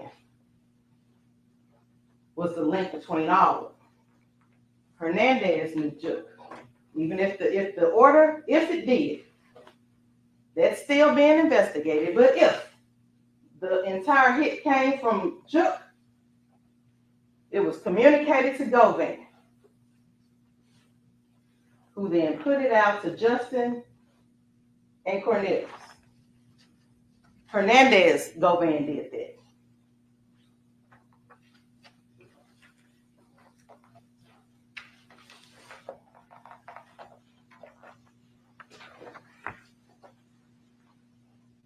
The defense also makes the assertion that for 2 weeks, Hernandez Govan didn't have any kind of contact with any of the people who did the killing. He didn't have contact with Cornelius.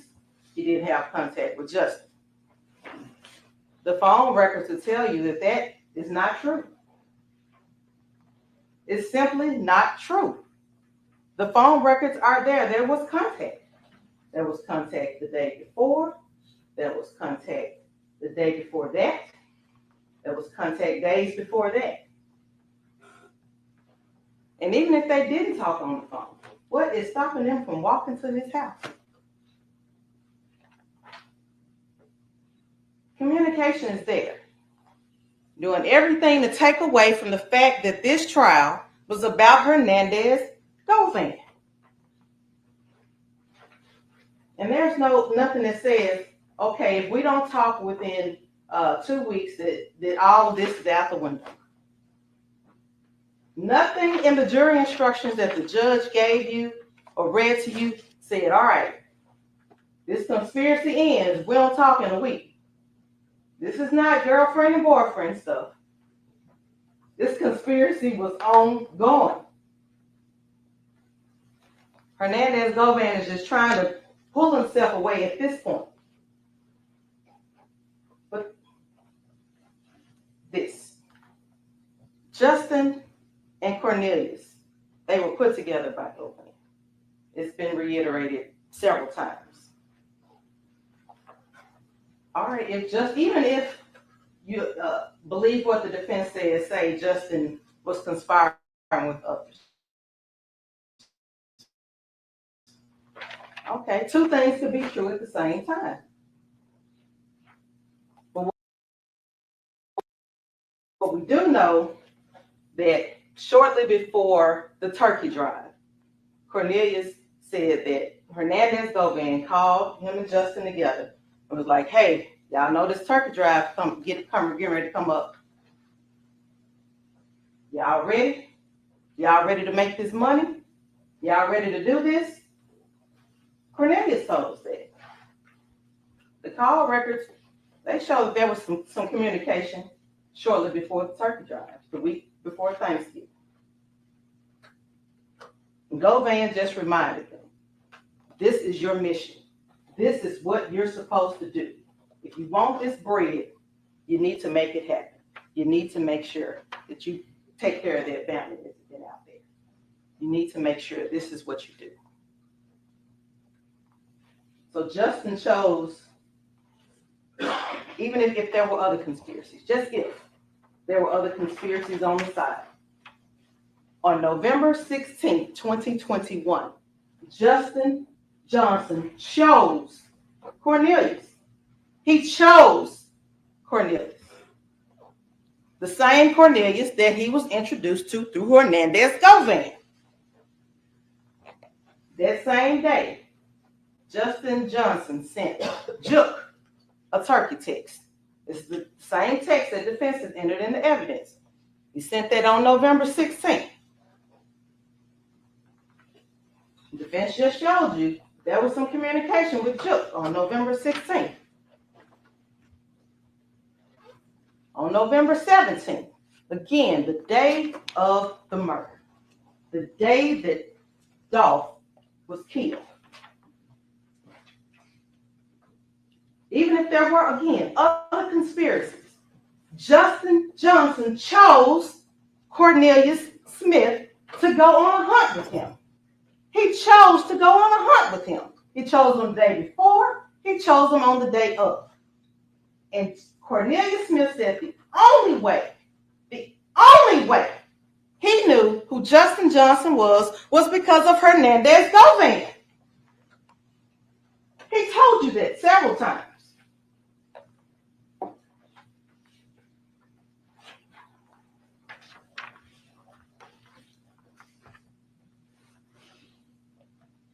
Then we talk about Cornelius. Let's talk about his testimony. Cornelius was the state's witness. Prosecutors are probably not going to be hard in screaming at their own witnesses. The point is to get the witness to talk so that you, the jury, can understand what's going on. They're a witness. Cornelius, at this point, has already testified in a previous trial. He has no reason to come in here and lie to you about what he did. He said and told you, as you watched the video of the murder of Adolph Thornton, he told you, that's me with the big gun to kill him. Now, if any part of that is, if he's to lie about, why lie about him killing somebody?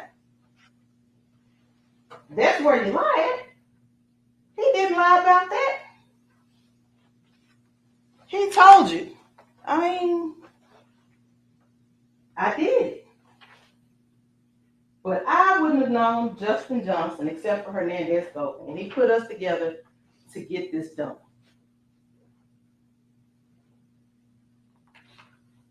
He told you, the defense attorney, at least several times, that he was under the influence. You saw the video. Cornelius Smith was up there. He was high. Even the questions that were asked of him were confusing. And he told you that I don't remember. I had taken some pills, and we learned he'd been taking pills. So why at that point say anything different? Even Angela Arnold said he took some pills that day. Yeah, he may have been fine, but he told you, I've been doing this for a long time. It may not affect me the same way that it affects someone who doesn't take pills. But in addition to the pills he was taking, he took some Tylenol PM. Defense tried to make it seem like it was just, a headache medicine. But he was getting that itch. He saw the end of the road coming for him. He knew the marshals were behind him. He knew it. He's taking them pills. So they try to get a statement out of him that day. He's all over the place. He's confused. Doesn't really say much to him. But he gives a statement eventually. And he tells you on the stand what happened. How Mr. Hernandez Govan set all of this in motion. And defense, paints him as a liar.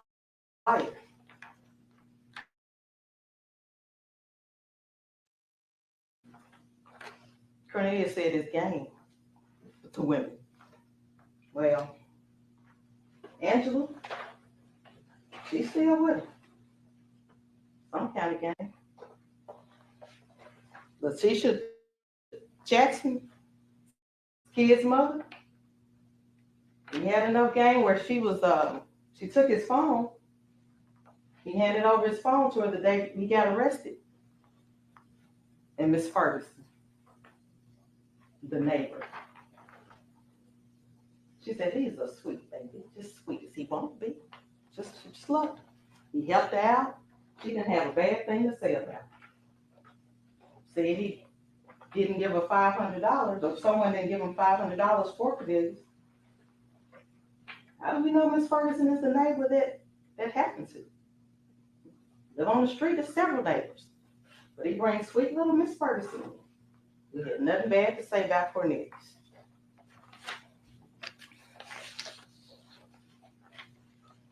Cornelius' testimony was backed up by Angela, by the evidence in phone records, by the murder. All of that is backed up. Okay, you have looks like an AutoZone receipt in a picture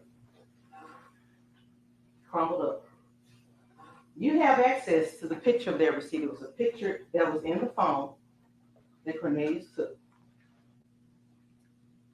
It was in Browning's presentation. Look at the receipt.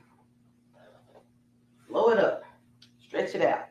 You'll see that was taken, it looks like AutoZone, and it was a receipt from November 20th, 2021.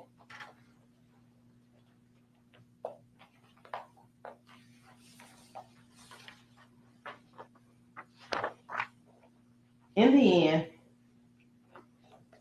all of this points back to Hernandez Govan. He got the ball rolling. He kept the ball rolling. He kicked the ball in the end.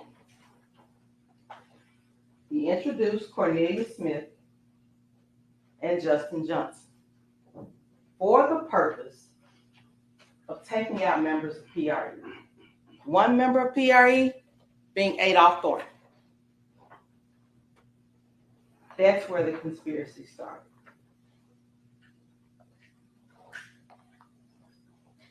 Again, all fingers point back to Hernandez Govan. Justin Hernandez Govan. Cornelius Hernandez Govan. Juke, as the defense keeps wanting to throw out, Hernandez Govan. And why go to Hernandez Govan house after they commit the murder? Because that was comfortable for them. No one ever said these were the smartest killers.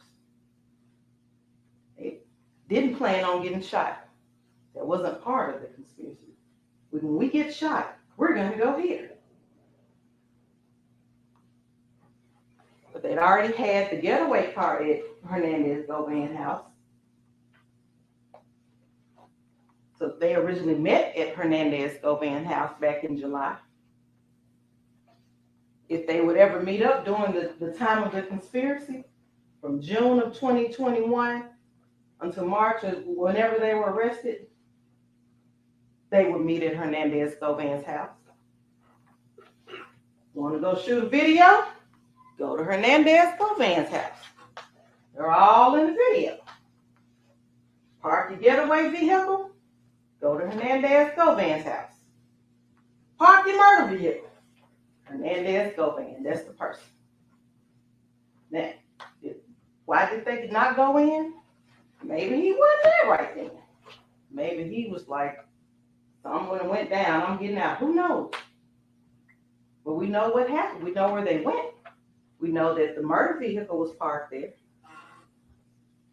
We know that the getaway truck that they used to get somewhere else was parked in front of Govan's house. We know that. Even Cornelius Smith told you, Cornelius Smith told you that Justin wanted him to meet him on the day of the murder. He wanted him to meet at Govan's house. Cornelius said he couldn't get over there. So Justin came and picked him up. Again, all of this going back to Hernandez Govan, as much as the defense tried to deflect and get you to choose different deflections, it all points back to Hernandez Govan.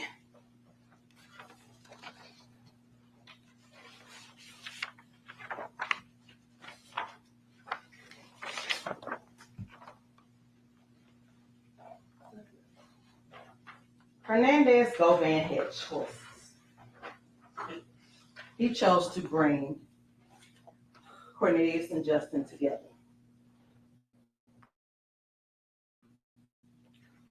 He chose to encourage them to have a hunt. PRU members. But the biggest bounty was Dolf. He knew that Cornelius had a drug habit and that he needed money. And he played upon that. He preyed upon that. And he put him together with someone who was just as hungry for him. Justin and Cornelius were put together by Hernandez Govan. He chose to ask each of them for a cut of the proceeds. He chose conspiracy. Hernandez Govan chose murder. Adolph Thornton will never get to experience many of the things we take for granted in getting old. He will never get to experience gray hair. He will never get to experience wrinkled skin, crackling knees. He didn't get to choose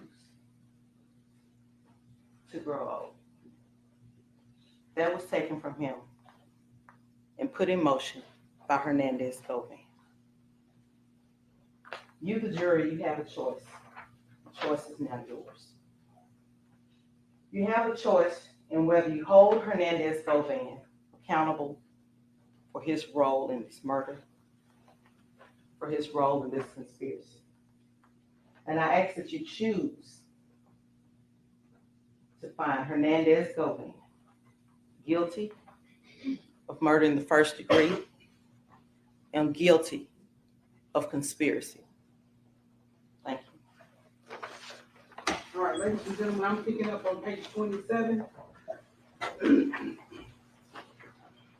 Deliberation, order of consideration. In reaching your verdict, you shall first consider the offense charged in the indictment. If you unanimously find the defendant guilty of that offense beyond a reasonable doubt, you shall return a verdict of guilty for that offense. If you unanimously find the defendant not guilty of that offense, or have a reasonable doubt of the defendant's guilt of that offense, you shall then proceed to consider whether or not the defendant is guilty of the next lesser included offense in order from greatest to least within that count. You shall not proceed to consider any lesser included offense until you have first made a unanimous determination that the defendant is not guilty of the immediately preceding greater offense, or you unanimously have a reasonable doubt of the defendant's guilt of that offense. If you have a reasonable doubt of the guilt of the defendant, As to all offenses charged and included in that count, you shall return a verdict of not guilty and proceed to the next count. Verdict. Count 1. The charged offense in the first count of the indictment is conspiracy to commit first-degree murder. The lesser included offenses in order of consideration from greatest to least are facilitation to wit, conspiracy to commit first-degree murder, solicitation to wit, conspiracy to commit first-degree murder, and accessory after the fact to wit, first-degree murder. Count 2. The charged offense in the second count of the indictment is first-degree murder. The lesser included offenses in order of consideration from greatest to least are second-degree murder, facilitation to wit, first-degree murder, facilitation to wit, second-degree murder, solicitation to wit, first-degree murder, solicitation.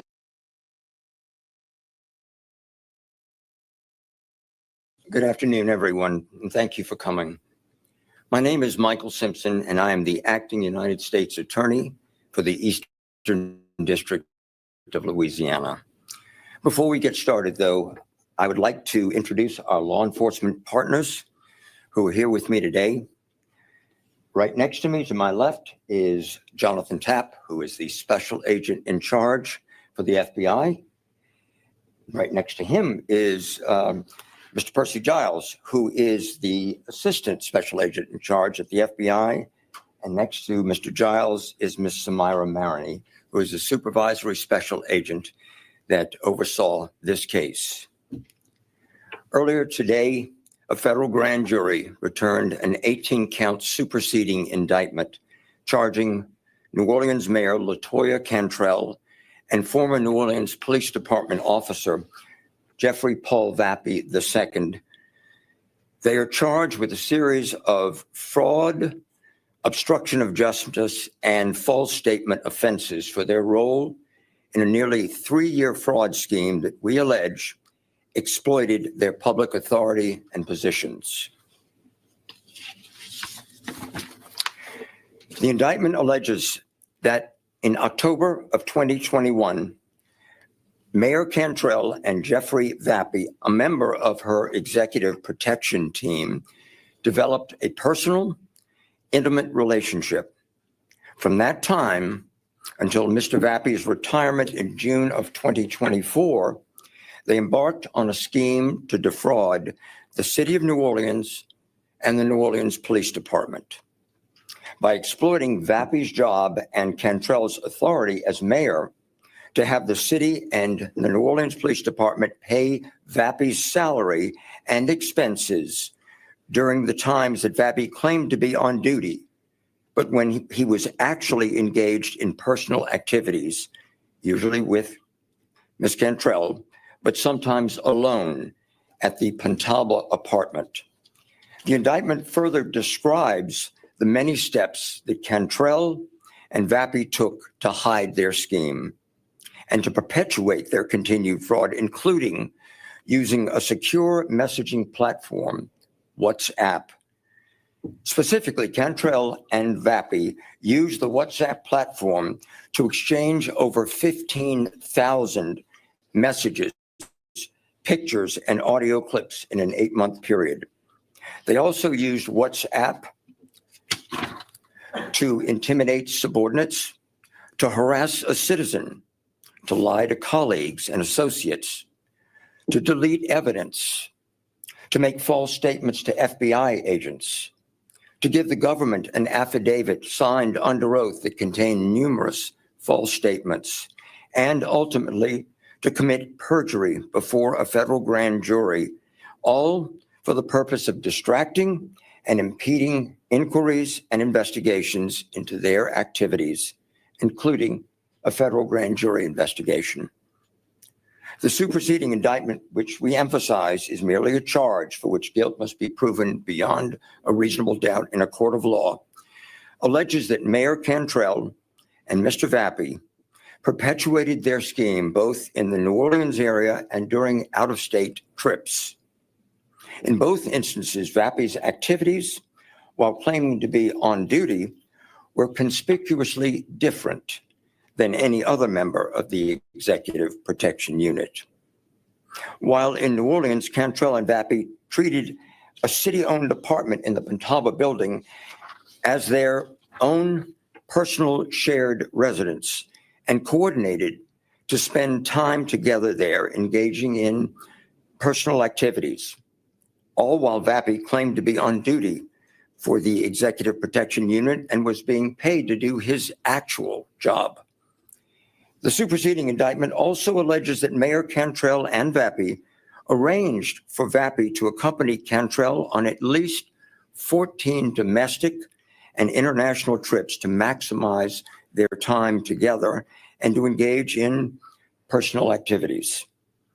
In their private text messages, Mayor Cantrell characterized her trips with Vappy as both, quote, times when we are truly alone, close quote, and as what, quote, spoils me the most. These trips included a trip to San Francisco, which Vappy and Cantrell decided to extend for an extra day so that they could visit a series of Napa Valley wineries. While Vappy was wine tasting on April the 9th, 2022, he claimed to be working and was in fact paid for working a 15-hour day. In August 2022, Cantrell said that she would, quote, unquote, make it happen to have Vappy accompany her on a 3-day trip to Washington, D.C. for a 1-hour meeting, a trip that they both agreed they, quote unquote, needed. Shortly after they returned, Vappy described the trip to Cantrell as, quote, another leg on our journey, close quote, as he declared his love for her and their physical relationship. In total, the city of New Orleans paid over $70,000 for Vappy's travel on these trips alone.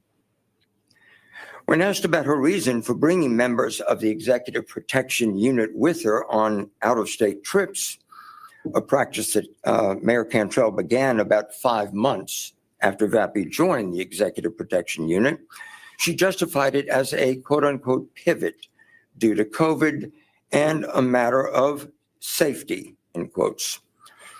At the same time, however, she continued to take out-of-state trips without any EPU protection or Executive Protective Unit protection.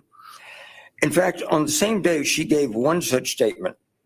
She canceled a work trip to Miami and instead traveled alone by plane, then bus, then ferry to the island of Martha's Vineyard in Massachusetts to spend some time with Vappy. Vappy was in Martha's Vineyard attending a conference paid for by the city of New Orleans related to his position on the Hanno Board of Commissioners, a position to which Cantrell, occasions when Vappy was unavailable to accompany Cantrell on a trip, Cantrell chose not to take another member of the Executive Protection Unit with her. The superseding indictment alleges that both Vappy and Cantrell were aware that their conduct broke laws, criminal laws. For instance, in April 2022, an associate of Cantrell's explicitly told her in multiple text messages that spending public funds and using public resources for her personal relationship was illegal.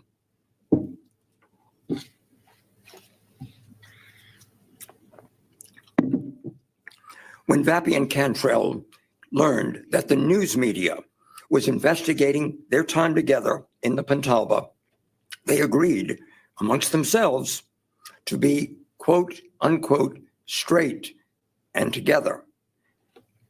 Days after the first news stories broke in November of 2022, Vappy conducted numerous online searches for New Orleans area attorneys who specialize in the practice of criminal law.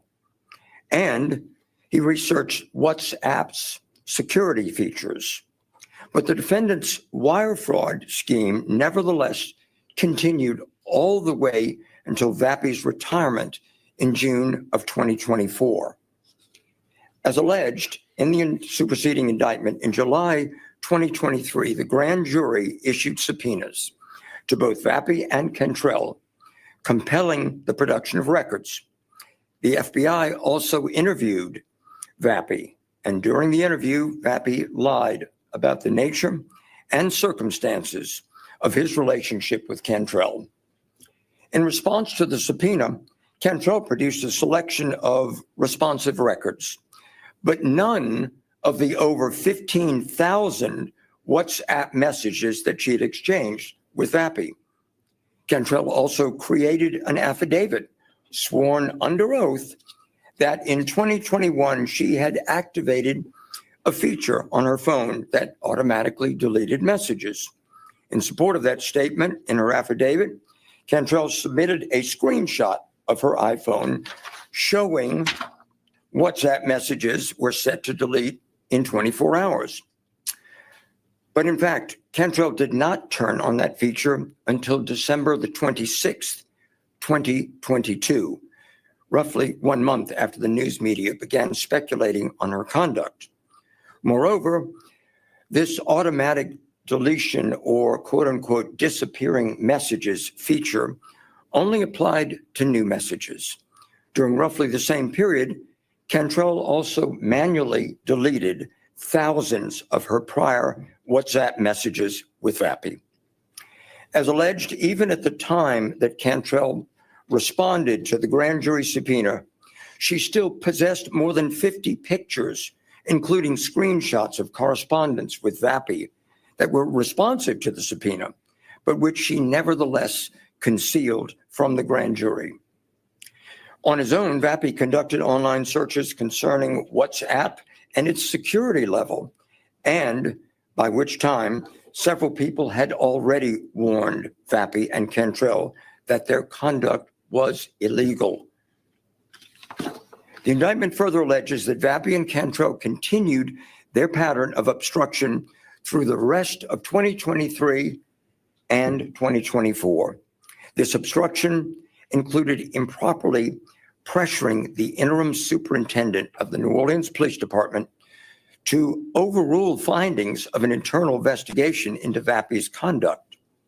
When the interim superintendent did not heed that directive, Cantrell ordered the interim superintendent to nevertheless reassign Vappy back to her protection detail. Months later, in a meeting that Vappy attended, Mayor Cantrell informed the interim superintendent that the interim superintendent would be replaced. Similarly, when a private citizen took pictures of Mayor Cantrell and Vappy together in public, dining and consuming alcohol al fresco, while Vappy reported to be on duty, Cantrell filed a police report and sought a restraining order against that citizen. This indictment does not allege that a relationship constitutes a crime. It also does not allege that the criminal activity occurred on merely a handful of discrete days, or that the behavior was limited to a small series of discrete actions.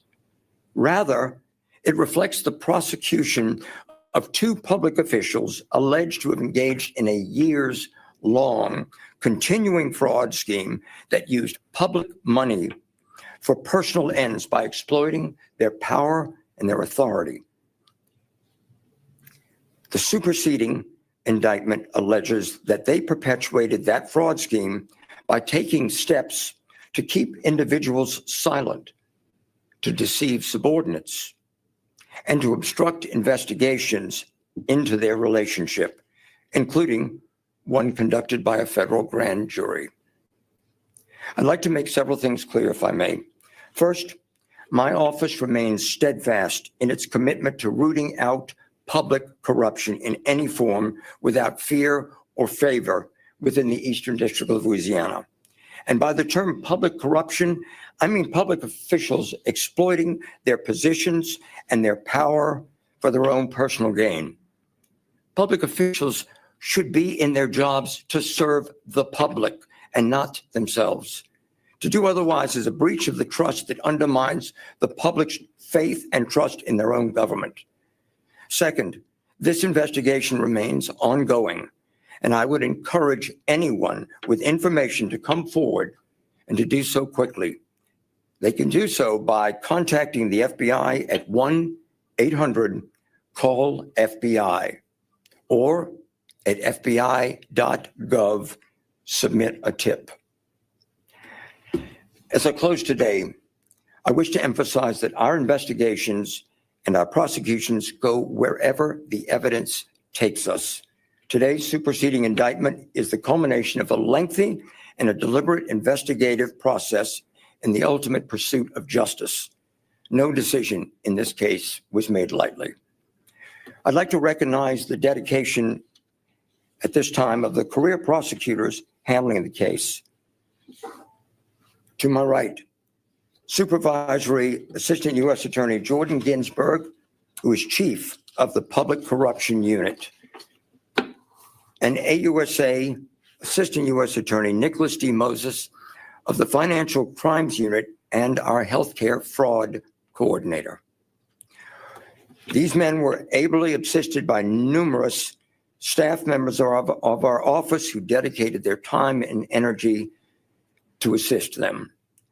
I also specifically recognize the supervision of Tracy Knight, who is our criminal chief and has done a wonderful job in supervising this investigation and this prosecution. Individually and collectively, I am proud of this office's collaborative, professional, selfless, and unrelenting efforts. But such a case as this requires really tremendous partnership, and we have been blessed to have such. I want to thank the members of the Federal Bureau of Investigation's New Orleans Field Office, led by Special Agent in Charge Jonathan Tapp, and his team members, Assistant Special Agent in Charge Percy Giles, and also ably assisted by Supervisory Special Agent Samira Marini. The FBI spearheaded this investigation and have been with us on this matter from day one. The tireless work of FBI's agents, analysts, and support personnel deserves very special credit. I'd also like to recognize the indispensable contributions made by the Cybercrime Lab of the Department of Justice's Computer Crimes and Intellectual Property section. Finally,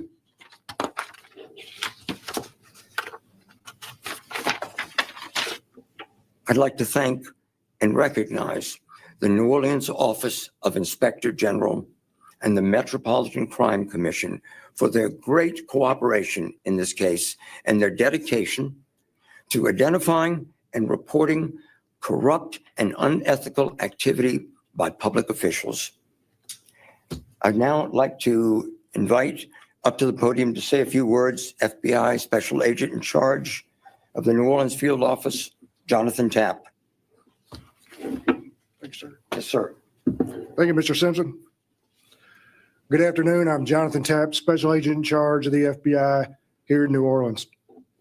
Unchecked public corruption undermines the roots of our great republic.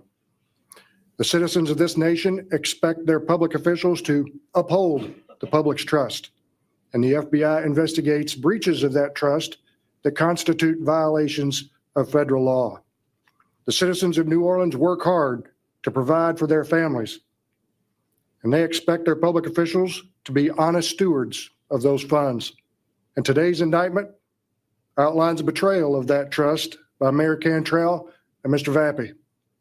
The FBI has a duty and obligation to investigate and work with the U.S. Attorney's Office and our partners to hold individuals accountable who put their interests ahead of those they've sworn to serve. No one is above the law. The charges outlined today are very serious, and they emphasize the importance of accountability. Today's superseding indictment is the result of painstaking work by FBI special agents, forensic accountants, and analysts who investigated every lead and piece of evidence discovered in this case. A strong criminal case is built on facts. And the investigative process to uncover those facts, bless you, can take days or even years. But the FBI is committed to the people of New Orleans and Louisiana to methodically address every element of an investigation. And that's exactly what we did here.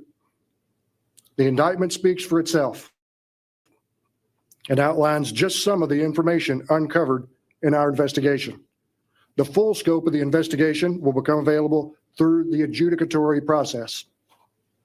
I want to thank the Department of Justice, the U.S. Attorney's Office for the Eastern District of Louisiana, and especially the Computer Crimes and Intellectual Property Section Cybercrime Lab and its critical assistance here. I also want to thank the Metropolitan Crime Commission in particular for its help along the way. We appreciate the public's interest in this case and encourage anyone with information about this case or other violations of the public's trust to call the FBI. We can't do this job alone. With the help of the public and our partners, we'll continue to carry out our mission of protecting the people of Louisiana and the United States. Thank you.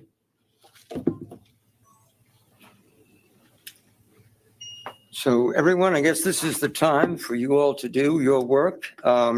We have time for some questions. Of course, I listened to my manager right there, Shane Jones. So, but please feel free to ask away, and forgive me if I drink water during the process.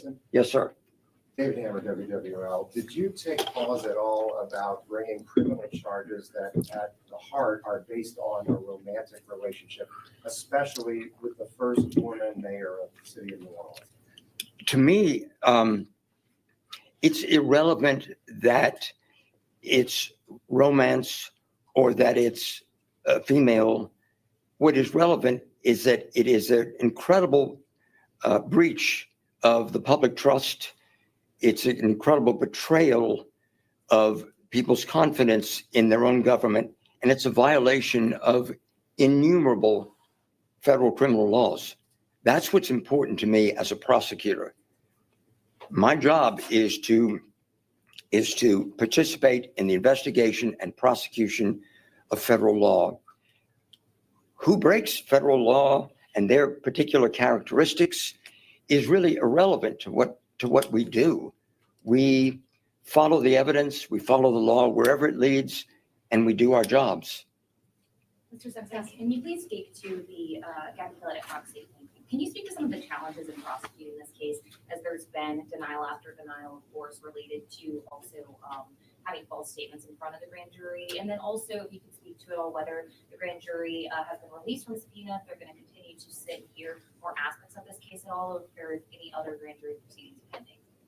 Well, I can't comment on the grand jury because of obviously very strict grand jury secrecy rules and regulations.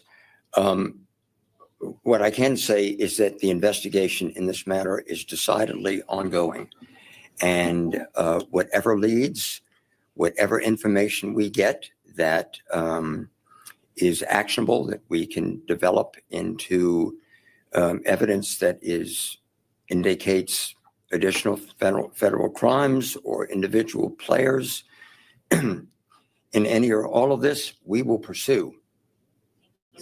And the first part of my question about how, the challenges of just of constantly, in your own words, making false statements in front of the grand jury. I mean, what are the challenges to be constantly kind of reiterated by the mayor that the allegations are false?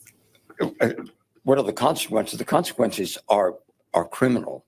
And when they become criminal, when the falsity of those statements is established by evidence, it proves their falsity. That's the consequences. And people can say what they want, clearly in their own defense. And the mayor is absolutely correct in exercising her right to do so. What I would say is the ultimate judge of all of this is the evidence that we have developed that forms the basis of this superseding indictment. Cassie Thank Sherman, WDSU. So in the documents, it alleges other people knew about these actions. Could there be any more indictments further past this from public officials? Well, I can't answer that right now because as I indicated, our investigation continues. So the possibilities are open. We don't know. I can't predict one way or another, and I'd be inaccurate if I said I had any sense of that. But I assure you, when I said that this is still a vital and ongoing and active investigation, it is. The people that you guys were seeing the text messages that were warning the mayor, did you guys talk to them in person or have an interview? I think the reason why we have evidence is because it is supported by reality. So I won't comment on specifically the evidence, but one thing I've learned as a federal prosecutor over a long time is that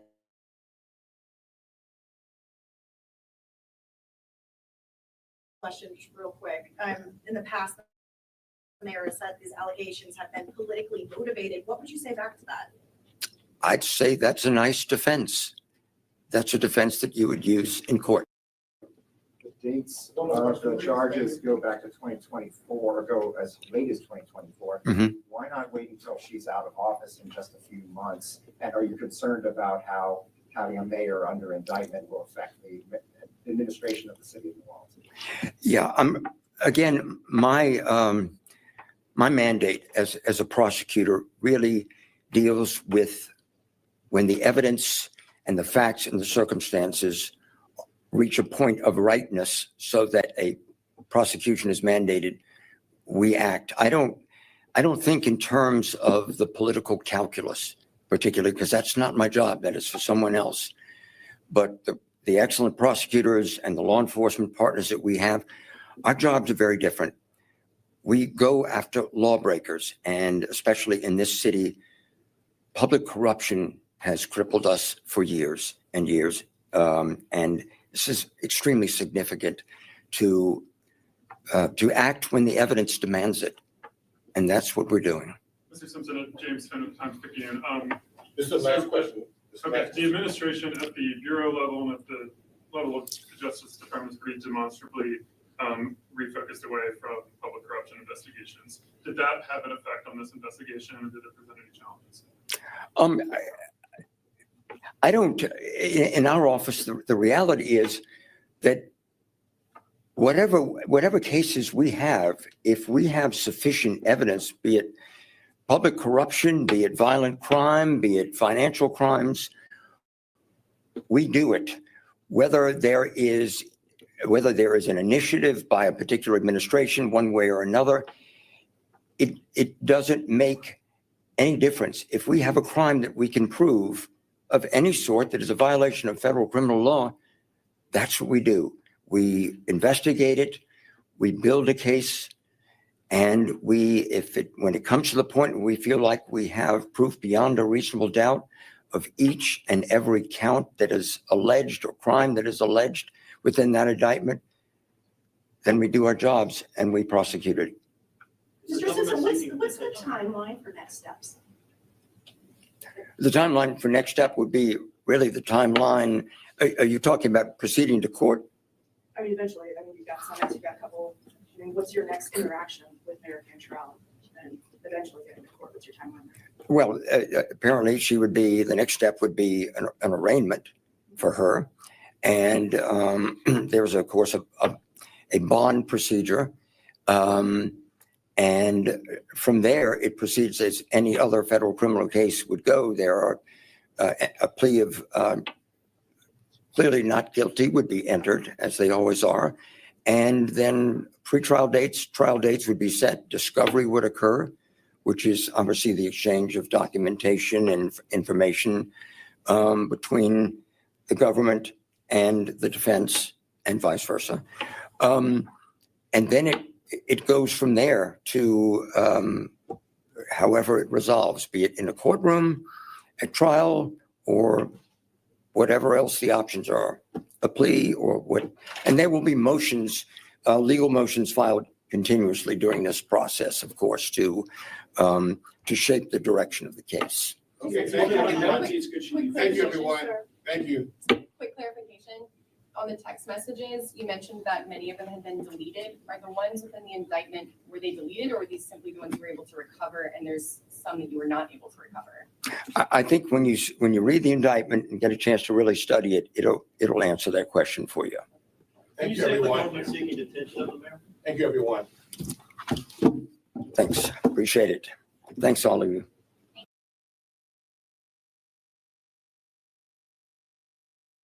Sorry, I have to leave. They said it's a felony for me to do this. Apparently, I can't be on the floor or in the bathroom. Well, you told me I was only allowed to be here in the bathroom. No, hang on. Bye, everybody. I've got to go. Representative Collier was supposed to join us tonight. She is still on the House floor as this all unfolds right here in real time. We're going to talk to her as soon as is possible. But for now, joining us, Texas State Representative John Busey III. He represents parts of Austin. Also with us, John Bizignano, president of the National Democratic Redistricting Committee. Representative Busey, I don't even want to know where to begin. I sitting here outside of the state of Texas watching the crass, gross behavior of Republican legislators in their treatment of their colleagues, in their roughshod efforts to just steal an election without making a case for the American people. I was heartened to hear Representative Wu, though, note a couple of things. One, that if we don't stand up right now because these leaders of the Republican Party in the state don't give a damn, we will lose a lot more than you believe. Two was the fact that folks are beginning to rally. Citizens are starting to rally, which of course is irking the hell out of Republicans because now that's another layer they have to contend with. What will you say? What's going on in terms of voters out there? How are they responding to this? And what does it look like once this vote is over? What comes next? I'm actually coming from you from the House floor because we're being detained, all of us, by police. They won't let us leave. I'm not in my office, so I had to come find a back room to do this interview. One, I want to say I'm so grateful that people are getting to know the great Nicole Collier. She's former chair of the Texas Legislative Black Caucus. She's an attorney. She's a 7-term state representative, and they have spent the last 2 days keeping her detained and locked up in the House chamber. She has to ask permission to go to the bathroom. This is absurd that this is happening in America. I also would just want to say I'm so proud to be a Texas Democrat, all 62 of us showing our fight today, standing up to these racist rigged maps. And then finally, I want to say I'm sad for the people of America because Donald Trump, with the help of Texas Republicans, stole 5 congressional seats today, and they are silencing the voice of Americans. But as your question asks, what are people saying? They are responding to us. They're standing up and they're fighting back and they're joining us. And we know that they can do whatever they want to try to rig the game. The people of America will not let them get away with it. John, you've been doing this work for a long time, and I'm curious, as you hear what the representative just said, that we are being detained, that they had, security with them to make sure they wouldn't leave the state, which they are constitutionally, it's in the Constitution of Texas that they are allowed to do so, to break quorum. This feels like it should be red blaring sirens in this country, both in Texas and in this country, that these people can't do their jobs, right? That they are being detained by police officers, by some officers. It seems crazy, but people seem a little too calm for my liking. Yeah, this country thrives on checks and balances, right? Everything is built on the proposal that we have checks and balances within this country. And what you're seeing completely eroded in Texas right now is that reality in which a governor is able to completely shut down an entire party. And I know folks throw around the word authoritarianism and fascism. And the part that's really troubling and real and frustrating is that those words mean a small group of people is able to make the decisions for you. And that's what we're seeing right now in Texas. We're seeing a small group of people, just Republican legislators in Texas. You look at polling, no people want this. No citizens, no voters. Gerrymandering polls around 70% against every time. Yet in Texas, there's a small group of people, and I include Donald Trump and Greg Abbott in that group, to say, we are going to decide what happens here, and we're going to tell you exactly what's going to happen.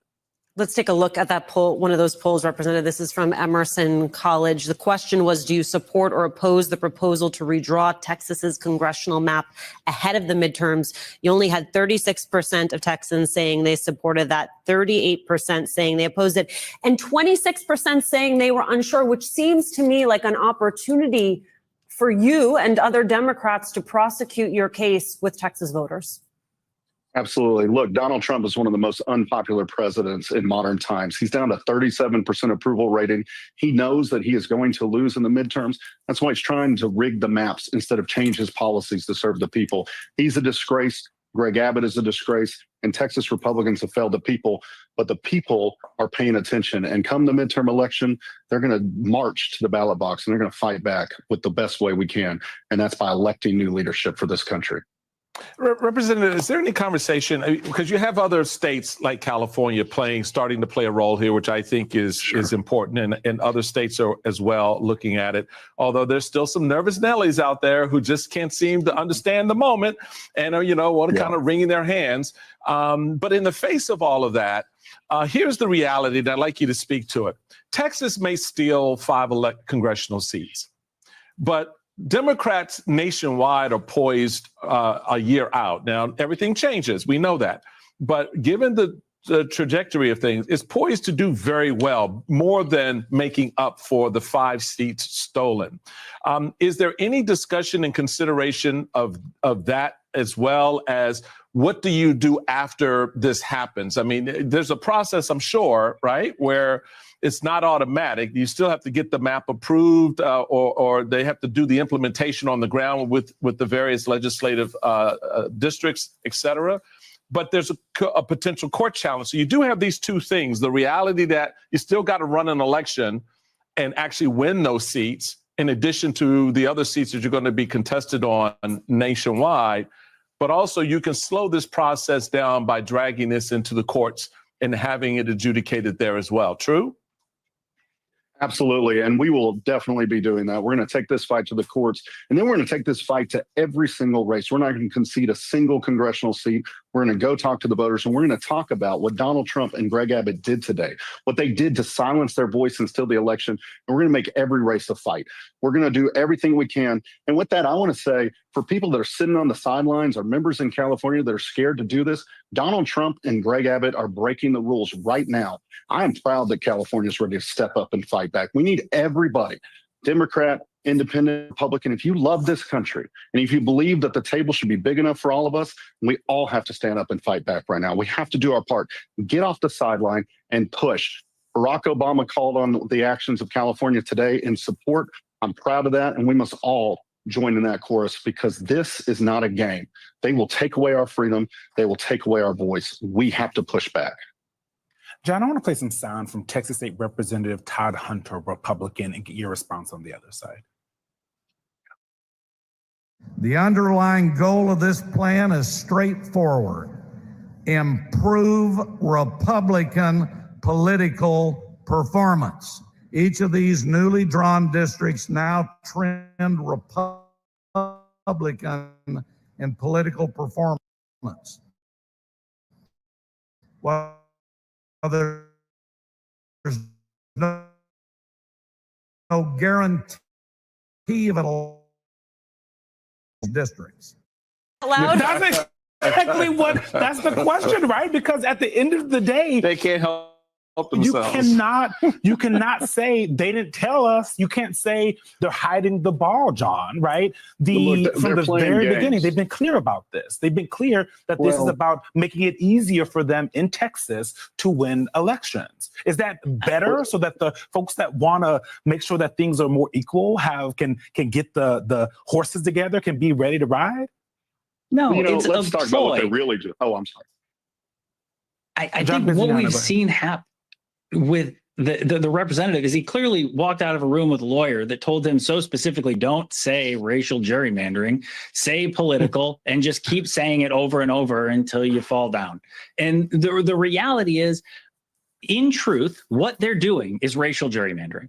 And they can say this is political all they want. And sure, I'm sure they have political motives, but that doesn't change what the effects are on racial dynamics in the state. There are actual people that will be affected by this map. And those people will be used in court cases as statistics. I think it's very clear when you hear somebody continually iterate the same thing over and over, they're just trying to hide the reality that they're diluting new racial growth and population in the state with these maps. And I just want to say one more thing about these maps. They are a gerrymander on top of a gerrymander. This is an already gerrymandered map. The National Redistricting Foundation has been in court for the past 3 years adjudicating this map. And currently we find ourselves in place to do so again and continue on these new extraordinarily racially gerrymandered maps. We have an eye on what's happening in Texas and a bit of a fact check for all the people who said concerns about democracy or authoritarianism in last year's campaign against Donald Trump were overblown. Quite the opposite. Indeed, you don't have to take anybody's word for it. You can see it happening out of Trump's own mouth and in the action on the ground in Texas. You can also look to the vocal backlash to what many people view as an effort out in the open, starting far earlier than some of Trump's last efforts when he was in the first term, which were closer to the election. Now, we are a long ways away from the midterms, let alone another presidential. And yet, it's happening and earlier. And people are against it because democracy remains pretty popular. From town hall protests to Vice President Vance and Defense Secretary Hegseth, now getting an earful today in Washington.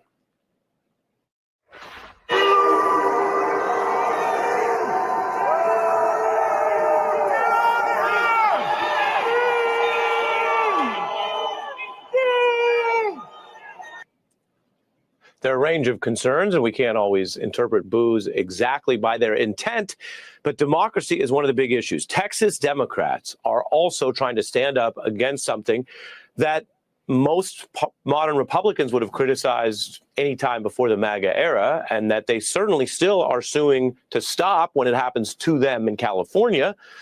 But this is what Republicans are doing: a blatant power grab in an off-year, unusual time to carry out what Trump demanded, to change the rules in the middle of the game to try to get more seats because they are worried about losing a free and fair election in these upcoming midterms. So California Democrats are saying it's time or past time to fight fire with fire. If Republicans are able to strong arm these tactics in Texas, California Dems, led by Governor Newsom, say they will cancel it right out using their powers in real time. No more long-winded speeches about precedent and declining republic. They are going to do what they say they need to do to blunt what looks like a very abusive, precedent-breaking effort to redraw and kind of basically steal some of these districts in Texas. So that's one way to go at this. Trump, meanwhile, has been very blunt. He thinks that what he's doing is working. He's been censoring and attacking free speech. He's been threatening. We know all that. He's got a Justice Department that's going after some of his political opponents. And he's made false claims that are blatant. He's going after mail-in voting. And then he's been doing an old Trump style of laundering and raising things and then saying, oh, he's only joking. Russia, if you're listening. And then his aides say it was a joke. That was the very first campaign. We're way past all of that. And so joking, or maybe not, about canceling elections in wartime as he meets with a wartime leader, or toying with the idea of an illegal, unconstitutional third term, something that the Supreme Court and courts have never allowed, so he wouldn't even usually be able to get on the ballot. And yet, amidst these other campaigns I'm telling you about, he continues to muse about doing something that is flatly banned under our Constitution. You know, Vladimir Putin said something, one of the most interesting things. He said, your election was rigged because you have mail-in voting. So you mean if we happen to be in a war with somebody, no more elections? Oh, that's good. I wonder what the fake. You like this idea? Yeah. No. Speaking of, We got a long time to go. We have a long time. You know, we have almost 4 years to go. And that's a long time. But despite that, so many people are saying, you've got to run again. Who's saying that? Why is he doing that? Is it to move the goalposts and then act like it's a compromise if he doesn't run for a third term and make other ongoing efforts to kneecap democracy look somehow smaller, kind of an expanding of the authoritarian Overton window, as some of the political scientists say? Or is he just getting ready to try to see if he can break the whole thing and run for a third term, turn this country into a dictatorship? And you say, oh, wait a minute, that sounds extreme. It is extreme. But don't let them trick you into word games and rhetoric or trying to shoot the messenger or go after the media, which we've seen in many countries and we see right now in this one. Because what we're talking about is what Donald Trump says and does. We're not talking about, it doesn't even always matter how I describe it to you, as long as you can get the facts and evidence and make sure you're getting reliable information, which is what we do around here, what we practice. So forget the word dictator or the word authoritarian for a moment if you want to, and remember that Donald Trump did not leave office peacefully last time. That is the great stain on him, regardless of anything else you like or dislike about him. And we've reported before, there are things that he says and does that many people in the country like. That's fine. He won more votes in the last election. That's fine. But he also trafficked in, supported, and then pardoned people convicted of the crimes against the United States, attacking police, sedition, pardoning every last Jan 6 attacker. The plan was simply this. We had over 100 congressmen and senators on Capitol Hill ready to implement the sweep. Do you realize you are describing a coup? No. If you committed violence on that day, obviously you shouldn't be pardoned. JD Vance, welcome to your new life. Yesterday, Donald Trump commuted the sentences of and pardoned everyone, from the most violent criminals who participated in the insurrection to those convicted of lesser offenses. There has been no greater embrace in the modern era of people who attacked police and tried to overthrow democracy than those pardons. Pardons so extreme that now they've happened and people got used to it. That's part of being alive. People can get used to a lot of things, but so extreme that J.D. Vance, then vice president-elect, was saying in public, well, obviously not all of the people who attacked. Yes, all of them. And that is the context for other things Donald Trump is doing that are not technically currently illegal. For example, the show of force in Washington is still within the legal limit of basically a month limit on that. I'm not going to get into all the details. So I'm not telling you it's technically illegal right now, although he's been testing it in California and there, and he may try to blow past that deadline. But the wider impact is a federal government using a show of force, pushing others to the side, using ICE raids not only to do immigration enforcement, which again is part of their work, but showing up at opposition party members' press conferences, sometimes getting involved in arresting them. Some of those cases dropped, others continue. The show of force is linked to the attacks on democracy. And now Republican governors say they want in. Remember, there's not a bunch of riots right now in the country. This is not historically a time where you'd have National Guard troops. And while the numbers you see are relatively small, we're showing you Republicans doing this again as kind of a little step, because who really wants to debate 135 personnel? The point is to get it started, just as Trump started in California and D.C., and now we're seeing Republican governors test this. If you don't think that this is a risk for being abused around election time, you haven't been paying attention. Meanwhile, the people being patrolled are concerned.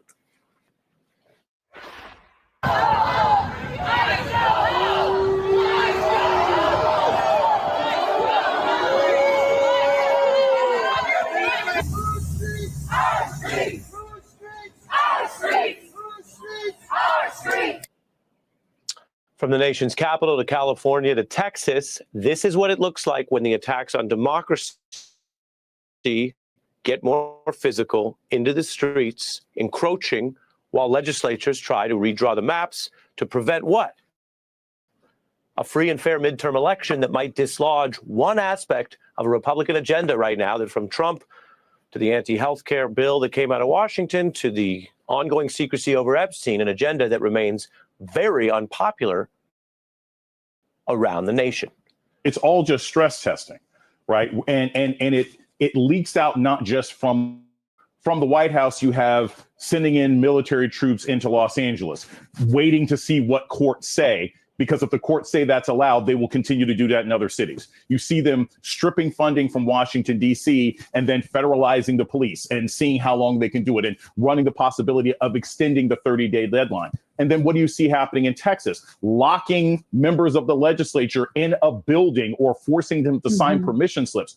All of the authoritarian urges of this administration are leaking out. So whether it's legal or illegal, it is definitely against the spirit of democracy that everyone, except people in this White House, have lived with for our entire lives.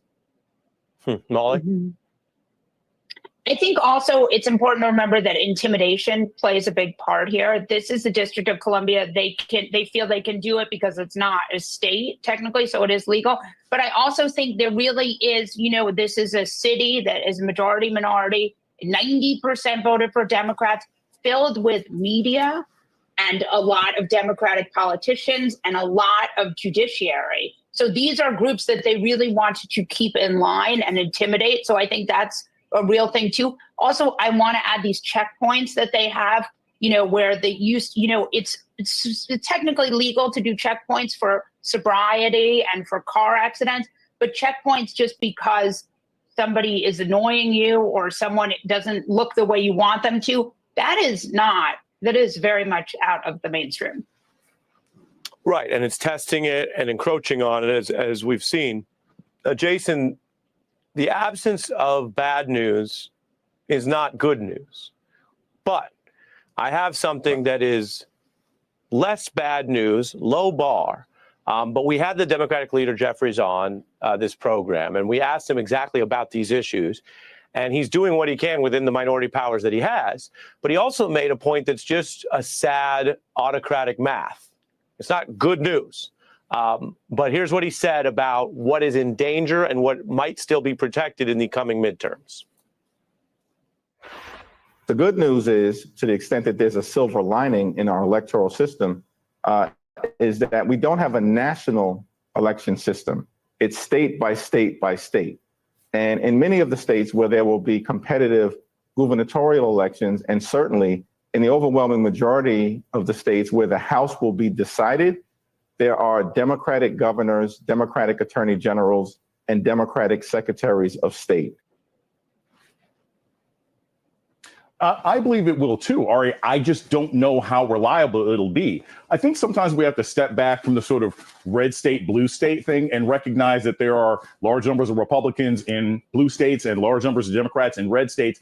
And so the issue is, will a fair election be allowed at the local level?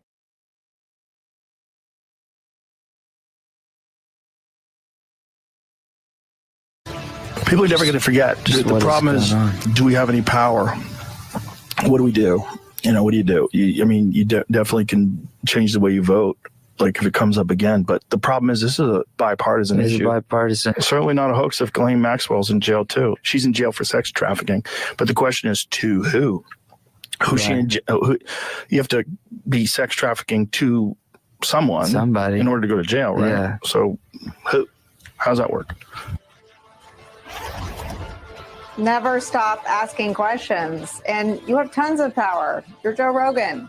Hi again, everybody. It's now 5 o'clock in the East. On the scale of momentous and impossible to ignore, Joe Rogan reminding his millions of listeners that they can, quote, change the people they vote for, is a clear sign that Joe Rogan is not going to become Lindsey Graham in this story. He's refusing to buy the BS being peddled by the Trump White House and rescue Donald Trump from a crisis of his own making, his botched handling of the Jeffrey Epstein scandal. The scandal has proven to be sticky and a critical flashpoint and growing political nightmare for Donald Trump and his entire administration, as well as Republicans in Congress who, in a sign of weakness, decided to tell everyone they were leaving Washington to go home to hide from the Epstein scandal. Now it is the subject of a significant brand new court ruling that broke late today. The judge overseeing the Epstein case saying he will not unseal the grand jury transcripts and exhibits, rejecting a request by Donald Trump in his bid to appear transparent and quell this political firestorm, bipartisan backlash to his handling of it. In his ruling, Judge Richard Berman writes this today, quote, "A significant and compelling reason to reject the government's position in this litigation is that the government has already undertaken a comprehensive investigation into the Epstein case and, not surprisingly, has assembled a, quote, trove of Epstein documents, interviews, and exhibits. And the government committed that it would share its Epstein investigation materials with the public," end quote. Judge Berman also writes this, quote, "The information contained in the Epstein grand jury transcripts pales in comparison to the Epstein investigation information and materials in the hands of the Department of Justice. The government is the logical party to make comprehensive disclosure to the public of the Epstein files. By comparison, the instant grand jury motion appears to be a diversion from the breadth and scope of the Epstein files in the government's possession." Judge Berman's ruling coming one day after the Republican chairman of the House Oversight Committee announced his committee intends to release Epstein investigation records to the public, which the Justice Department is expected to begin sharing with members on Friday. As the questions pile up, so too does the political peril for Republicans who could be forced into a vote next month that the New York Times says will, quote, "thrust them into a political thorny position between Trump and constituents with a timetable that, quote, all but guarantees that the issue would hang over lawmakers throughout the August recess and that Republican leaders would be forced to address it when they return." That is where we start the hour. Some of our favorite experts and friends. Voting rights attorney and founder of Democracy Docket, Mark Elias, is here. Plus former acting assistant attorney general for national security at the Justice Department, Mary McCord, is here. And MSNBC senior contributing editor, Michelle Norris, is here. Mark Elias, it is something I came to late, but something I now cover enthusiastically, and that is the political import to the Trump coalition and the Republican majority in Congress of support from the manosphere and this culture-adjacent political wing. When you have the ostensible leader of that cultural-adjacent movement saying we can, quote, change who we vote for next time, and explaining the nature of a child sex trafficking ring on the air, which was, you've got Ghislaine Maxwell in prison, but there are people she trafficked too, making the very logical point that to be in prison for felony child sex trafficking, and I think there are 4 other convictions, conspiracy to commit child sex trafficking and whatnot, you had to have been trafficking children for sex to people. And so his point is simple and not really one to be argued with, because she wouldn't be sitting in prison if she hadn't trafficked girls for sex to people. So where do you think this political crisis for Donald Trump stands today? So I think that it stands in a hiatus until Congress returns, and then there will be a critical pivot point, as you suggest.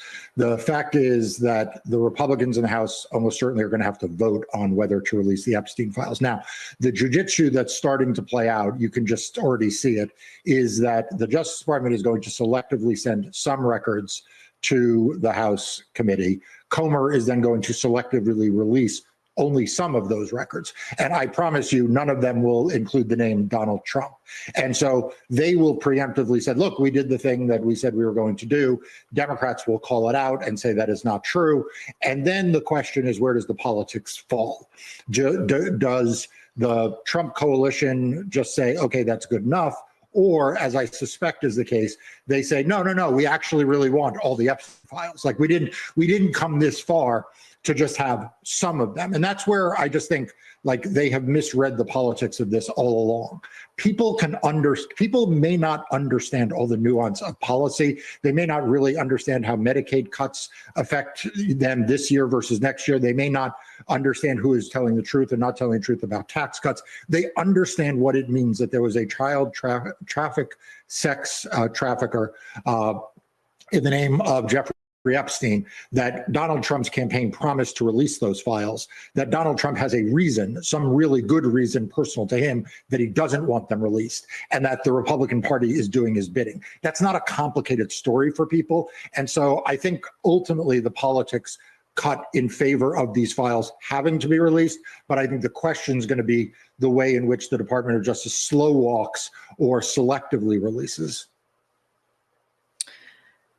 Mary, today's ruling by Judge Berman, nothing short of extraordinary. The judge writing, quote, "There is another compelling reason not to unseal the Epstein grand jury materials at this time, namely possible threats to victim safety and privacy. Victims did not have sufficient notice before the government filed the instant motions to unseal." A nod and I think a recentering around the truest part of the story, that the real victims are girls, now women, who were sexually assaulted at the hands of Ghislaine Maxwell and Jeffrey Epstein. Your thoughts on the language that the judge uses today?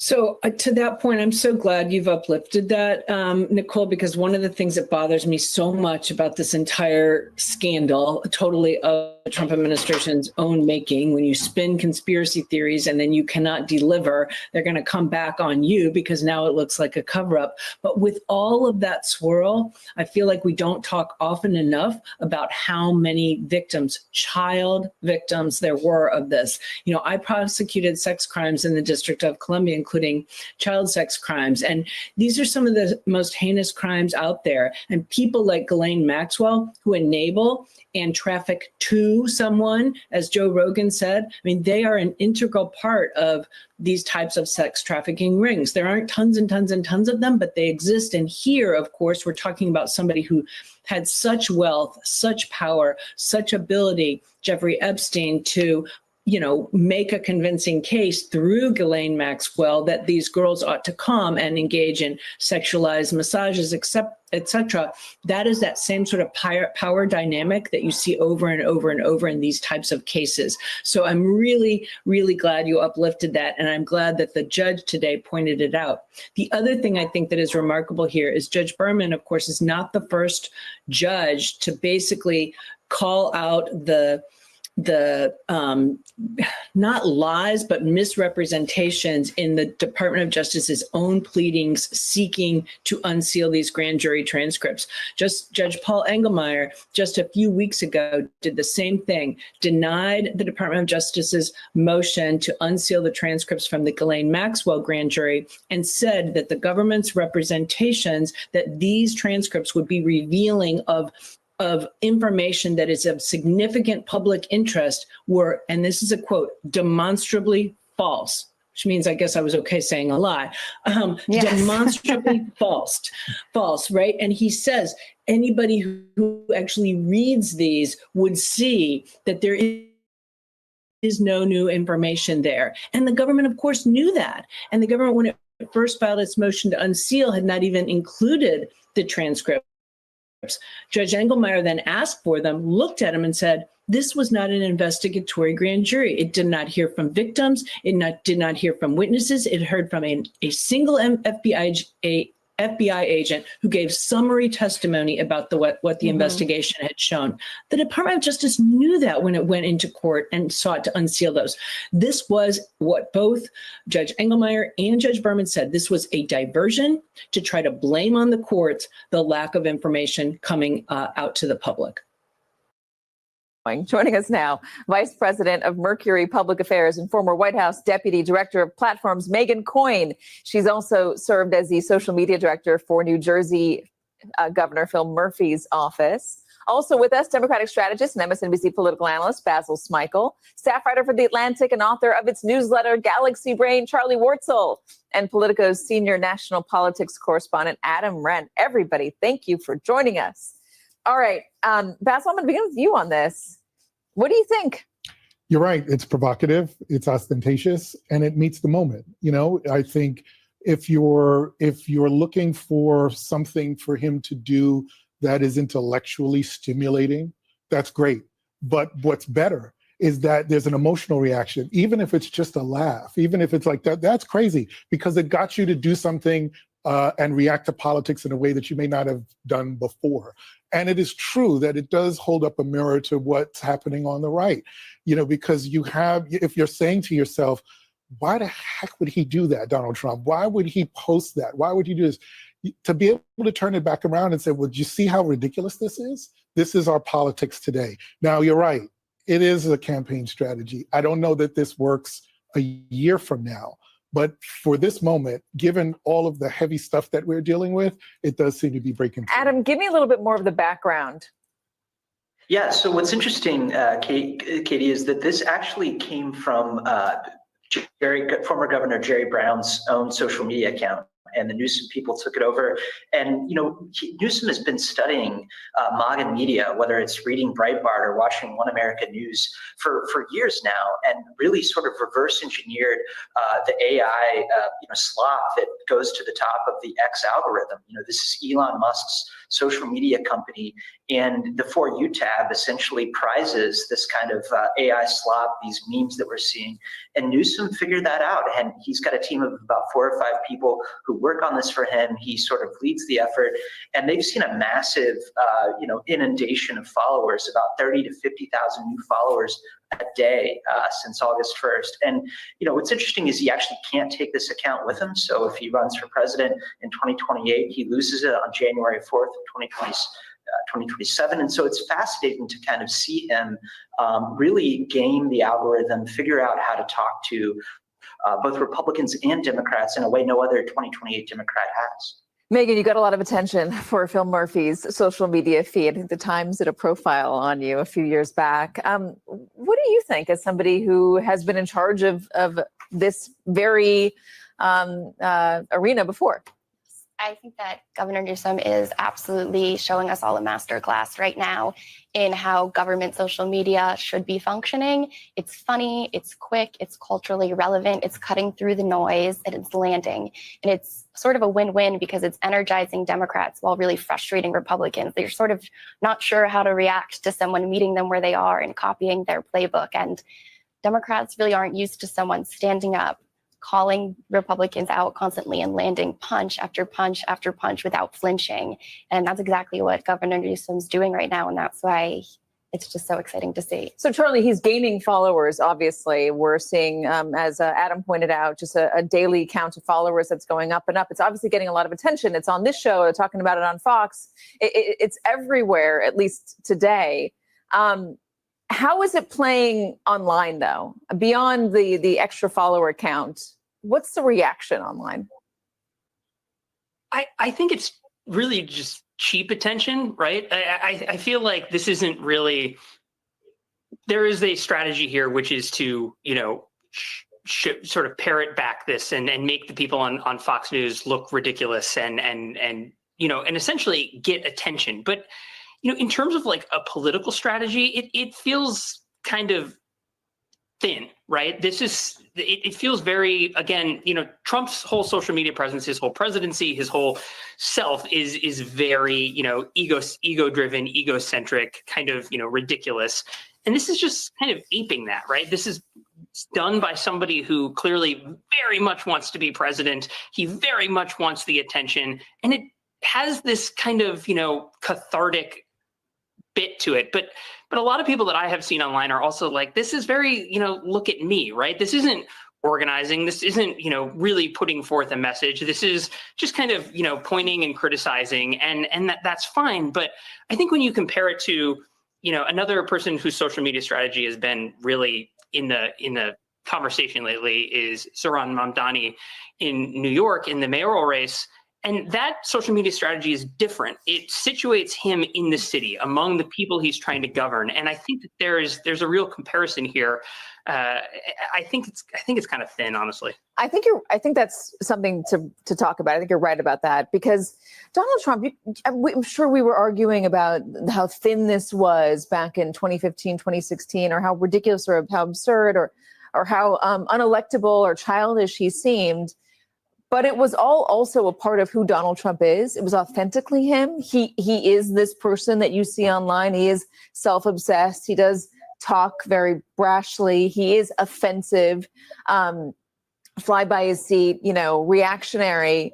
Gavin Newsom is not Donald Trump. Right. I mean, Gavin Newsom would probably say and happily say he is not Donald Trump.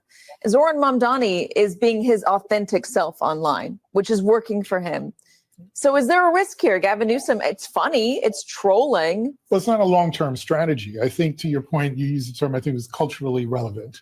Yeah. It is in this moment, but it's not a long-term strategy to get your message out. I mean, I think it's just a moment where in the midst of everything that we're dealing with, he's breaking through because we're talking about him. And that's important now. Now, can that be sustained? No I don't know. press is bad press? Yes. And I mean, if the point is, Adam's point, it's look at me. Well, that is a lot of what politics is. It's look at me. Give me that moment, and then let me take you from here to there. So how do you transition, Megan? Because I mean, as Adam pointed out, he can't carry over this account. He's going to have to start again if he has a campaign, launches his campaign next year. Yeah, you typically don't.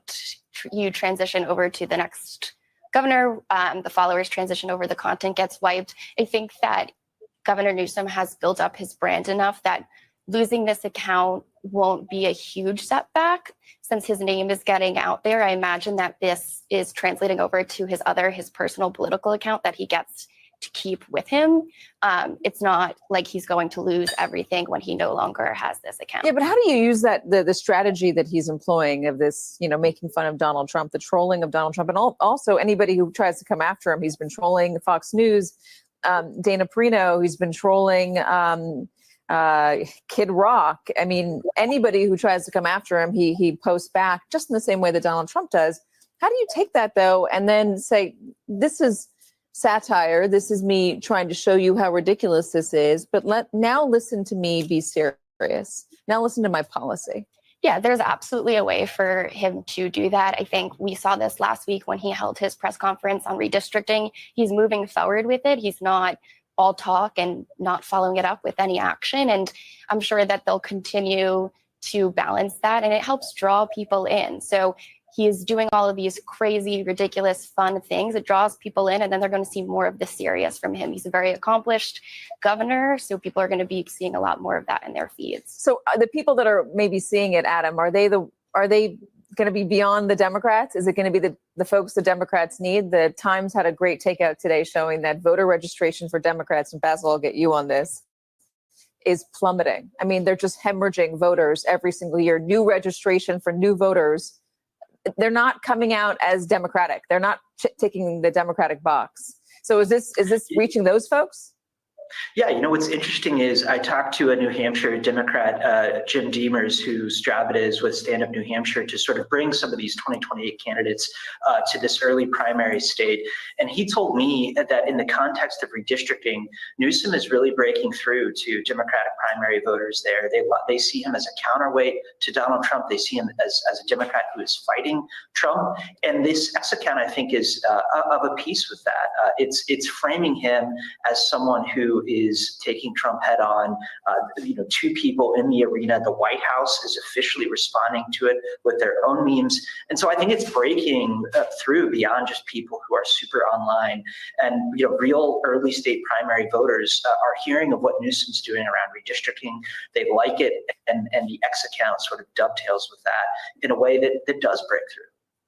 Basil? No, I think that's right. And look, there were two things that I heard earlier in my career that I apply to this moment, and that question about where Democrats are in the registration.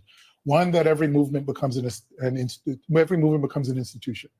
And two, this is from my former Congressmember Charlie Rangel, who said that Harlem is not just a place, it's a state of mind.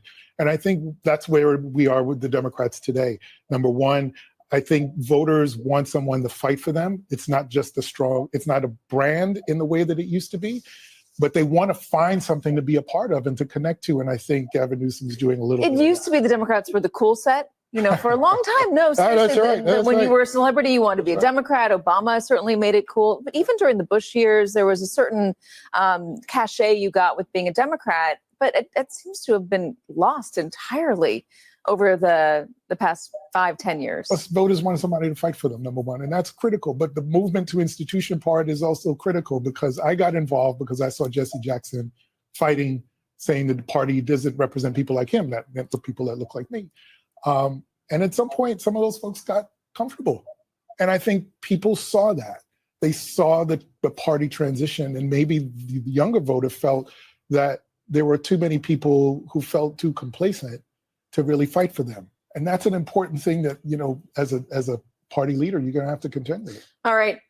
Everyone, besides Adam, you're sticking around. Adam, thank you so much for joining us at the top of the show today. I appreciate it. We hope to have you back.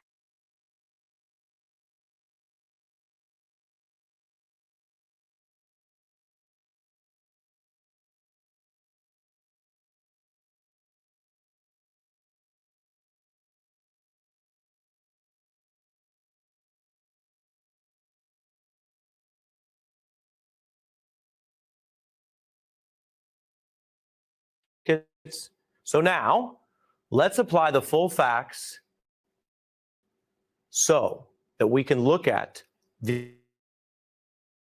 what we are learning in this case. We're going to look at the recent secrecy, the failures by the Trump administration, why this case has been a failure for justice and governance and transparency. And the history helps reveal links to the current issues, the questions facing Trump as president and as a civilian, because before he was president, he had a sordid history with Epstein. And when we're done walking you through this timeline, you're going to see why so many questions endure to officials linked to Trump, to officials carrying out his priorities at DOJ, all of which has drawn this backlash. The current DOJ under Pam Bondi is covering up crimes, very serious crimes. Last week, she put out a 2-page memo effectively declaring the Epstein case closed, which is convenient given the speculation that Trump might be in the so-called client list. 3 times I voted for this man. This is by far the biggest fumble of the administration they've had thus far. It's indefensible. It's indefensible that the answers aren't there when so much was promised. He and his administration keep acting like they've got something to hide. The Epstein case has many details and open questions. Our timeline today focuses on the key facts and developments, starting in March 2005, when local police in Palm Beach, Florida, began a probe into Epstein, investigating reports of abusing victims as young as 14. The local case led to Epstein's indictment for a single count of soliciting prostitution in 2006, not the more serious alleged conduct. In fact, the lead detective in the Palm Beach office referred the case to the FBI to look at the more serious crimes, and those federal investigators began probing allegations. In 2008, Epstein reached a deal with the Bush administration's federal prosecutors to take that local Florida conviction for soliciting prostitution with an adult and a minor. Epstein got a lenient, short prison sentence and an unusual agreement that the Bush DOJ would not prosecute Epstein further, or 4 of his co-conspirators, or any others. Bush DOJ prosecutors also agreed to keep the deal secret and not inform Epstein's victims about it. A judge later found the Bush DOJ secrecy deal was illegal, violating those victims' rights. So the facts show from the start, Epstein got this unusual protection from the government in this period, a Republican administration, Bush. And Epstein was a rich, powerful figure. He had ties to people in business and politics. He hired a Republican-connected lawyer, former independent counsel Ken Starr, and served just 1 year in that deal. Now, another 9 years went by, and then the Miami Herald reported an Epstein expose on the allegations of his conduct and that Bush-era prosecutor who cut the sweetheart deal.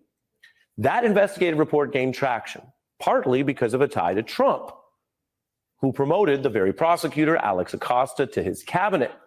The headline at the time hammering how a now Trump official gave a serial sex abuser the deal of a lifetime. And that public pressure from the Herald drove a new federal probe. Internal DOJ reviews would show Acosta had poor judgment in the case, and that the blanket immunity offers for Epstein and others were just indefensible, leading to a fairly swift federal indictment of Epstein on far more serious sex trafficking charges. And the pressure drove the original prosecutor Trump had promoted, Acosta, to resign around this time. And in a key decision, a judge denied Epstein bail, forcing him to be incarcerated before any trial. It was just over a month later, August 29th.